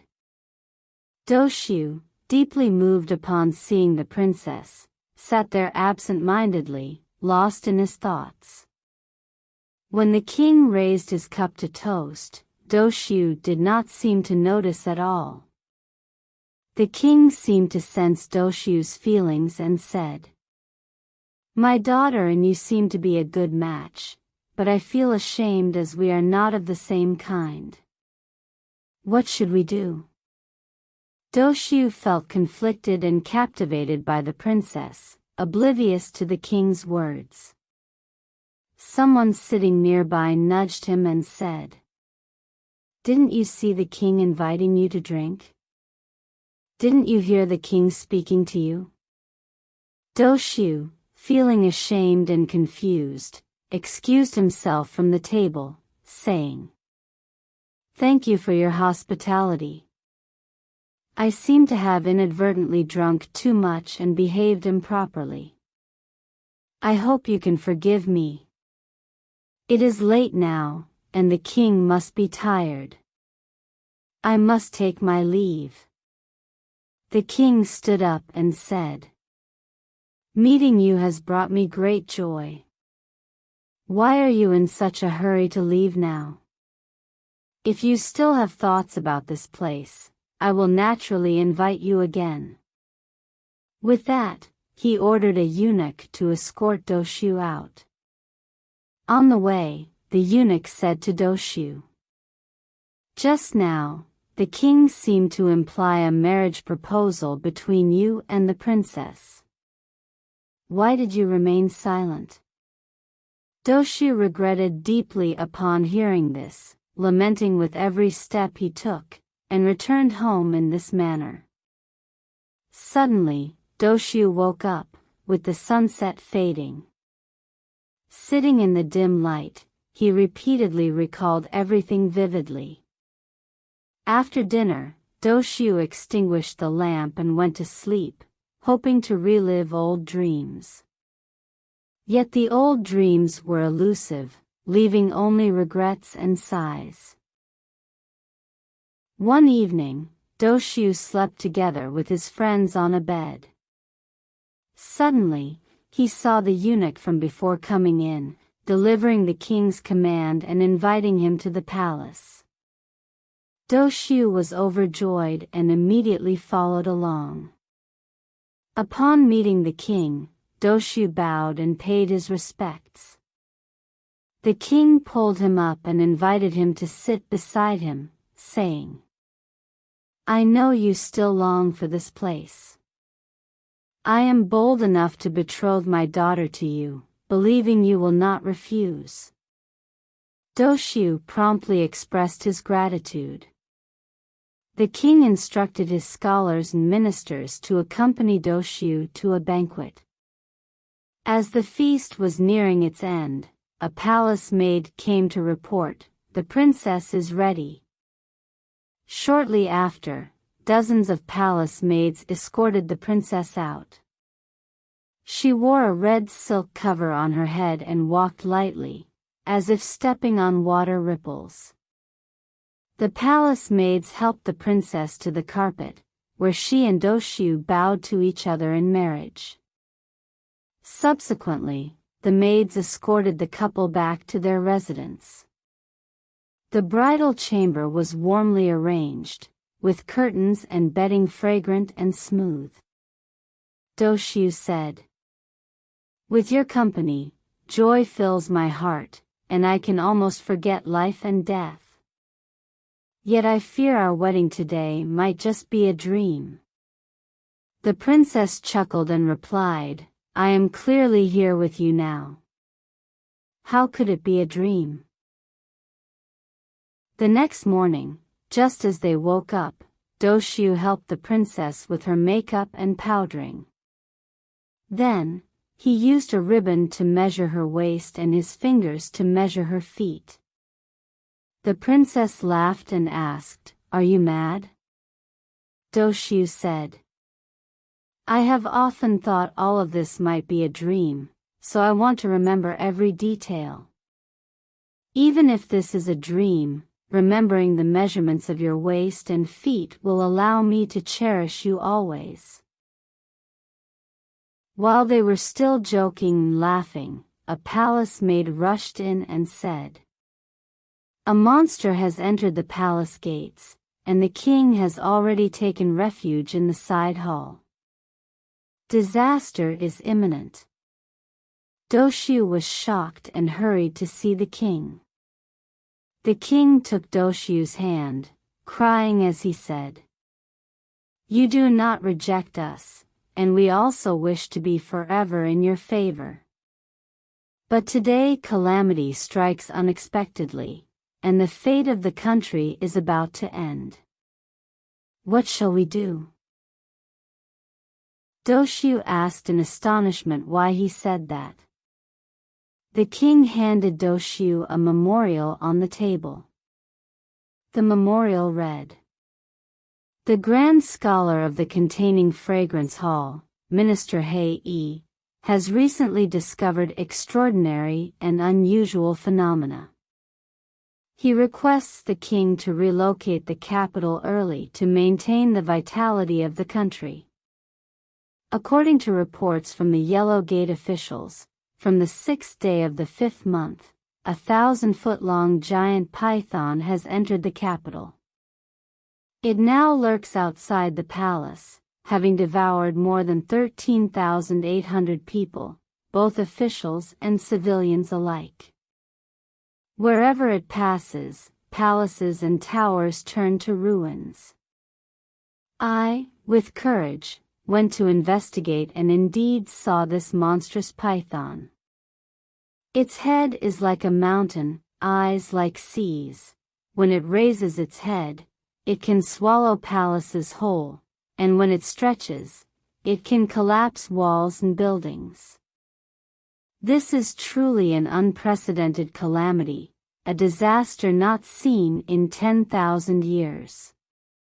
The fate of the nation is at stake. Please, Your Majesty, lead the palace and your family members swiftly to the land of joy." After reading the memorial, Doshu turned pale as ash. Immediately, a palace maid ran in and reported, "The monster is here." Everyone in the grand hall wailed in despair. The king, in a panic, looked at Doshu tearfully and said, "I can only entrust my daughter to you." Doshu rushed back breathlessly to the bridal chamber. The princess was there, weeping bitterly with her palace maids. Upon seeing Doshu enter, she grabbed his clothes and said, "Husband, how should you arrange for me?" Doshu, overwhelmed with grief, took the princess's wrist and said thoughtfully, "I am poor and humble. I regret that I cannot provide you with a prosperous life. I have a few thatched cottages now. Can we temporarily hide there together?" The princess, tears in her eyes, said, "The situation is urgent. What other choice do we have? Please, quickly take me there." Doshu helped the princess out of the bridal chamber. Soon, they arrived at Doshu's home. The princess said, "This is a very safe residence, much better than my home. However, since I have come with you, who can my parents rely on now? Please build another house so people from across the country can settle here." Doshu felt troubled. The princess wept bitterly and said, "Since you cannot help in times of urgency, what use are you?" Doshu could only console her. They entered the house, where the princess lay on the bed, crying sorrowfully. Doshu couldn't comfort her. He was pondering his dilemma when he suddenly woke up, realizing it had all been a dream. Yet in his ears still echoed the princess's continuous sobbing. Listening closely, he realized it wasn't a human sound at all, but the buzzing of 2 or 3 bees on his pillow. Doshu exclaimed, "Strange things." His friend asked why he said that, and Doshu recounted the situation from his dream just now. His friend was also surprised upon hearing it. They got up together to look at the bees and found one clinging to Doshu's sleeve, reluctant to leave. His friend suggested Doshu build a hive for the bees. Doshu followed the advice and immediately found craftsmen to construct the hive. As soon as they erected 2 sides of the bee walls, a swarm of bees flew in from outside, continuously arriving. Before the hive's roof was closed, it was already filled with honeycombs. Doshu then tried to trace where the bees came from and discovered they originated from an old man's vegetable garden next door. There was a beehive there, thriving for over 30 years with the bees prospering inside. Someone told the old man about Doshu's story, and the old man went to check. His own beehive was now silent and still. Upon lifting one side of the hive to inspect further, he found a snake approximately 3 meters long coiled inside. The old man captured and killed the snake. Doshu finally realized that the supposed giant python referred to this snake. After the bees came to Doshu's house, their reproduction became even more vigorous, and no further unusual incidents occurred.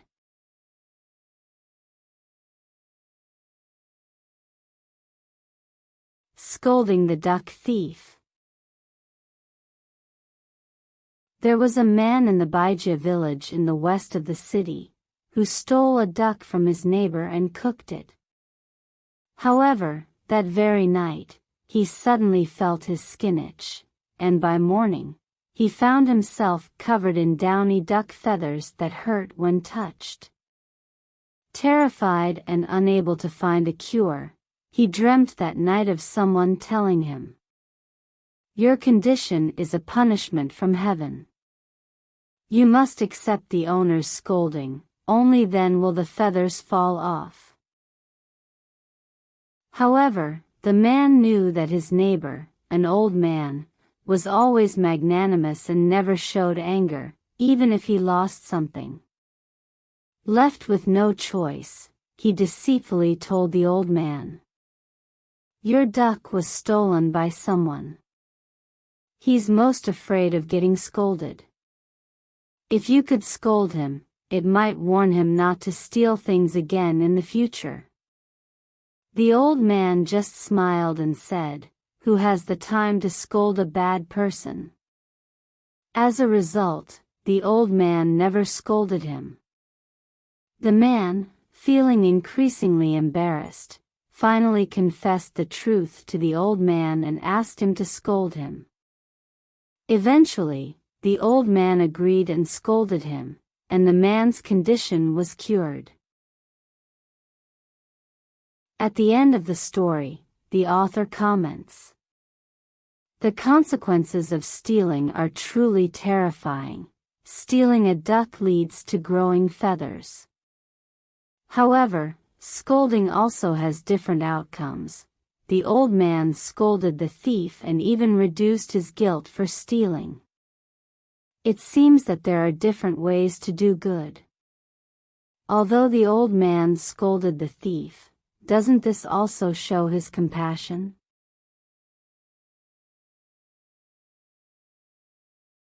God of Poyang Lake. In Edo County, there was a man named Zhai Zhanqi. Once, Zhai Zhanqi went to Raozhou in Jiangxi to serve as a magistrate. Passing by Poyang Lake, he saw a shrine by the lake and stopped to admire it. Inside the shrine, Zhai Zhanqi saw statues resembling martyred heroes from the Ming dynasty, such as Ding Pulong, but he noticed that a statue with the surname Zhai was placed last. Feeling displeased, he said, "How can someone from our family be placed at the end?"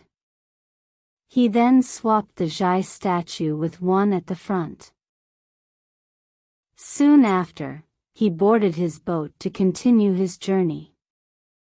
Suddenly, a strong wind blew, snapping the sail and tilting the mast. Everyone on the boat cried out in fear. At that moment, a small boat came breaking through the waves towards Zhai Zhanqi's boat. As it neared, a person hurriedly helped Zhai Zhanqi onto the small boat, followed by his family. Once aboard, Zhai Zhanqi looked closely at the owner of the small boat and realized he resembled the Zhai statue from the shrine exactly. After a while, when the storm subsided, Zhai Zhanqi wanted to thank the owner of the small boat, but found he had disappeared.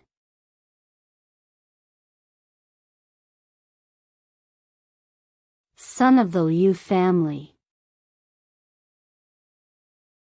Liu Shichuan from Jiaozhou was the financial manager for the family of the minister, Fa Ruozhen.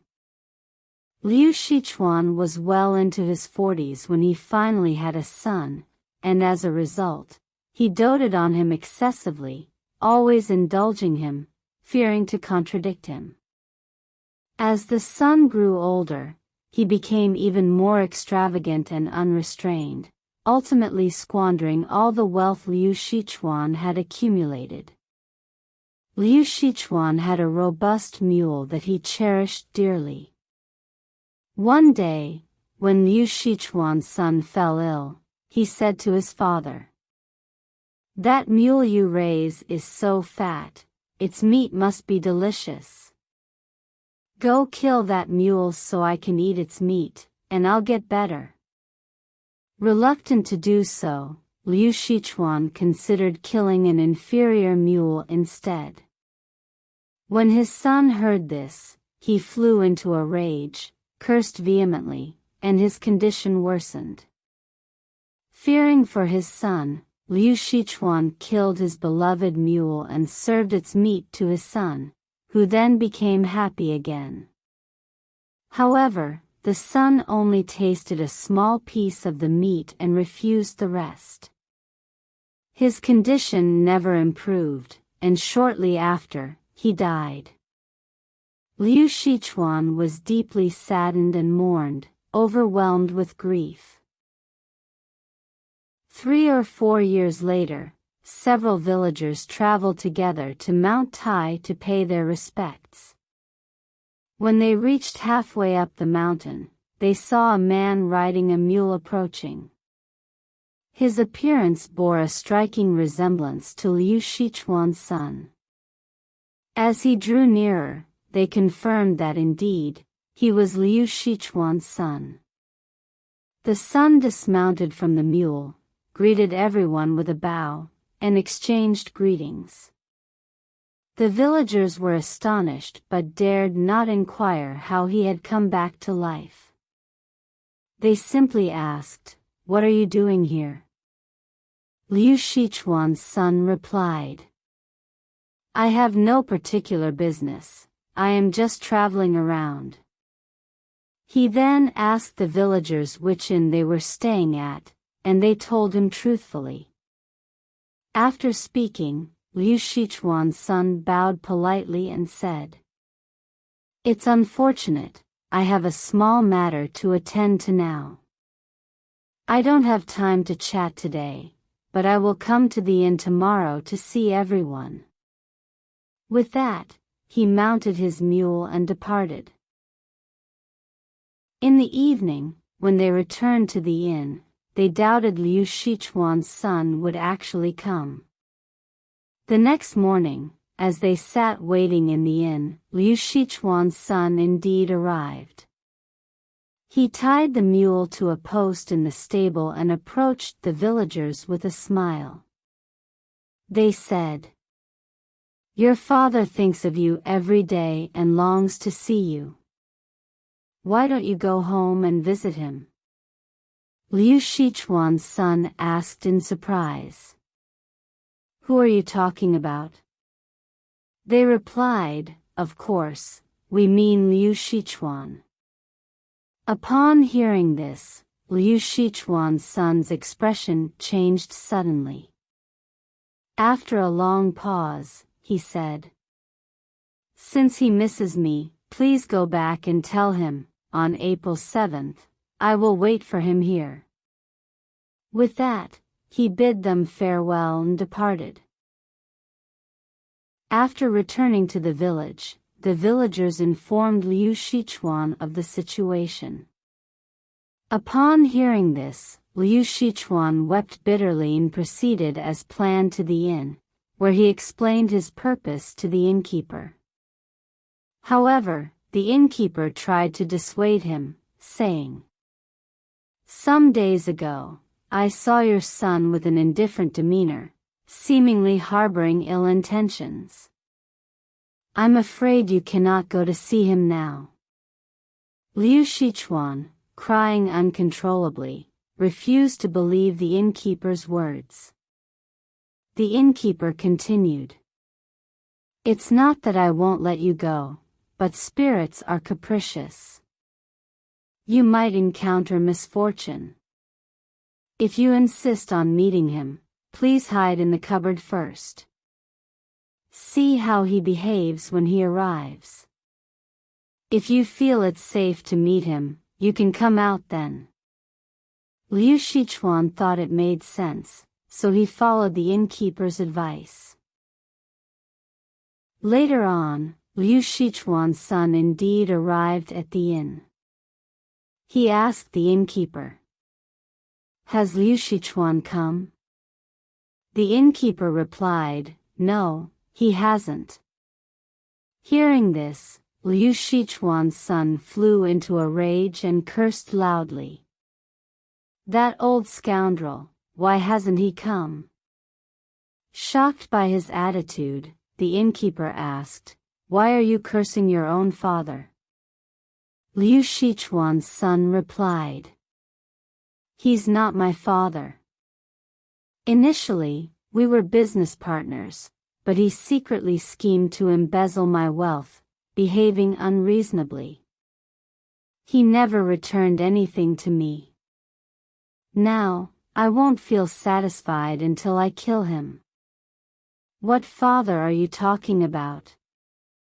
With these words, Liu Shichuan's son stormed out of the room, muttering angrily, Today he got lucky.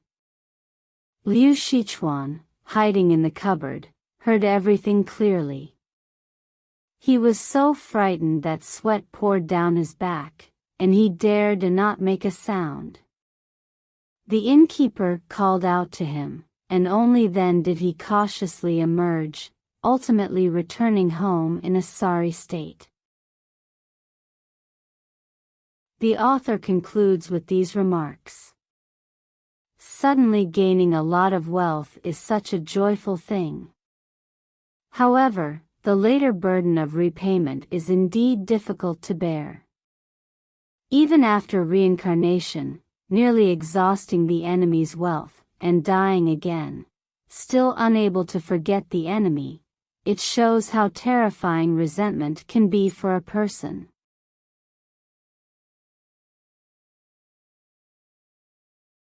The Great Immortal. On a day in March of the Gui Hai year, I traveled to Jinan with Gao Jiwen. We stayed at an inn, and Gao Jiwen suddenly fell ill. Coincidentally, our friend Gao Zhenmei also arrived in Jinan with Mr. Gao Niandong, so I discussed with them how to treat Gao Jiwen. We heard from Mr. Yuan Lin that there was a fox spirit at the Liang family in the southern suburb of Jinan, reputed to be very skilled in medicine. We decided to visit together. The Liang family consisted of a woman of about 40, with a mysterious charm reminiscent of a fox. We entered her house and found that the inner room was draped with red curtains. Pulling back the curtains, we saw a portrait of Guanyin Bodhisattva hanging on the wall, along with 2 or 3 paintings depicting a figure on horseback holding a long spear, surrounded by a chaotic assembly of attendants on horseback. Against the north wall of the room stood a small table, on which sat a tiny chair less than a foot high, covered with a small embroidered cushion. It was said that this seat was for the immortal spirit to sit upon when it arrived. We lit incense, lined up, and bowed respectfully. Liang then struck a chime 3 times and chanted softly. After the prayer, Liang invited us to sit on a couch in the outer room. She stood by the curtain, tidied her hair, rested her chin on her hand, and spoke with us about the miracles performed by the great immortal. As the sky darkened, we grew anxious about returning home at night, so we asked Liang to pray again and invite the immortal spirit. Liang reluctantly struck the chime once more and prayed again. She then turned and stood by the curtain, saying, "The great immortal loves to converse at night and seldom appears at other times. Just last night, a scholar awaiting his examination brought food and wine to share with the immortal. The immortal also brought out fine wine to entertain the scholar. They wrote poems and laughed together until dawn." She had barely finished speaking when we heard a fine, dense sound from the room, like the chirping of bats in flight. As everyone listened closely, suddenly there was a loud noise from the table, as if a large stone had fallen, which startled everyone. At this moment, Liang turned to us and said, "It's enough to scare a person to death." Then we heard a sigh from the table, sounding like it came from a strong old man. Liang used a banana leaf fan to cover the small seat. We heard a loud voice from the seat saying, "Fated, fated." The voice then began to invite us to sit and seemed to be bowing. The voice asked, "What brings you here?" Gao Zhenmei, following Mr. Gao Niandong's suggestion, asked, "Have you seen the Bodhisattva?"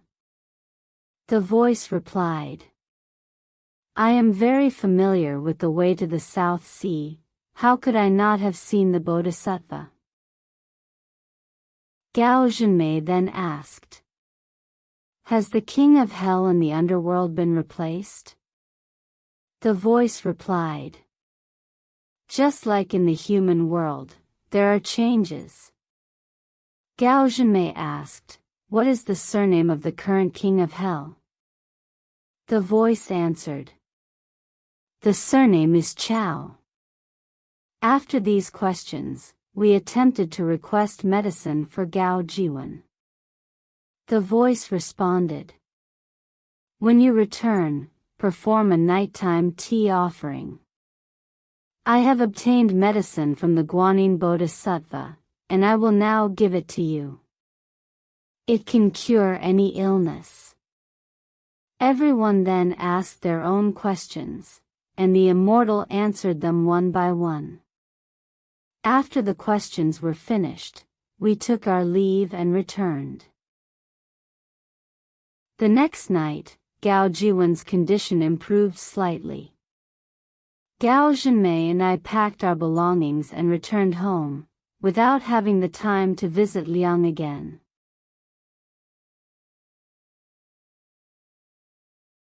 Ho Jingshan, Minister of Personnel, Mr. Gao Niandong, once told me that during the Chongzhen era of the Ming dynasty, there was a monkey spirit with the Taoist title of Jingshan. Its soul once possessed an old man from Hejian, engaging in conversations about poetry and predicting fortune and misfortune. When it spoke, it was always captivating and tireless.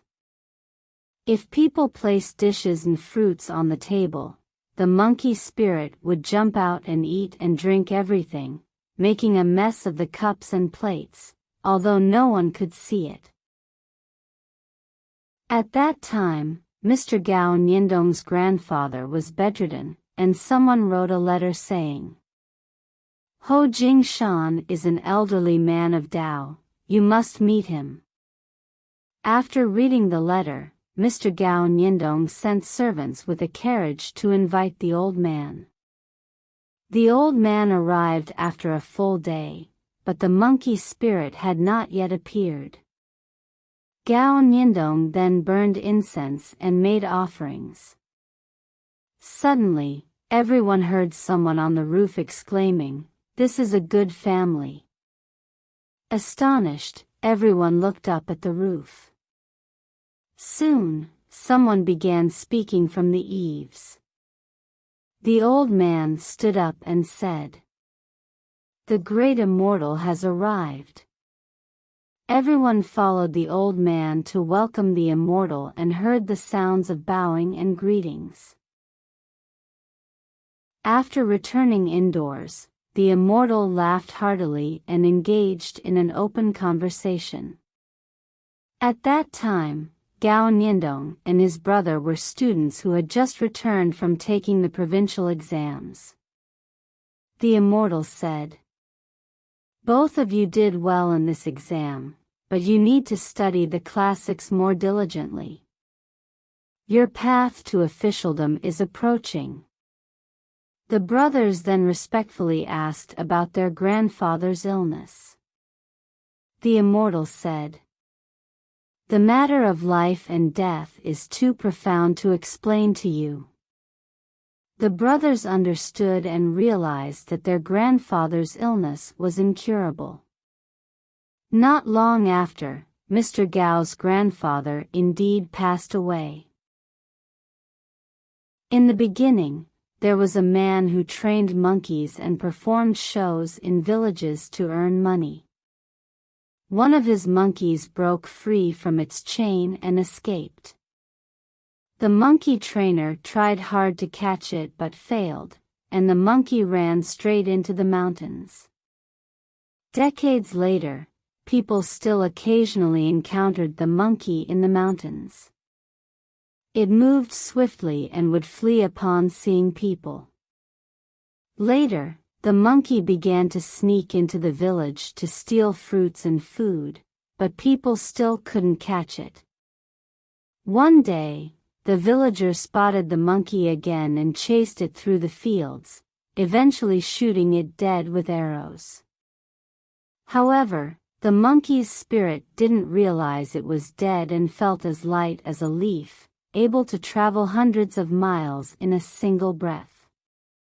It then possessed an old man from Hejian, telling him, "If you worship me, I will make you rich."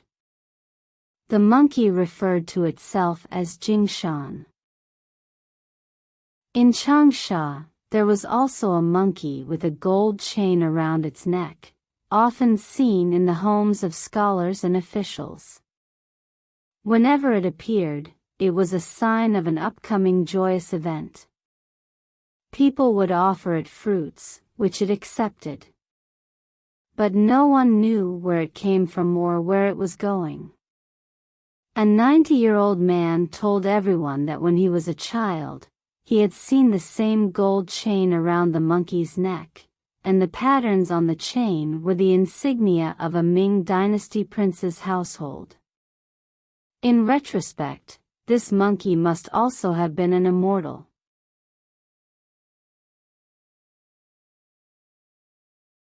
Jin Shingsa. Jin Shingsa, a native of Jining, married a daughter from the Mu family in the same village.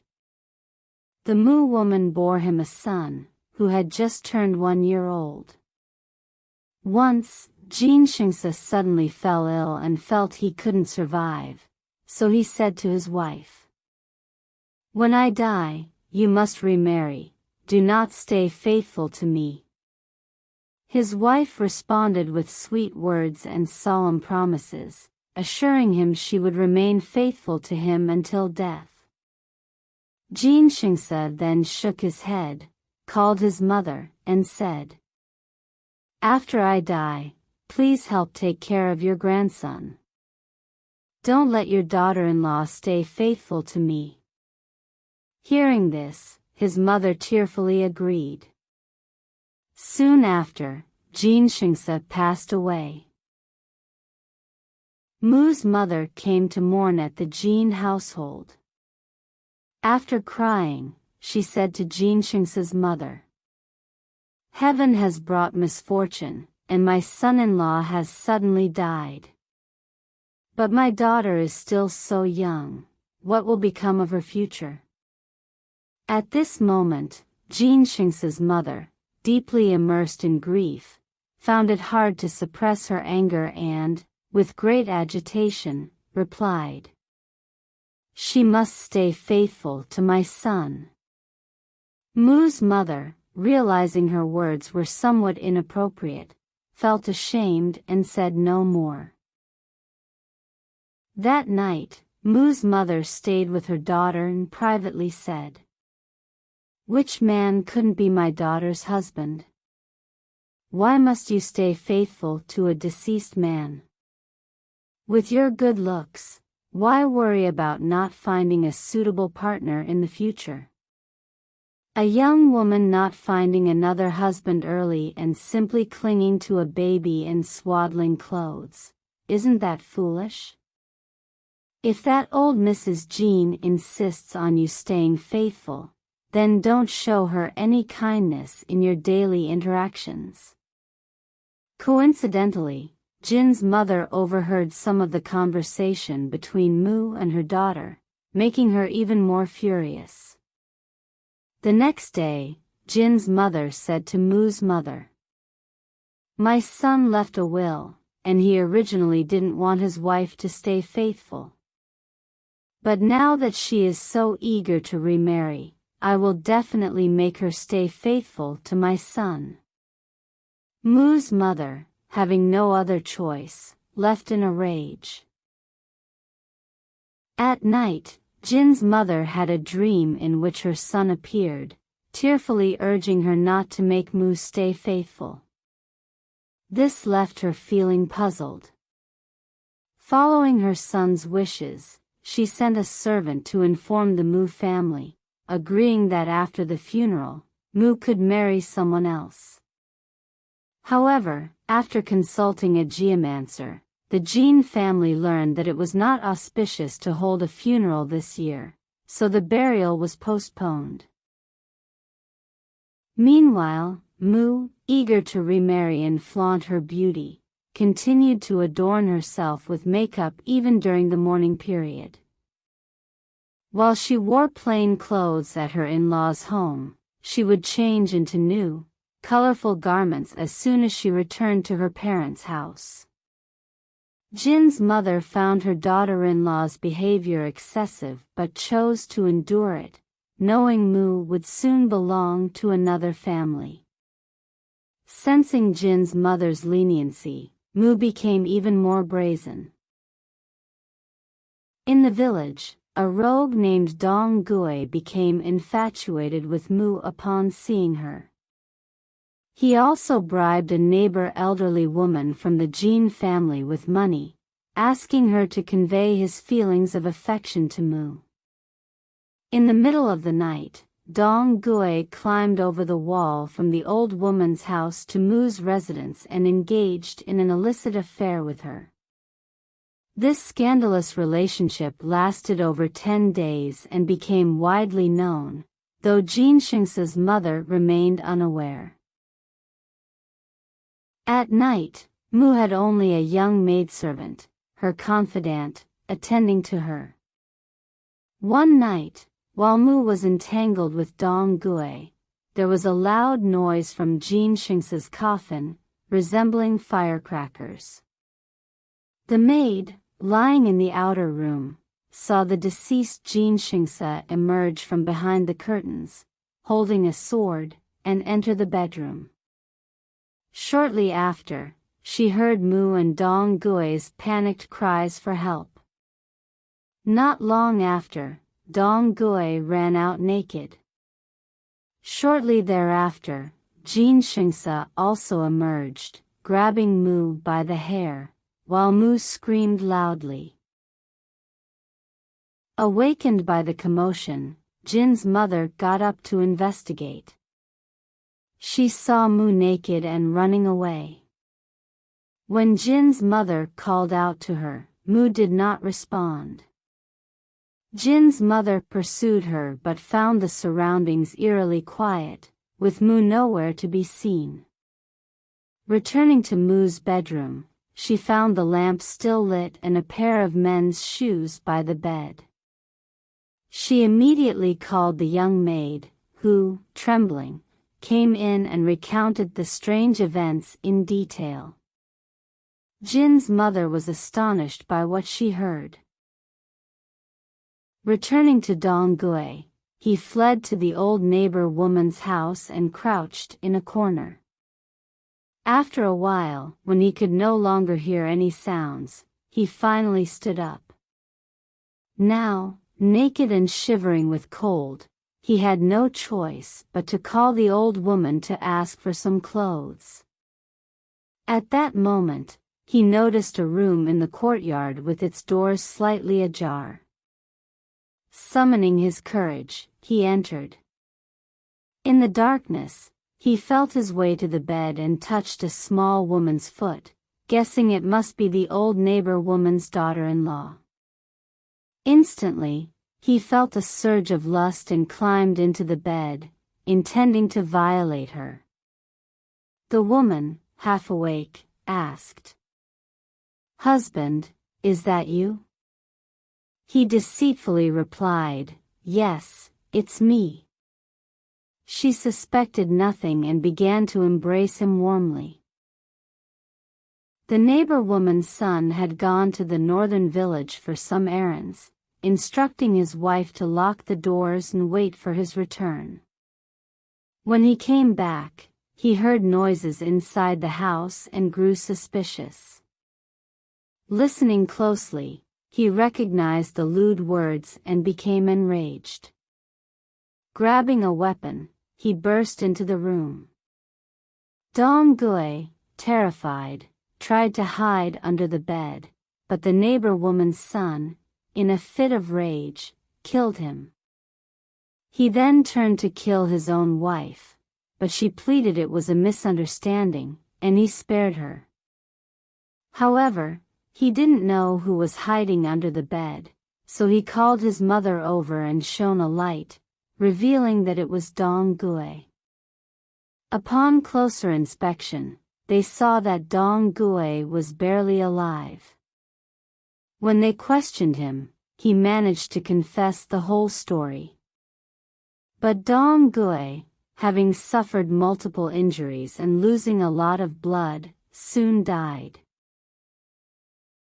Panicking, the old woman told her son, "To catch adultery, both parties should be caught. The magistrate could forgive if he knew. But now, you've only killed one person. What should we do?" Her son, realizing the situation, reluctantly killed his wife as well. That night, Mu's father was sleeping when he heard the sound of a fire outside.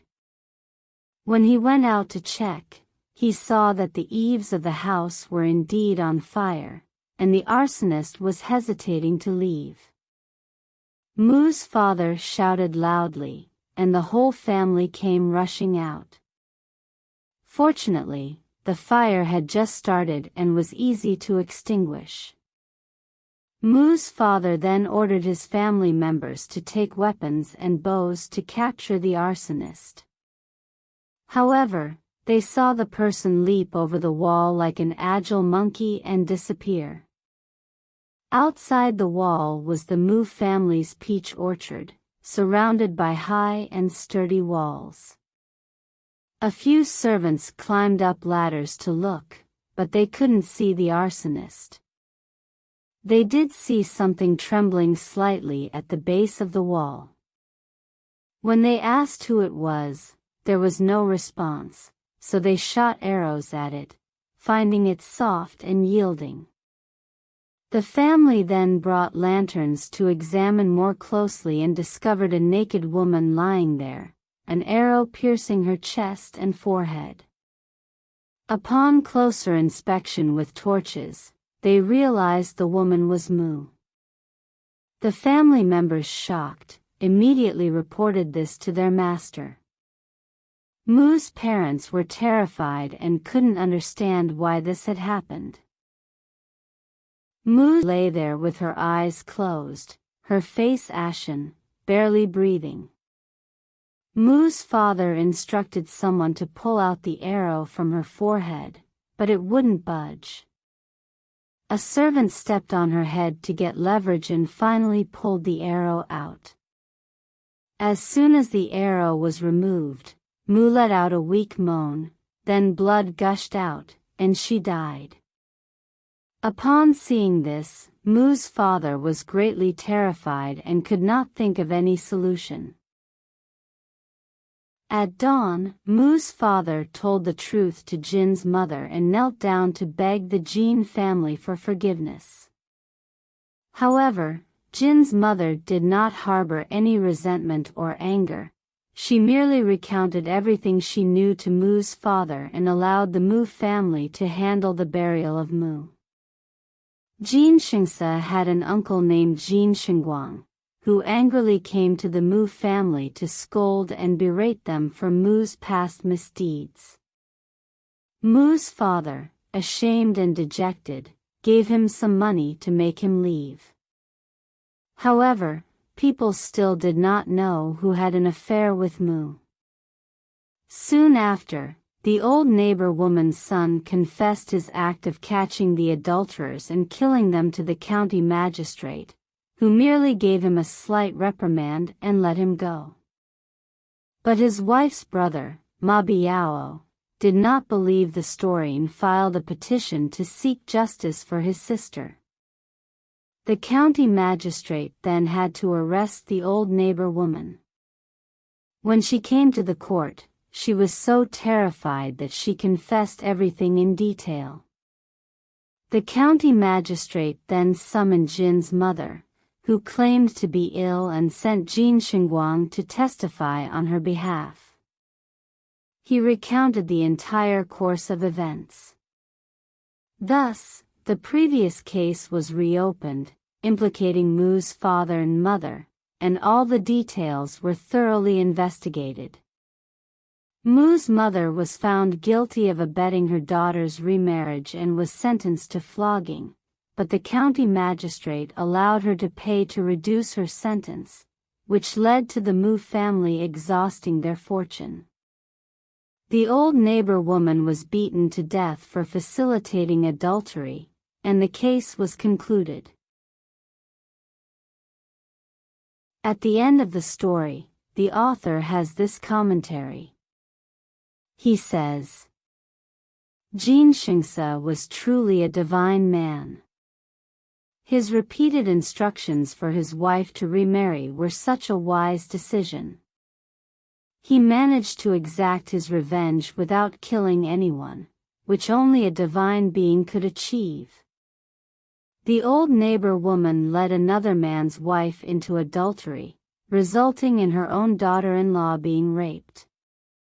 Mu's mother loved her daughter but ultimately caused her death. Alas, if one wants to know the future result, one must look at the current behavior. The retribution for the Jin family came so quickly that they did not have to wait for the next life for justice to be served.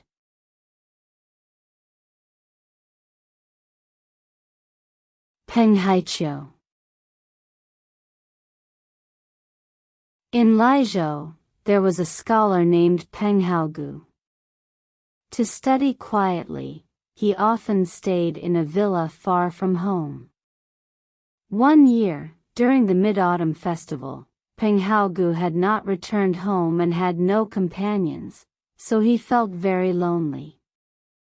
He thought about how there were no friends in the village to talk to, except for a man named Xiu Sheng, who was a well-known scholar in the county. However, Xiu Sheng had some shameful behaviors that Penghaogu despised, so he was unwilling to associate with him.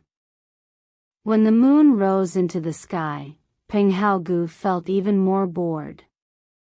Desperate, he wrote a note inviting Xiu Sheng over. While the two were drinking, someone knocked on the door. The servant boy went to open it and saw a scholar who said he wanted to see the master. Penghaogu left the table and respectfully invited the guest inside. They exchanged greetings and sat around the table, and Penghaogu asked the scholar his name and place of origin. The scholar said, "I am from Guangling and share your surname. My name is Haiqiu. On such a fine night, I felt very lonely in the inn. I heard of your refined demeanor and came to visit without introduction." Penghaogu carefully observed the scholar, noting his clean cloth garments and elegant, scholarly demeanor. Penghaogu was delighted and said, "It turns out we are of the same clan. What a fortunate day to meet such a distinguished guest." He then instructed the servant boy to pour wine for Penghaogu and treated him like an old friend. Penghaogu noticed that Penghaogu seemed to disdain Xiu Sheng, who, in turn, tried to flatter Penghaogu. However, Penghaogu remained aloof and did not show proper courtesy. Feeling embarrassed for Xiu Sheng, Penghaogu interrupted their conversation and suggested singing a folk song to liven up the drinking. He then looked up at the sky, cleared his throat, and sang a song by Li Bai called, "The Ballad of the Hero of Fufeng." When he finished, the guests cheered and laughed.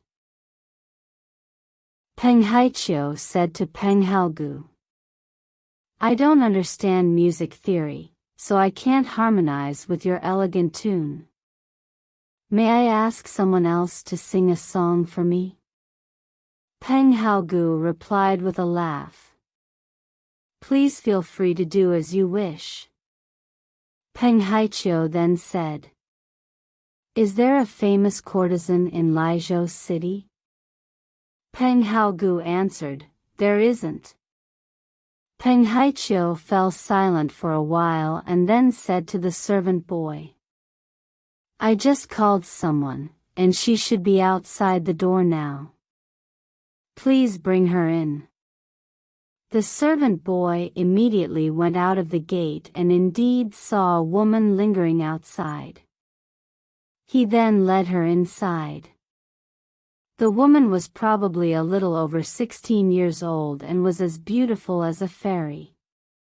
Penghaogu was amazed by her beauty and quickly helped her sit down.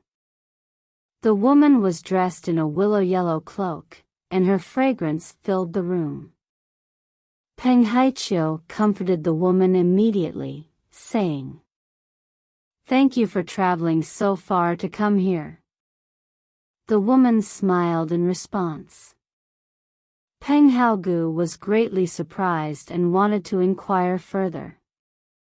Penghaogu explained, "Unfortunately, our town lacks beauties, so I just called her from a boat on West Lake." He then said to the woman, "The song, 'Heartless Man,' that you sang on the boat earlier was excellent. Please sing it again for everyone." The woman sang, "Heartless man, leading the horse to wash in the spring pond. Voices are distant, horse sounds faint, the river and sky are high, the mountain moon is small. Turning away and not returning, dawn breaks in the courtyard. Not lamenting the many partings, but grieving over the few meetings. Where to sleep? Don't scatter like wind-blown cotton. Even if you don't become a lord, don't go to Linchuan. Peng Haiqiu also took out a jade flute from his stocking, and he played along with the singing. When the song ended, the flute's sound ceased. Peng Haogu, astonished, exclaimed. From West Lake to here, not just 1,000 miles away, yet you swiftly summoned her. Could it be that you are a celestial being? Peng Haiqiu replied modestly. How dare I claim to be a celestial being? It's just that in my view, 1,000 miles is no more than the size of a courtyard. Tonight, the clear breeze and bright moon over West Lake make the scenery more beautiful than usual. We must go and admire it. Will you accompany me? Peng Haogu, curious about Peng Haiqiu's extraordinary abilities, agreed, saying, It would be my honor to accompany you. Peng Haiqiu asked, Would you prefer to go by boat or horse? Peng Haogu, thinking that traveling by boat would be more comfortable, replied, I would like to go by boat. Peng Haiqiu said, Calling a boat from here is quite far. There should be a ferry boat in the Milky Way. With that, he waved his hand towards the sky and said, Boat, come quickly, boat, come quickly. We are going to West Lake tonight, and there will be generous rewards. Before long, a colorful boat descended from the sky, surrounded by mist and clouds. Everyone boarded the colorful boat. On the boat, there was a person holding a short oar, with dense long feathers tied to the end of the oar, resembling a feather fan. With each stroke of the short oar, a gentle breeze blew. The colorful boat gradually ascended into the sky, heading south at a speed like that of an arrow. After a while, the boat descended back onto the water. They heard music and voices bustling around them. Peng Haogu stepped out of the cabin and saw the bright moon reflected on the rippling waves, with pleasure boats crowding like a bustling market. The boatmen ceased rowing, allowing the colorful boat to drift along with the current. Upon closer inspection, they were indeed at West Lake. Peng Haiqiu then brought out fine wine and delicacies from the rear cabin, joyously drinking with everyone. Before long, a luxurious boat approached and sailed alongside the colorful boat. Looking through the windows of the luxurious boat, they saw 2 or 3 people sitting together, playing chess and laughing loudly. Peng Haiqiu handed a cup of wine to the woman, saying, I bid you farewell with this cup of wine. As she drank, Peng Haogu was reluctant to part with her, pacing anxiously, afraid she might leave. He discreetly nudged her with his foot, and she looked at him affectionately with her eyes half closed. Moved by the scene, Peng Haogu pleaded to arrange a future meeting with the woman. She replied, If you truly admire me, just inquire about Zhuanyang's name, everyone knows her. Peng Haiqiu then handed the woman a handkerchief embroidered with Peng Haogu's name, saying, I pledge on behalf of you and Haogu to meet again in 3 years. He then stood up, holding the woman in his palm, saying, O celestial being, celestial being. He opened the window of the neighboring boat and ushered her inside. The window was as large as a plate, and she slithered inside like a snake, not seeming to find it narrow. Soon after, voices from the neighboring boat exclaimed, "Zhuanyang has awakened." The luxurious boat then sailed away. Peng Haogu saw from afar that the boat had docked ashore, and the people on board were disembarking, losing interest in further sightseeing. He expressed to Peng Haiqiu his desire to go ashore and explore with him. As soon as his suggestion was made, the colorful boat had already docked. Peng Haogu disembarked and strolled away.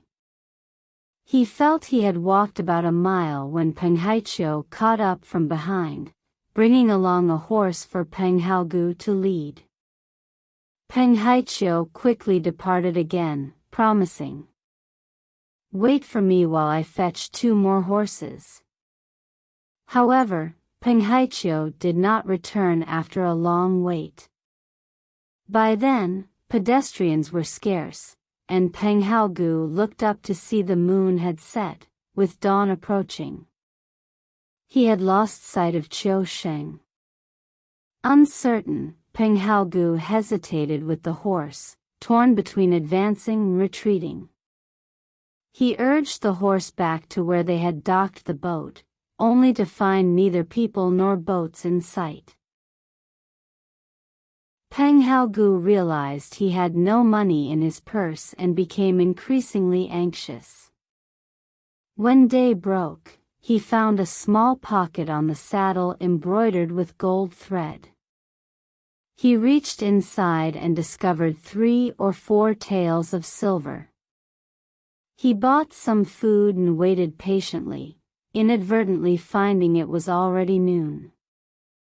Deciding to temporarily seek Zhuanyang, he hoped to gradually learn more about Qiu Sheng's whereabouts. However, no one knew Zhuanyang's name when he inquired, leaving him disinterested. The next day, he had no choice but to ride his horse back home. Fortunately, the horse was gentle and strong, and after half a month's journey, he finally returned home. When Peng Haogu and the other 2 ascended to heaven on the boat, the servant boy returned home to report, "Master has ascended to become an immortal." The entire family mourned and wept, believing he would never return. When Peng Haogu finally returned home, tied up his horse, and entered the house, his family was both shocked and overjoyed, gathering around to inquire about his journey. He recounted his extraordinary experiences one by one. Concerned that the Qiu family might inquire about Qiu Sheng's whereabouts upon his return alone, Peng Haogu cautioned his family not to spread the news of his return. As he spoke, Peng Haogu mentioned the origin of the horse, which his family believed was left behind by celestial beings. They rushed to the stable to see it, but found the horse had disappeared, leaving Qiu Sheng tied to the manger with the reins. This sight horrified them, and they called Peng Haogu to come see. Qiu Sheng was in the stable, head bowed and unresponsive, only blinking his eyes open and shut. Moved by pity, Peng Haogu untied him and helped him to bed, where Qiu Sheng remained listless. The servants fed him some thin porridge, which he managed to drink a little of. In the middle of the night, Qiu Sheng regained some clarity and expressed a need to use the restroom. Peng Haogu assisted him, and Qiu Sheng excreted several horse dung pellets. After drinking more porridge, he was able to speak. Peng Haogu questioned him closely at the bedside. Qiu Sheng recounted. That day, after I disembarked, Peng Haiqiu engaged me in idle talk. We went to a secluded place where he jokingly patted my neck. Suddenly, I felt dizzy and collapsed unconscious. When I woke up moments later, I found myself transformed into a horse. Though I understood inside, I couldn't speak. It's a great shame to me, and I cannot let my wife and children know about this. Please, don't reveal this. Peng Haogu promised not to disclose the secret and arranged for servants to drive a carriage and take Qiusheng back home. Despite these events, Peng Haogu could not forget Zhuanyang. 3 years later, Peng Haogu's brother-in-law was appointed as the prefect of Yangzhou, prompting Peng Haogu to visit. In Yangzhou, a young gentleman named Liang, who was friends with Peng Haogu, hosted a banquet and invited Peng Haogu to join him for drinks. During the banquet, several singing girls came to greet the guests. Liang asked why Zhuanyang hadn't come, and his servants reported that she was ill. Liang, angered, exclaimed, "That girl thinks too highly of herself. Tie her up and bring her here." Upon hearing Zhuanyang's name, Peng Haogu was surprised and asked who she was. Liang explained, "She is a courtesan, considered the most beautiful woman in Yangzhou. Due to her slight fame, she has become arrogant and disrespectful." Although Peng Haogu suspected it was a coincidence with the name, his heart pounded with excitement. He immediately wished to meet this Zhuanyang. Shortly after, Zhuanyang arrived, and Liang scolded her angrily. Peng Haogu observed her closely and confirmed she was indeed the same Zhuanyang he had seen on the Mid-Autumn Festival. Peng Haogu intervened, saying to Liang, "I have had a previous acquaintance with this person. I hope you can forgive her." Zhuanyang looked over at Peng Haogu with surprise. Liang, without time for further inquiry, ordered Zhuanyang to serve wine to the guests one by one. Peng Haogu asked Zhuanyang, "Do you still remember the song, Heartless Man?" Zhuanyang, even more startled, looked at him for a while before singing the old tune. Her voice sounded just like it did during that Mid-Autumn Festival. After the wine was finished, Liang instructed Zhuanyang to accompany Peng Haogu to rest. Peng Haogu held Zhuanyang's hand and said, "Is today the day we fulfill our promise to meet again after 3 years?"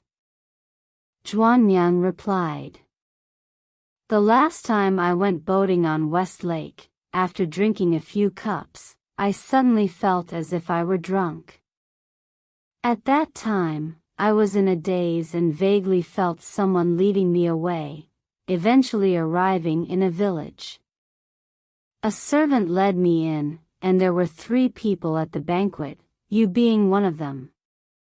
Later, we sailed back to West Lake, and that person sent me back through the window lattice. You also held my hand with deep affection. Whenever I think of that scene, I feel like it was a dream, but the silk handkerchief is still here, carefully preserved." Peng Haogu also recounted his side of the story to Zhuanyang, and both of them sighed in amazement. Zhuanyang suddenly threw herself into Peng Haogu's arms, choked with emotion, saying, "The celestial being has already acted as a matchmaker for us.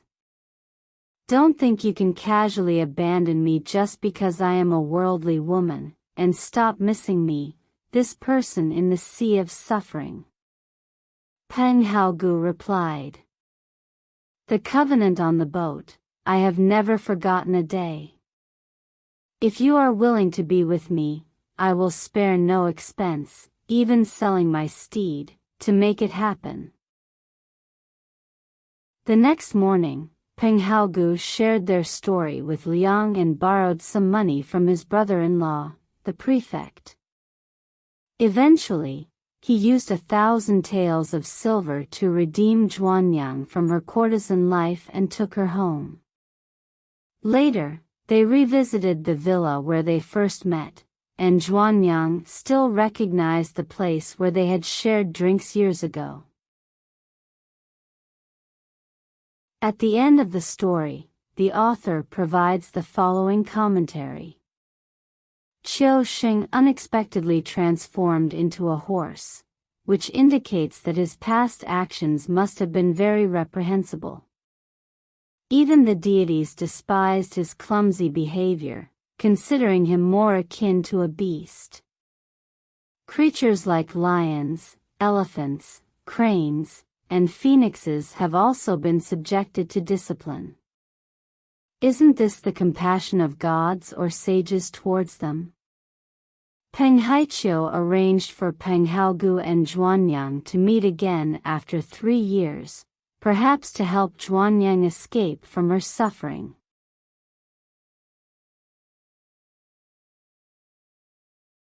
Guosheng. Guosheng was a native of Dongshan in Sichuan. Since childhood, he had a deep love for reading, but because his family lived in a remote mountain village, he had no access to teachers for guidance. Despite being in his 20s, his writing still had many errors. Previously, Guosheng's home was plagued by foxes, and food, clothing, and other items frequently went missing, causing him great distress. One night, while Guosheng was reading, he placed his book on the desk. The book was again smeared and vandalized by the foxes, with the ink so heavily smudged in some places that the spacing between the lines was barely discernible. Consequently, Guosheng had to select the slightly cleaner pages to continue reading, leaving him with only 60 or 70 poems. He was extremely angry but felt helpless. Guosheng had also saved over 20 essays he had written, hoping one day to receive guidance from a knowledgeable scholar. The next morning, he found that his essays had been spread out on the desk and smeared with thick ink. Guosheng was furious. Coincidentally, Guosheng's friend, Wang Sheng, came to Dongshan on some business. Having a good relationship with Guosheng, he immediately visited him upon arrival. Wang Sheng saw the smeared books and asked Guosheng what had happened. Guosheng expressed his frustrations and showed Wang Sheng his defaced essays. Wang Sheng examined them closely and noticed that the smeared and untouched sections seemed to carry a subtle critique. He also re-examined the fox-smeared books and found that the damaged parts were mostly redundant and could be omitted. Surprised, he said, "It seems the foxes did this deliberately. You shouldn't worry, but rather you should consider them your teachers." A few months later, Guosheng re-evaluated his old works and realized that the fox's corrections were indeed accurate. He then rewrote 2 of his old essays and placed them on the desk to observe any further changes. By dawn, the essays had indeed been altered again. After another year, Guosheng's essays were no longer smeared, but instead, the foxes would splash thick ink spots all over the pages. Guosheng was puzzled and went to tell Wang Sheng about it. After looking at the essays, Wang Sheng said, These foxes are truly your teachers. The essays they corrected are masterpieces. If you take the exam now, you will surely pass and earn a title. Sure enough, that year, Guosheng took the exam and passed as a shiozai. Grateful to the foxes, Guosheng frequently set up guest meals to offer them food and drink. Whenever he bought exemplary essays of Jinshi, he would rely on the fox's judgment without making any selections himself.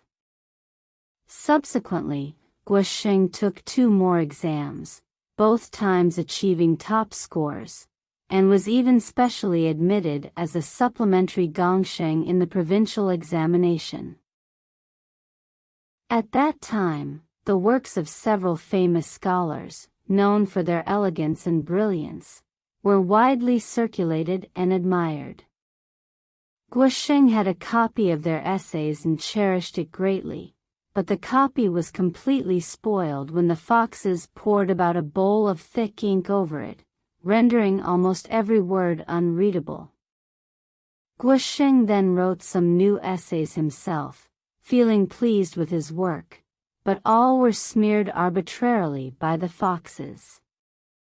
As a result, Guosheng gradually began to distrust the foxes. Not long after, one of the famous scholars was arrested by the court for the purpose of rectifying literary style, and Guosheng started to slightly appreciate the fox's foresight. However, every time Guosheng wrote a new essay, it ended up being heavily smeared by the foxes. By this time, Guosheng had achieved top scores in multiple exams and had grown quite proud, increasingly suspecting that the foxes were simply being capricious. He copied some of the previously praised essays that the foxes had heavily inked to test them again, but the foxes smeared them as well. Seeing this, Guosheng laughed and said, "These foxes are really messing around. How can they now deny the essays they once praised?" Consequently, he stopped preparing food for the foxes and locked his reading materials in a chest. The next morning, Guosheng found the chest still securely locked, but when he opened it, he saw 4 lines drawn on the cover, each thicker than a finger. The first chapter had 5 lines drawn on it, and the second chapter also had 5 lines, but there were no more lines after that. From that day on, the foxes never returned. Later, during the annual exams, Guosheng scored 4th class the first time and 5th class the next 2 times. Only then did he realize that the exam outcomes had been hinted at by the fox's strokes. At the end of the story, the author adds a commentary. He says, "The ancients often said that pride invites loss, while humility brings benefits. This might be the most profound truth in the world. For someone like Guosheng, who became conceited after gaining a bit of fame and clung stubbornly to the outdated habits of so-called famous scholars without adapting, it inevitably led to his mediocrity. The dangers of being overly self-assured are probably just like this." Feng Shui. In Izhou, the family of Song Junshu had always been devout believers in feng shui and geomancy. Even the women in the household were permitted to read such books and understand the principles involved. When Song Junshu passed away, his 2 sons each set up their own households and sought to find ideal burial sites for their father. Like their father, they would travel great distances to recruit anyone reputed to be skilled in feng shui. Consequently, the two families gathered a total of 100 feng shui masters, and every day, they led these experts on horseback across the countryside, searching for suitable burial sites. Each brother, accompanied by his own group of feng shui masters, scouted different areas, moving in and out like two small armies. After more than a month, both families had chosen what they believed to be the best burial sites. One son claimed that burying their father in his chosen location would lead to descendants becoming marquises, while the other son insisted that his chosen site would result in descendants becoming prime ministers. The brothers argued incessantly and, out of spite, stopped consulting each other. They each began constructing burial sites for their father at their selected locations, complete with ceremonial canopies and banners. When the funeral procession reached a fork in the road, the brothers, each with their followers, fought over the hearse. From morning until late afternoon, they could not come to a decision, and the guests, tired and frustrated, left. The pallbearers, having changed shoulders 10 times, were exhausted and could no longer carry the coffin. They decided to leave the coffin by the roadside. Since the burial was postponed, they had to gather craftsmen to build a temporary shelter to protect the coffin from the elements. The elder brother built a house next to the shelter and left servants to guard the coffin. The younger brother did the same. Out of stubbornness, the elder brother then expanded his house, and the younger brother followed suit. After 3 years, the area had developed into a village. Years later, the two brothers passed away one after the other. Their wives then jointly discussed and decided to break the stubborn views held by their late husbands. They rode out together in a carriage to inspect the previously chosen burial sites for Song Junchu. Upon returning, they both agreed that neither site had good feng shui. So, they pooled their resources to hire a more skilled feng shui master to find a new burial site. The feng shui master, for each chosen location, had to draw a diagram and submit it to the sisters-in-law for approval. Several diagrams were presented daily, but each one was scrutinized and rejected by the sisters-in-law for various flaws.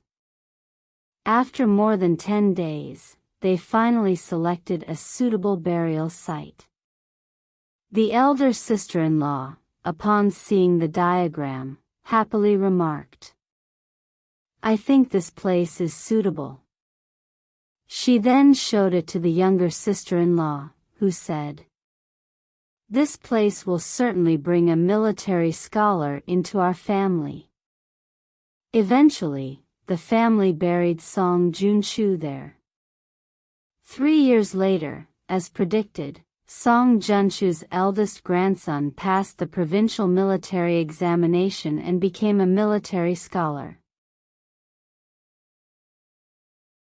At the end of the story, the author offers the following commentary. The techniques of feng shui and physiognomy cannot be said to be entirely without merit. However, when such matters become an obsession and are blindly and excessively believed, it becomes a case of taking things too far.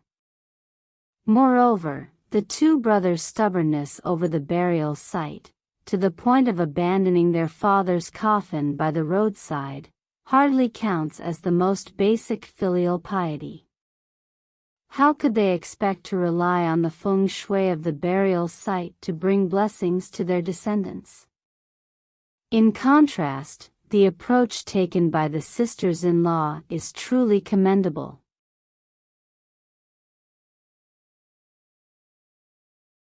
Liang Yen In Shuzhou, there was a man named Liang Yan who suffered from a persistent runny nose and sneezing. Despite lengthy treatments, his condition showed no signs of improvement. One day, while Liang Yan was sleeping at home, he suddenly felt an unbearable itch in his nose. He sneezed violently, feeling something rush out of his nostrils and fall to the ground. Upon closer inspection, he discovered that the object resembled a small decorative ridge-tailed dog, about the size of a fingernail. Soon after, he sneezed again, and another one fell out. In total, Liang Yan sneezed 4 times, each time dropping a small ridge-tailed dog. These tiny objects could move slowly and soon gathered together, sniffing each other. After a while, Liang Yan noticed that the stronger ridge-tailed dog began to devour the weaker ones. With each one consumed, its body immediately grew larger. In an instant, one strong ridge-tailed dog devoured all the weaker ones, leaving only one, larger than a weasel. It then licked its lips with its tongue. Liang Yan was extremely shocked by this scene and tried to crush it. However, the small ridge-tailed dog climbed up Liang Yan's socks and gradually reached his thigh. Liang Yan shook his clothes vigorously, but the creature clung tightly and couldn't be shaken off. In a moment, the creature crawled into Liang Yan's clothes and scratched between his ribs at his waist. Terrified, Liang Yan quickly took off his clothes and threw them on the ground. Upon touching, he found the creature attached to his waist. Liang Yan tried to push it away, but touching it caused him pain, and it unexpectedly turned into a lump on his own body. Finally, the creature's mouth and eyes began to close, resembling a mouse lying on Liang Yan's waist.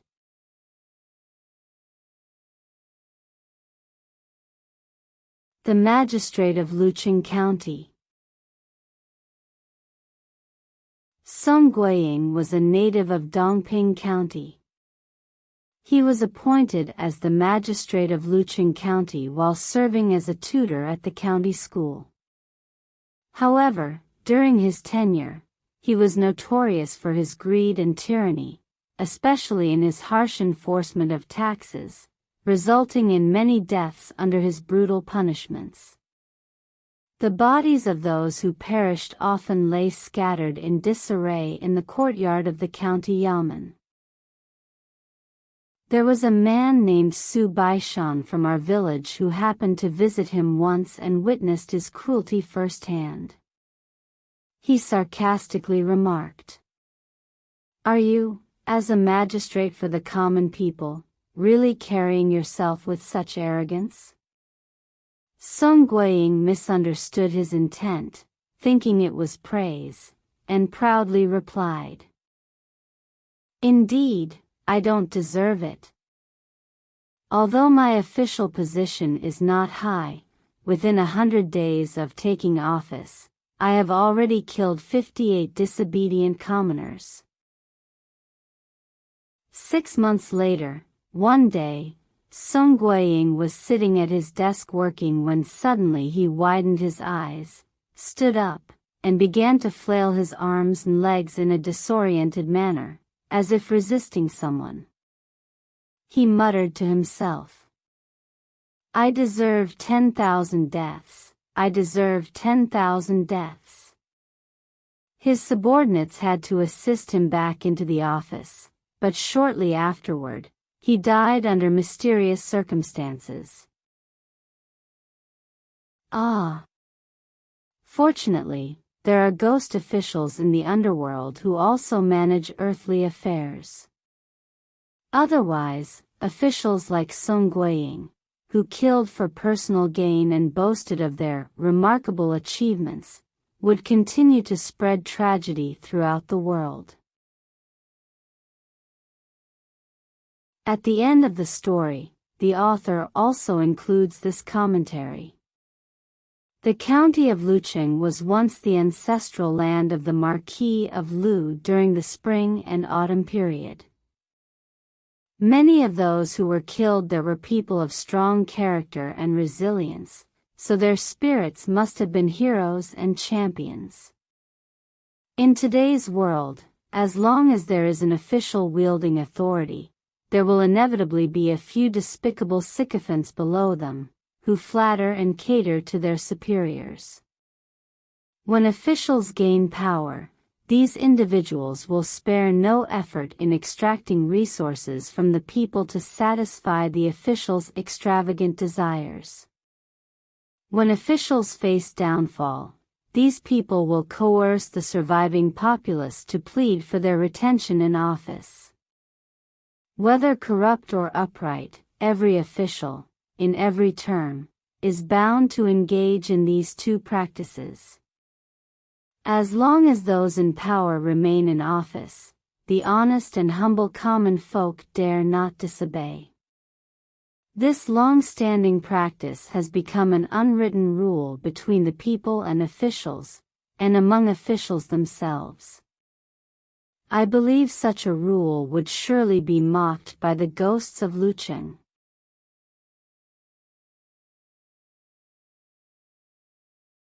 The scholar from Hejian Prefecture. In Hejian Prefecture, Hebei Province, there was a scholar whose courtyard was piled high with wheat straw, resembling a small mountain. His family used the straw daily for cooking fires, and over time, a deep hole appeared in the mound.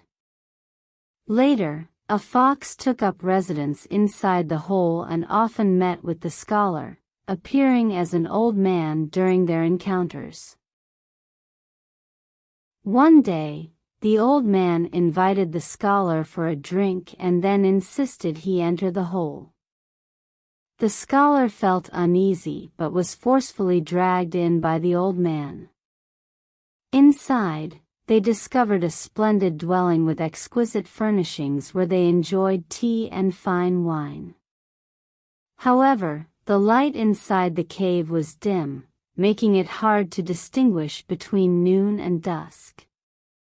After the banquet, they emerged from the cave, only to find that the luxurious dwelling had vanished without a trace. The old man would return home every night, and no one knew of his whereabouts.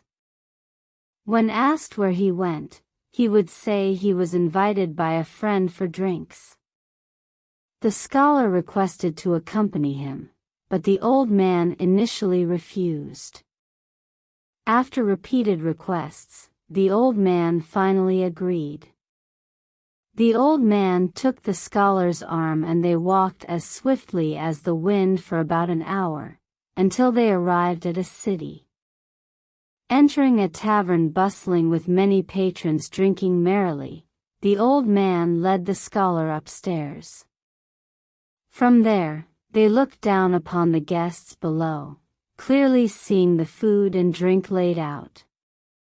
The old man then went downstairs alone, casually bringing back wine and fruits to the scholar upstairs, unnoticed by the people in the tavern. After a while, the scholar noticed a guest downstairs wearing a crimson robe with a golden tangerine placed in front of him. He asked the old man to fetch that golden tangerine. The old man replied, "That person is an upright gentleman, I dare not approach him."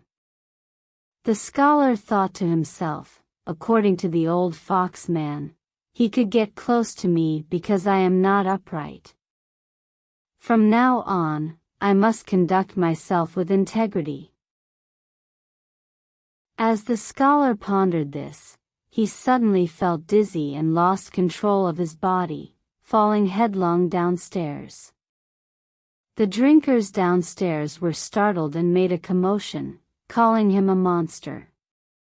Looking up, the scholar realized that where he had just been was not upstairs but actually on a roof beam. He explained the truth to everyone, and they believed his story, giving him some money before sending him home. The scholar asked where he was, and they replied that he was in Yute County, Shandong Province, 1,000 miles away from Hejin Prefecture.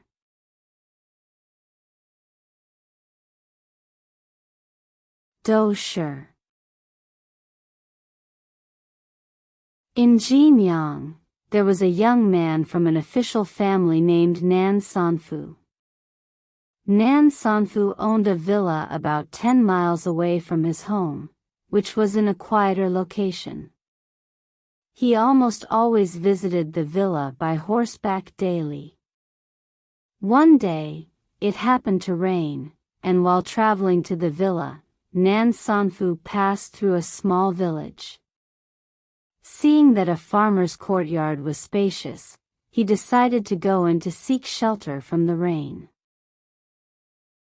The villagers, wary of Nan Sanfu's power, quickly made the farmer, the owner of the cottage, come out to invite him inside.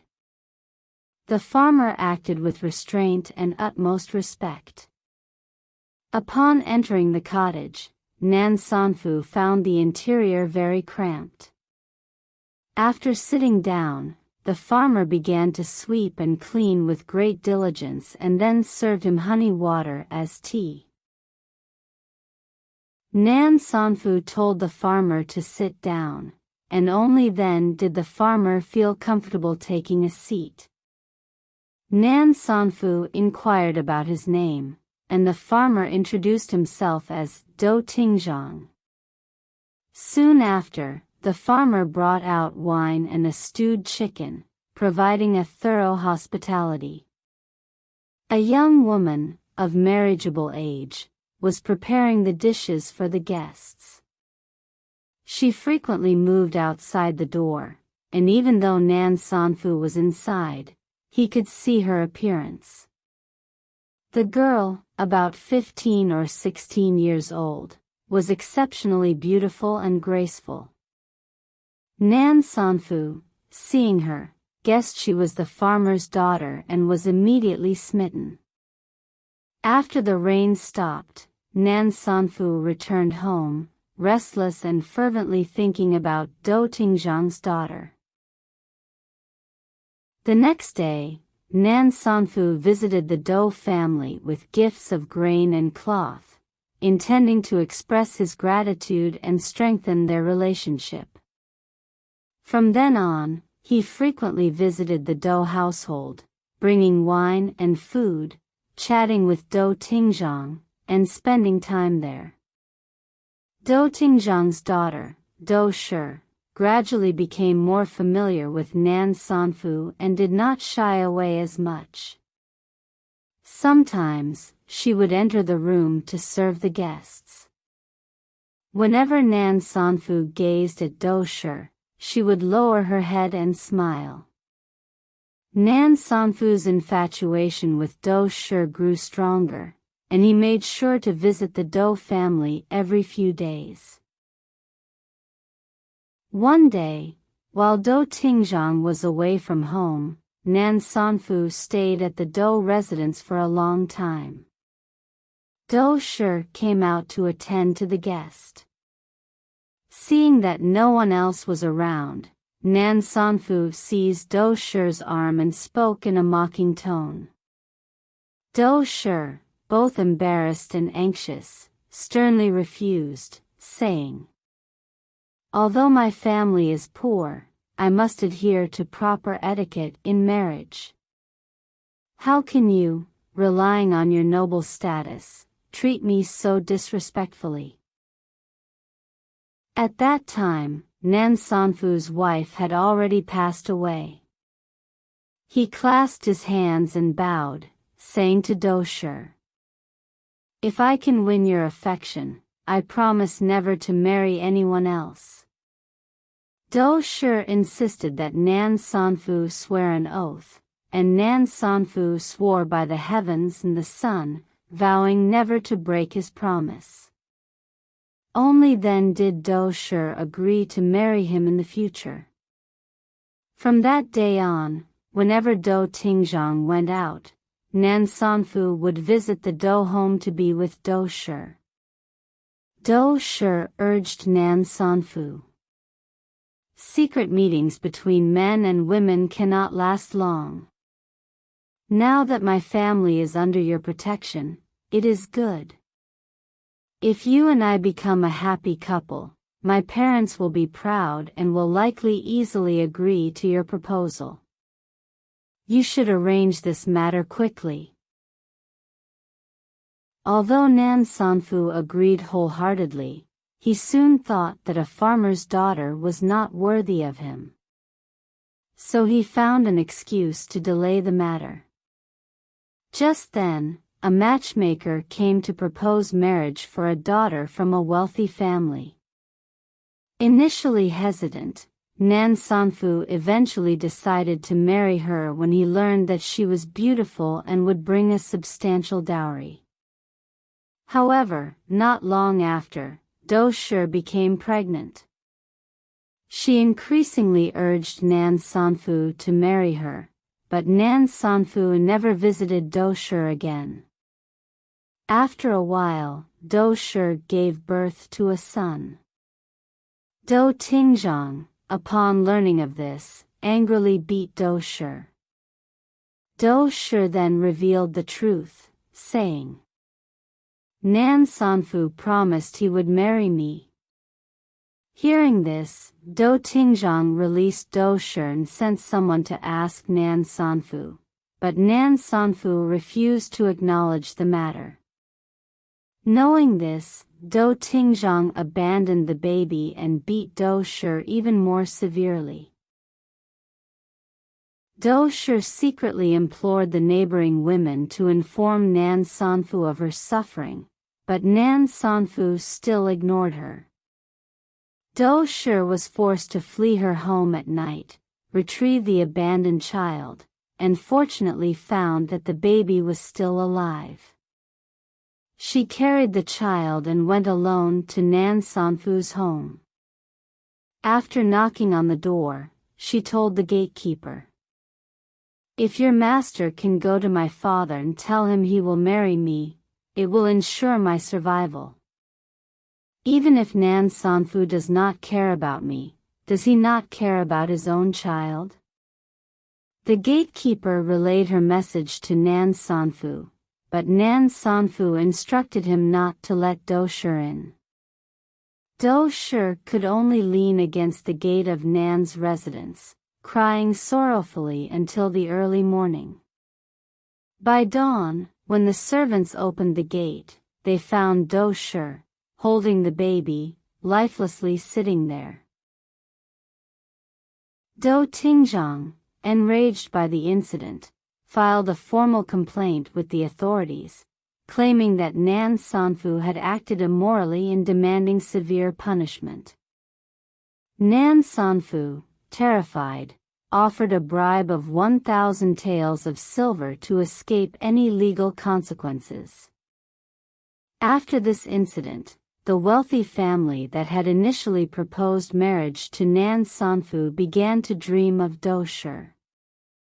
In the dreams, she appeared disheveled and holding the child, warning the head of the wealthy family. Do not marry your daughter to that unfaithful Nan Sanfu. If you insist on giving your daughter to him, I will kill her. Despite this warning, the head of the wealthy family, tempted by Nan Sanfu's considerable wealth, proceeded with the marriage. After marrying the new bride, Nan Sanfu noticed that although she brought a substantial dowry and was quite beautiful, she was often sad and rarely smiled. She frequently wept even while sharing a bed with him. Nan Sanfu questioned her about her sadness, but she remained silent. A few days later, the bride's father visited and, upon entering, began to weep. Nan Sanfu, not yet understanding the cause of his tears, helped him inside. The father, upon seeing his daughter, was horrified and exclaimed, "Just now in the back garden, I saw my daughter hanging from a peach tree. Who is this woman in the house?"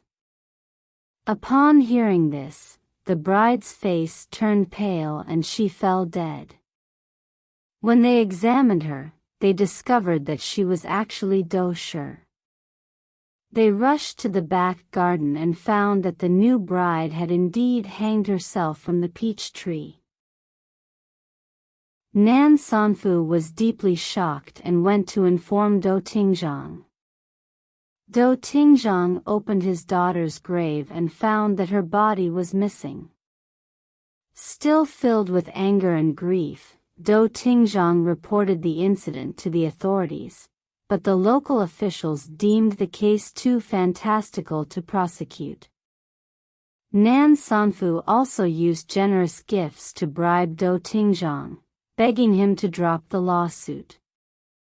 At the same time, the local officials accepted his bribes and chose not to pursue the case further. However, after this incident, Nan Sanfu's family fortunes began to decline. Furthermore, due to the widespread rumors about the strange events, no one dared to marry their daughters to him for several years. Nan Sanfu, left with no other option, went to seek a marriage proposal from the daughter of a scholar named Xiao, who lived over 100 miles away and had not heard of the previous events. The wedding had not yet taken place when rumors spread that the court was going to select virtuous young women to join the imperial harem. To avoid having their daughters suffer in the palace, families rushed to marry their daughters off quickly.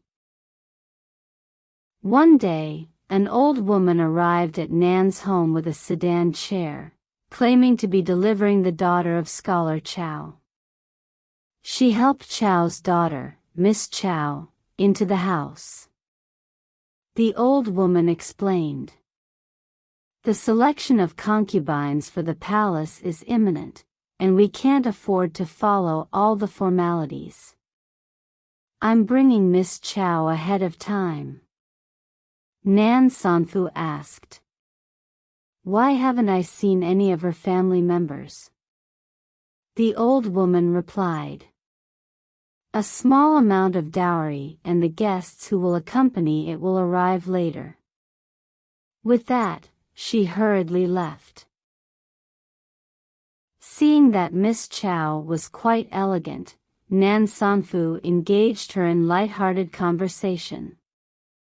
However, when Miss Chao lowered her head to adjust her clothing, she resembled Do Shi, which made Nan Sanfu feel uneasy, though he said nothing. After Miss Chao went to bed, she covered herself with the blanket and went to sleep. Nan Sanfu, assuming this was typical behavior for a bride, did not think much of it. When it got dark and Chao's family still had not arrived, Nan Sanfu grew suspicious. He lifted the blanket to check on Miss Chao and discovered she had already passed away, her body cold.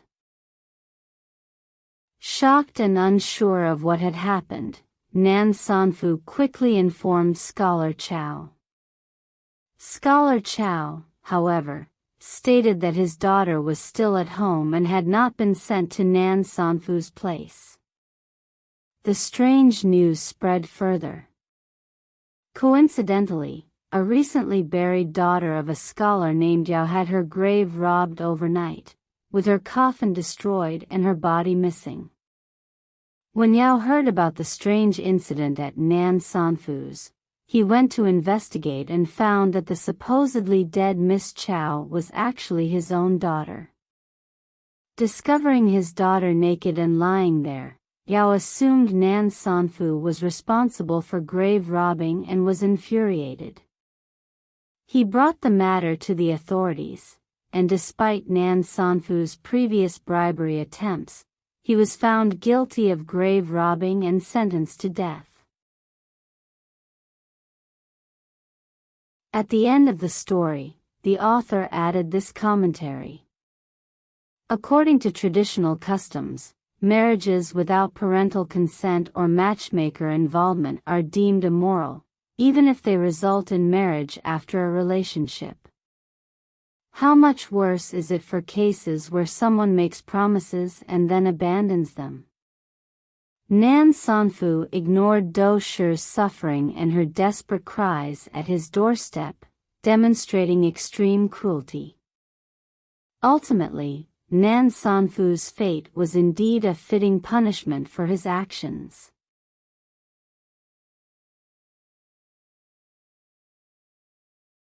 Ma Jiefu. Yang Wanshi, a scholar from Daming Prefecture, was known for being extremely fearful of his wife, Yin. Yin was exceptionally fierce, and whenever Yang Wanshi disobeyed her even slightly, he would be beaten with a whip. After Yang Wanshi's father lost his wife in his 60s, Yin treated him like a servant. Yang Wanshi and his younger brother, Yang Wanzhong, would often secretly bring food to their father, but they didn't dare let Yin find out. The old man usually wore only a tattered cotton jacket to keep warm, and out of fear of being ridiculed, Yin forbade him from seeing guests.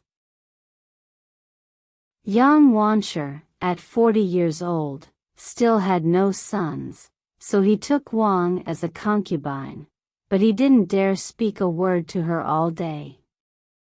Once, while the Yang brothers were in the county waiting for an exam, they met a young man whose appearance and clothing were elegant and refined. The brothers engaged in conversation with him and found they shared similar interests. When they asked the young man for his name, he replied, "My surname is Ma, and my given name is Jiefu."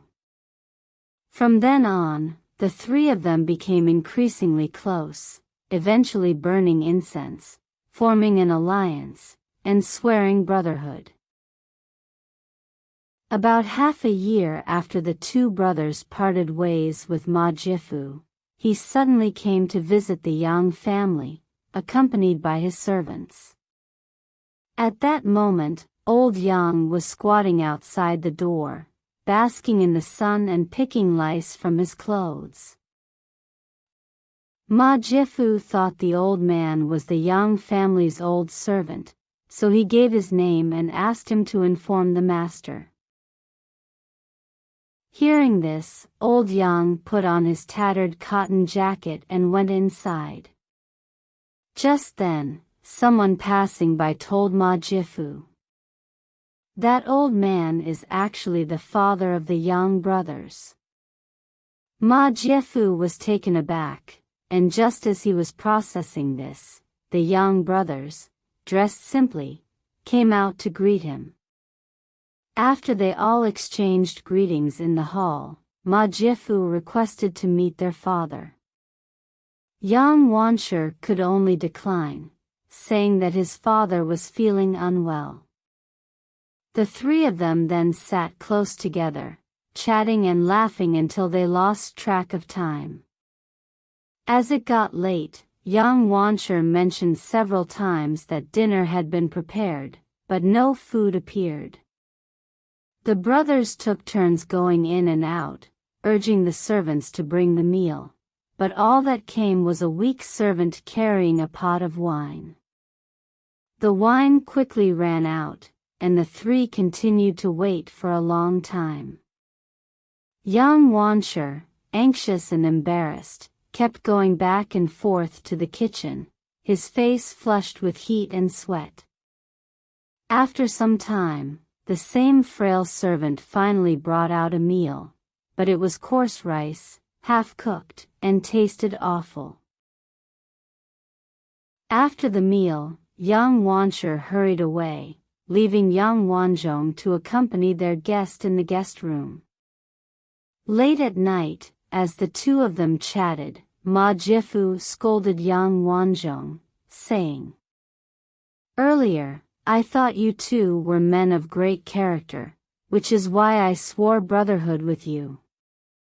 Now, I see that your father can't even get enough to eat, something that would bring shame to any stranger."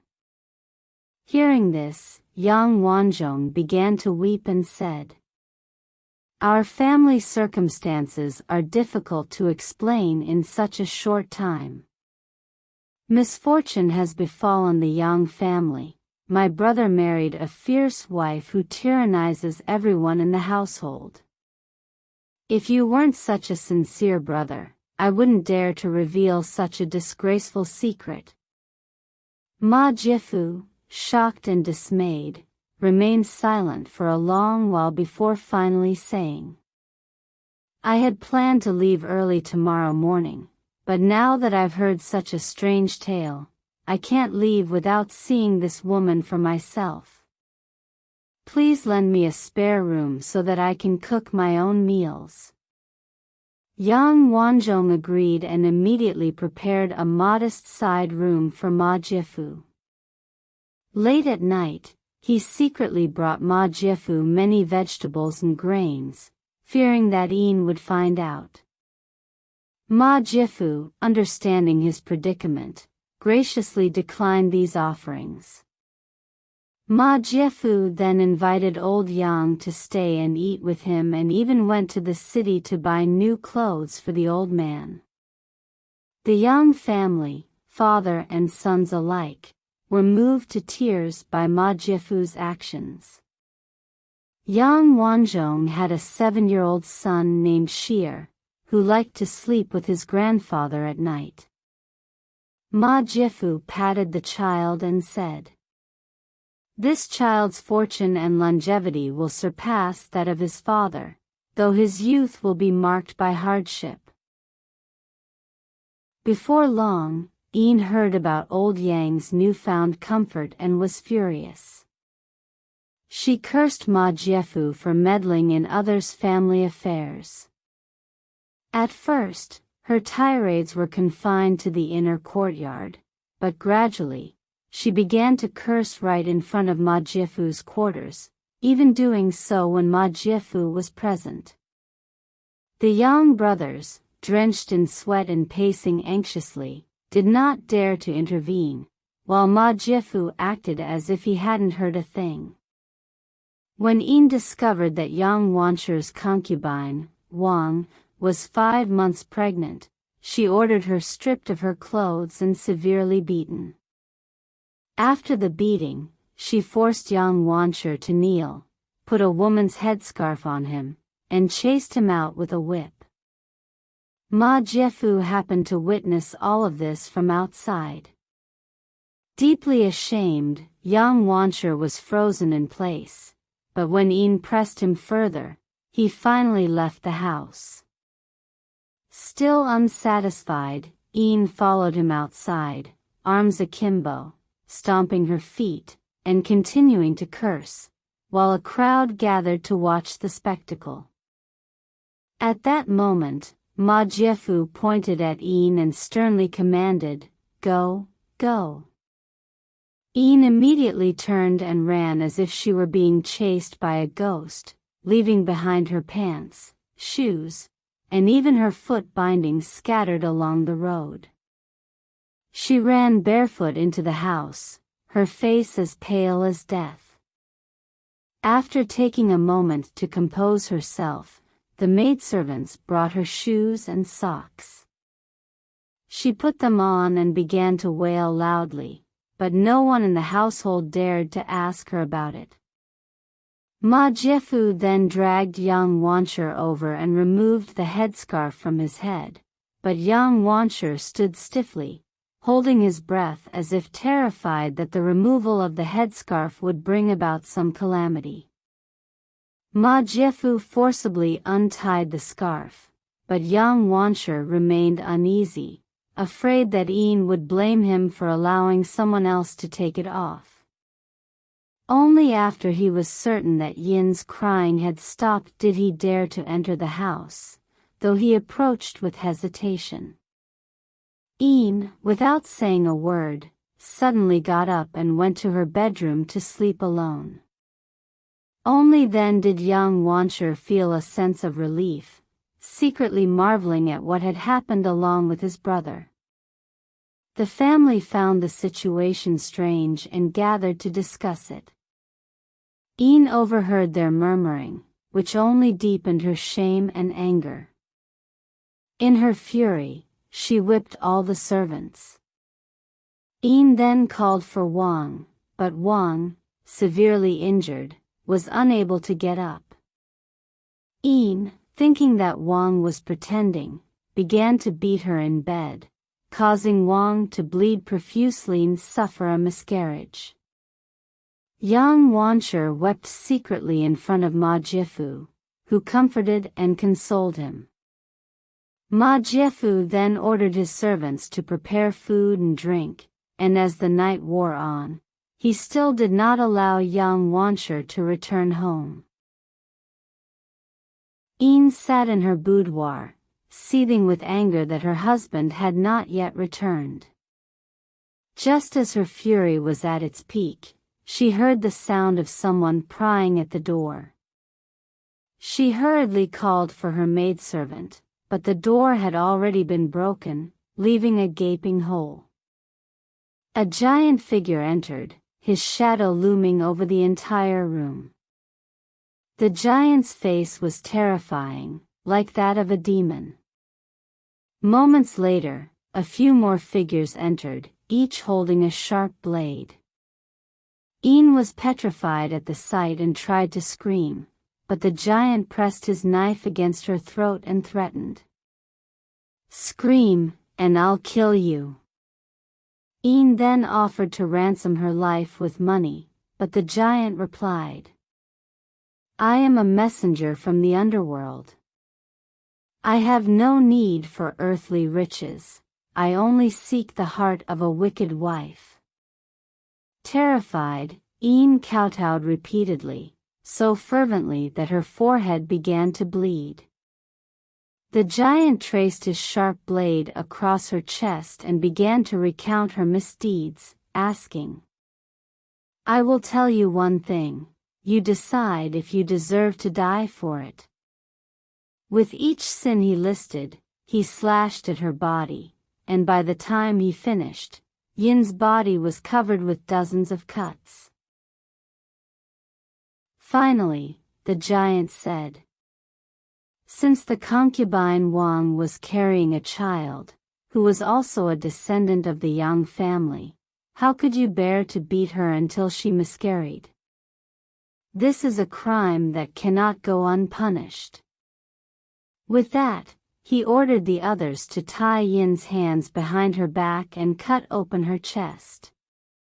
Yin desperately kowtowed, begging for mercy and repeatedly admitting her wrongdoings.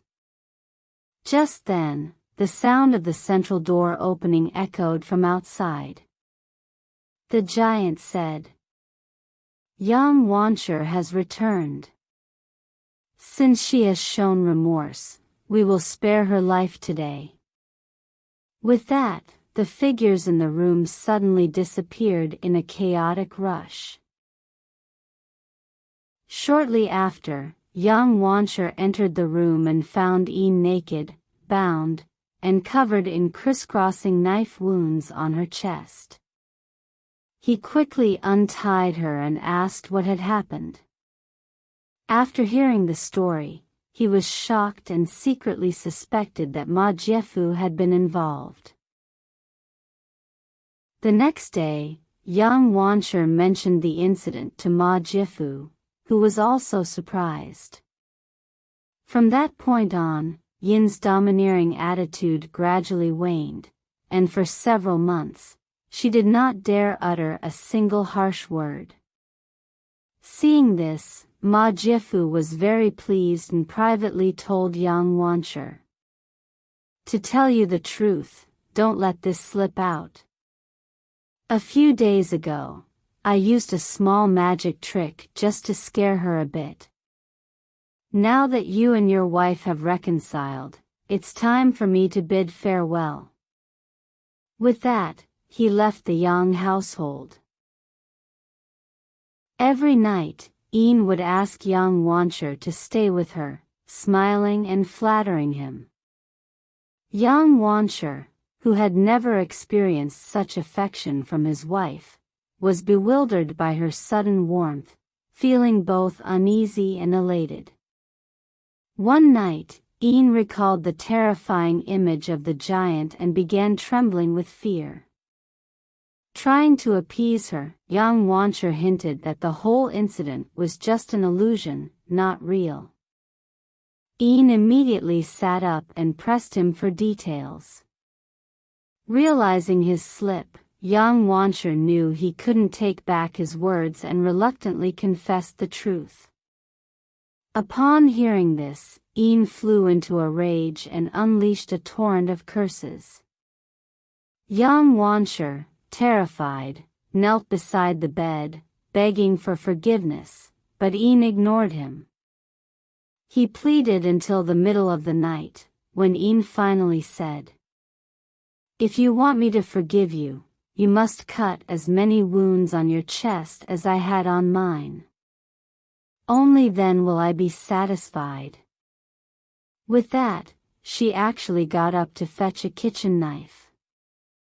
Terrified, young Wancher fled, with Ian chasing after him, causing an uproar in the household.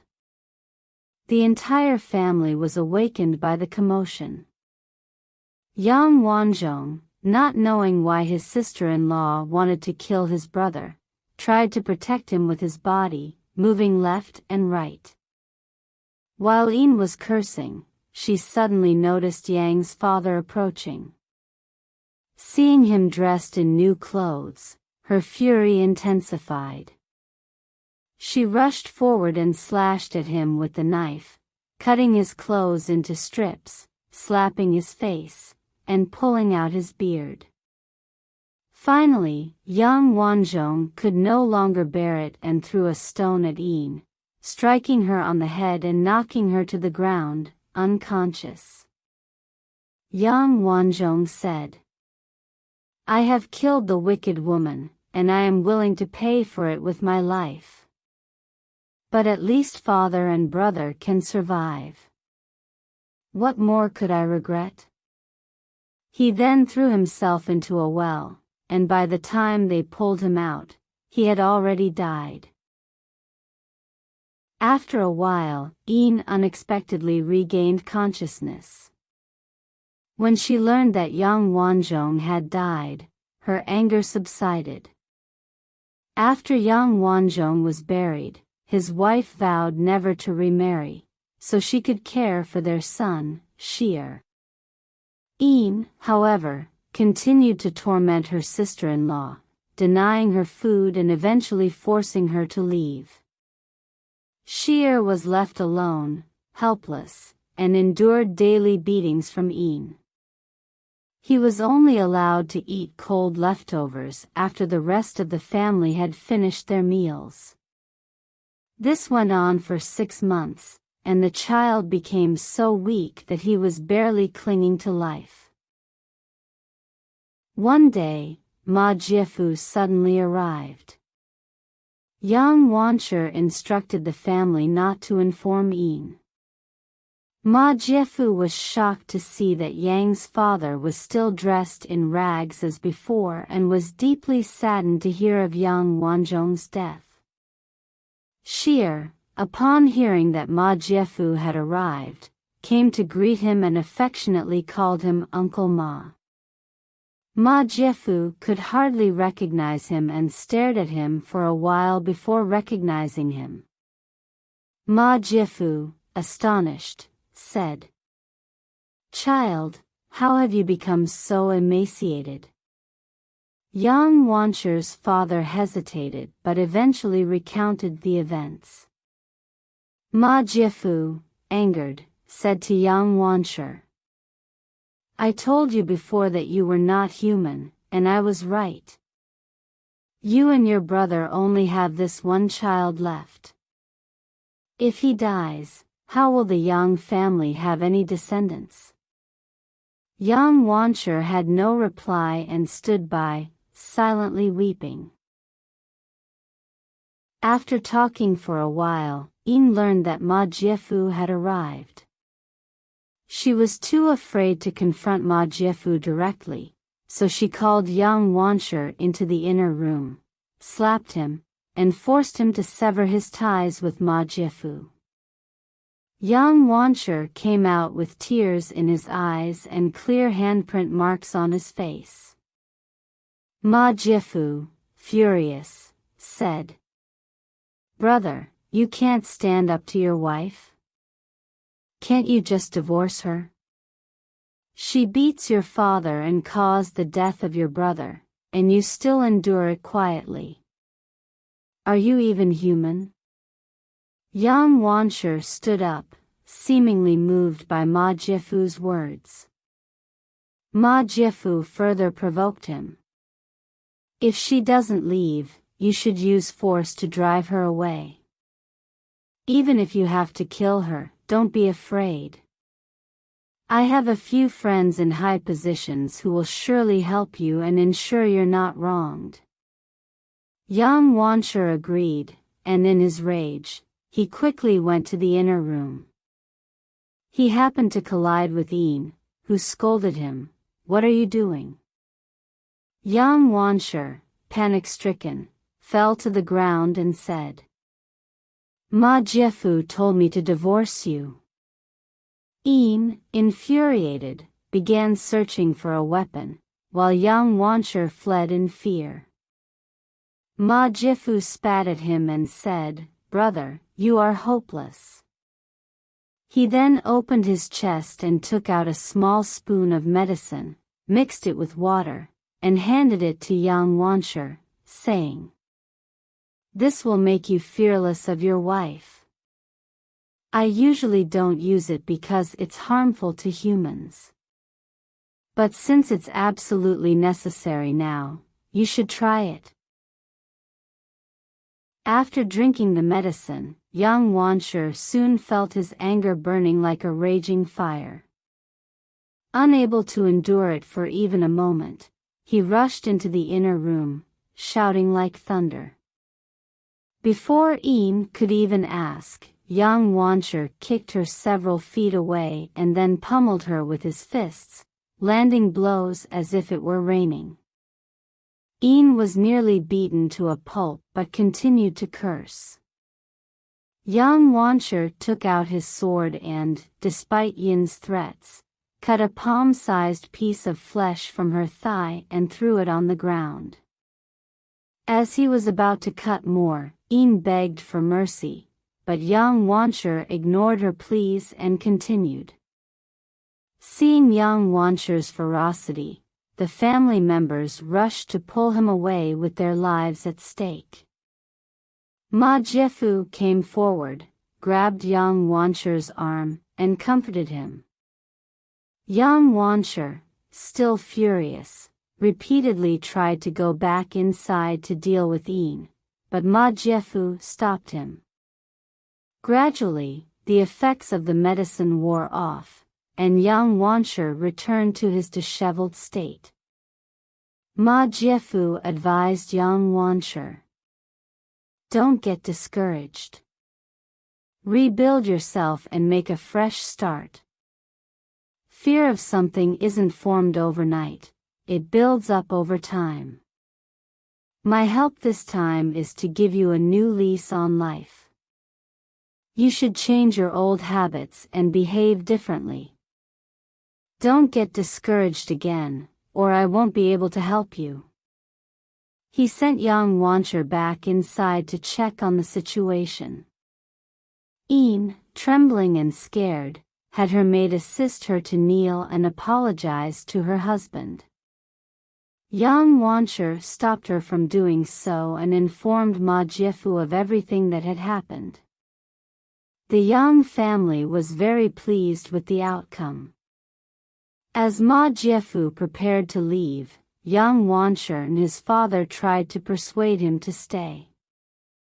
Ma Jiafu replied, "I'm on my way to the East Sea, so I just happened to visit on my way.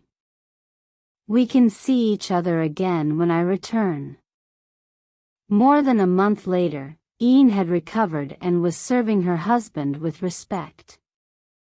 But as time went on, she began to feel that her husband was merely showing off his limited skills, gradually losing respect for him, and starting to mock and curse him. Before long, Ian returned to her old ways. Yang's father could no longer endure it and fled during the night, becoming a Taoist priest in Hunan. Young Wanshur also dared not search for his father. Over a year later, Ma Jiafu came back to Daming Prefecture. Upon learning about the Yang family's situation, he was furious. After reprimanding young Wanshur, he immediately called for Shear and placed him on a donkey, driving the donkey away. From then on, the villagers looked down upon young Wanshur. When the local education inspector visited Daming Prefecture, he cancelled young Wanshur's status as a scholar due to his poor conduct. Several years later, the Yang family suffered a devastating fire that reduced their property and wealth to ashes and even spread to neighboring houses. The villagers dragged young Wanshur to the county office to file a complaint, resulting in a severe and meticulous fine that depleted the Yang family's remaining assets, leaving them without a place to live. Nearby villagers advised against renting their houses to young Wanshur, and Yin's brothers, enraged by her actions, refused to accept them. With no other options, young Wanshur pawned his concubine, Wang, to a wealthy family for some money and took Ian with him across the river to Hunan. By the time they arrived in Hunan, they had exhausted all their funds. Ian, unwilling to continue living with young Wanshur, demanded to remarry. A butcher who had lost his wife bought her for 300 coins. Young Wanshur wandered from village to village, begging for food. One day, he came to a wealthy household but was rebuffed by the doorman who wouldn't let him near. After a while, an official came out, and young Wanshur knelt on the ground, sobbing. The official looked at him for a long time, then asked his name, exclaiming, "Uncle, how did you fall into such poverty?" Young Wanshur then recognized the official as Shear, and they both broke down in tears. Shear took him inside, where the hall was decorated in gold and splendor. Soon, young Wanshur's father, supported by a young servant, came out. The father and son were moved and choked with emotion as they reunited. Young Wanshur then recounted his hardships. It turned out that Ma Jiafu had brought Shear to this place, and shortly thereafter, went back to find young Wanshur's father and brought him to live with them. He had also arranged for Shear to have a tutor to study. At 15, Shear passed the imperial exams to become a shiozai, and the following year, he became a juren. Ma Jiafu also arranged a marriage for him. As Ma Jiafu prepared to leave, the grandfather and grandson tearfully tried to persuade him to stay. Ma Jiafu revealed, "Actually, I am not human but a fox spirit. My fellow immortals have been waiting for me for a long time. I must leave now." With that, he vanished. Recalling these events, Shear was deeply moved. He also remembered the cruel treatment his Aunt Wang had endured and was even more saddened. He sent money and carriages to redeem Wang. Over a year later, Wang had another son, and young Wancher made her his legitimate wife. Meanwhile, Yin, who had followed the butcher, remained as stubborn and unruly as before. The butcher, furious, impaled her thigh with a knife, threaded a pig's hair rope through the wound, and hung her from a beam. He then left with his pig meat. Yin screamed desperately until her voice was hoarse, and only then did the neighbors hear and come to her aid. They untied her and removed the pig hair rope, each pull causing her to scream in agony, the sound echoing throughout the neighborhood. From then on, she would tremble with fear at the sight of the butcher and dared not speak. Although her leg wound eventually healed, the hair splinters remained embedded in her flesh, causing her to walk with difficulty. Despite this, she had to work hard from dawn till dusk and could not afford to slack off. The butcher, having set a precedent for brutality, became even more reckless. Whenever he came home drunk, he would beat and curse her mercilessly. Only then did Yin begin to realize the cruelty she had inflicted upon others in the past. One day, Shir's wife, Yang, and his aunt, Wang, went to Putua Temple to offer incense. The local village women came to pay their respects, and Yin stood among the crowd, feeling dejected and afraid to approach. Wang deliberately asked, "Who is that woman?" A servant stepped forward and reported, "She is the wife of Zhang the butcher." The attendants then scolded her, ordering her to bow to the ladies. Wang smiled and remarked, "She married a butcher, so she should have plenty of meat to eat. Why does she look so emaciated?" Yin, feeling both ashamed and angry, contemplated suicide by hanging when she got home, but the rope was not sturdy enough, and she survived. This incident made the butcher increasingly disgusted with her. Over a year later, the butcher died. Yin encountered young Wancher on the road and crawled towards him on her knees, tears streaming down her face. Young Wancher, embarrassed in front of his servants, did not say a word to her. When he got home and told his nephew about the encounter, he wanted to bring Yin back, but his nephew strongly opposed the idea. Yin was despised by the villagers and had no place to call home, surviving only by begging. Young Wancher would often visit her in a dilapidated temple. Shir believed this behavior tarnished the family reputation and secretly instructed beggars to insult young Wancher, causing him to sever ties with Yin. As for what happened afterward, I, the writer, did not investigate further. Thus, the story ends here.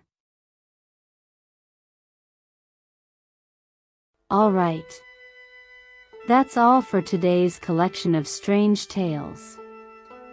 If you enjoyed this episode, please like and subscribe.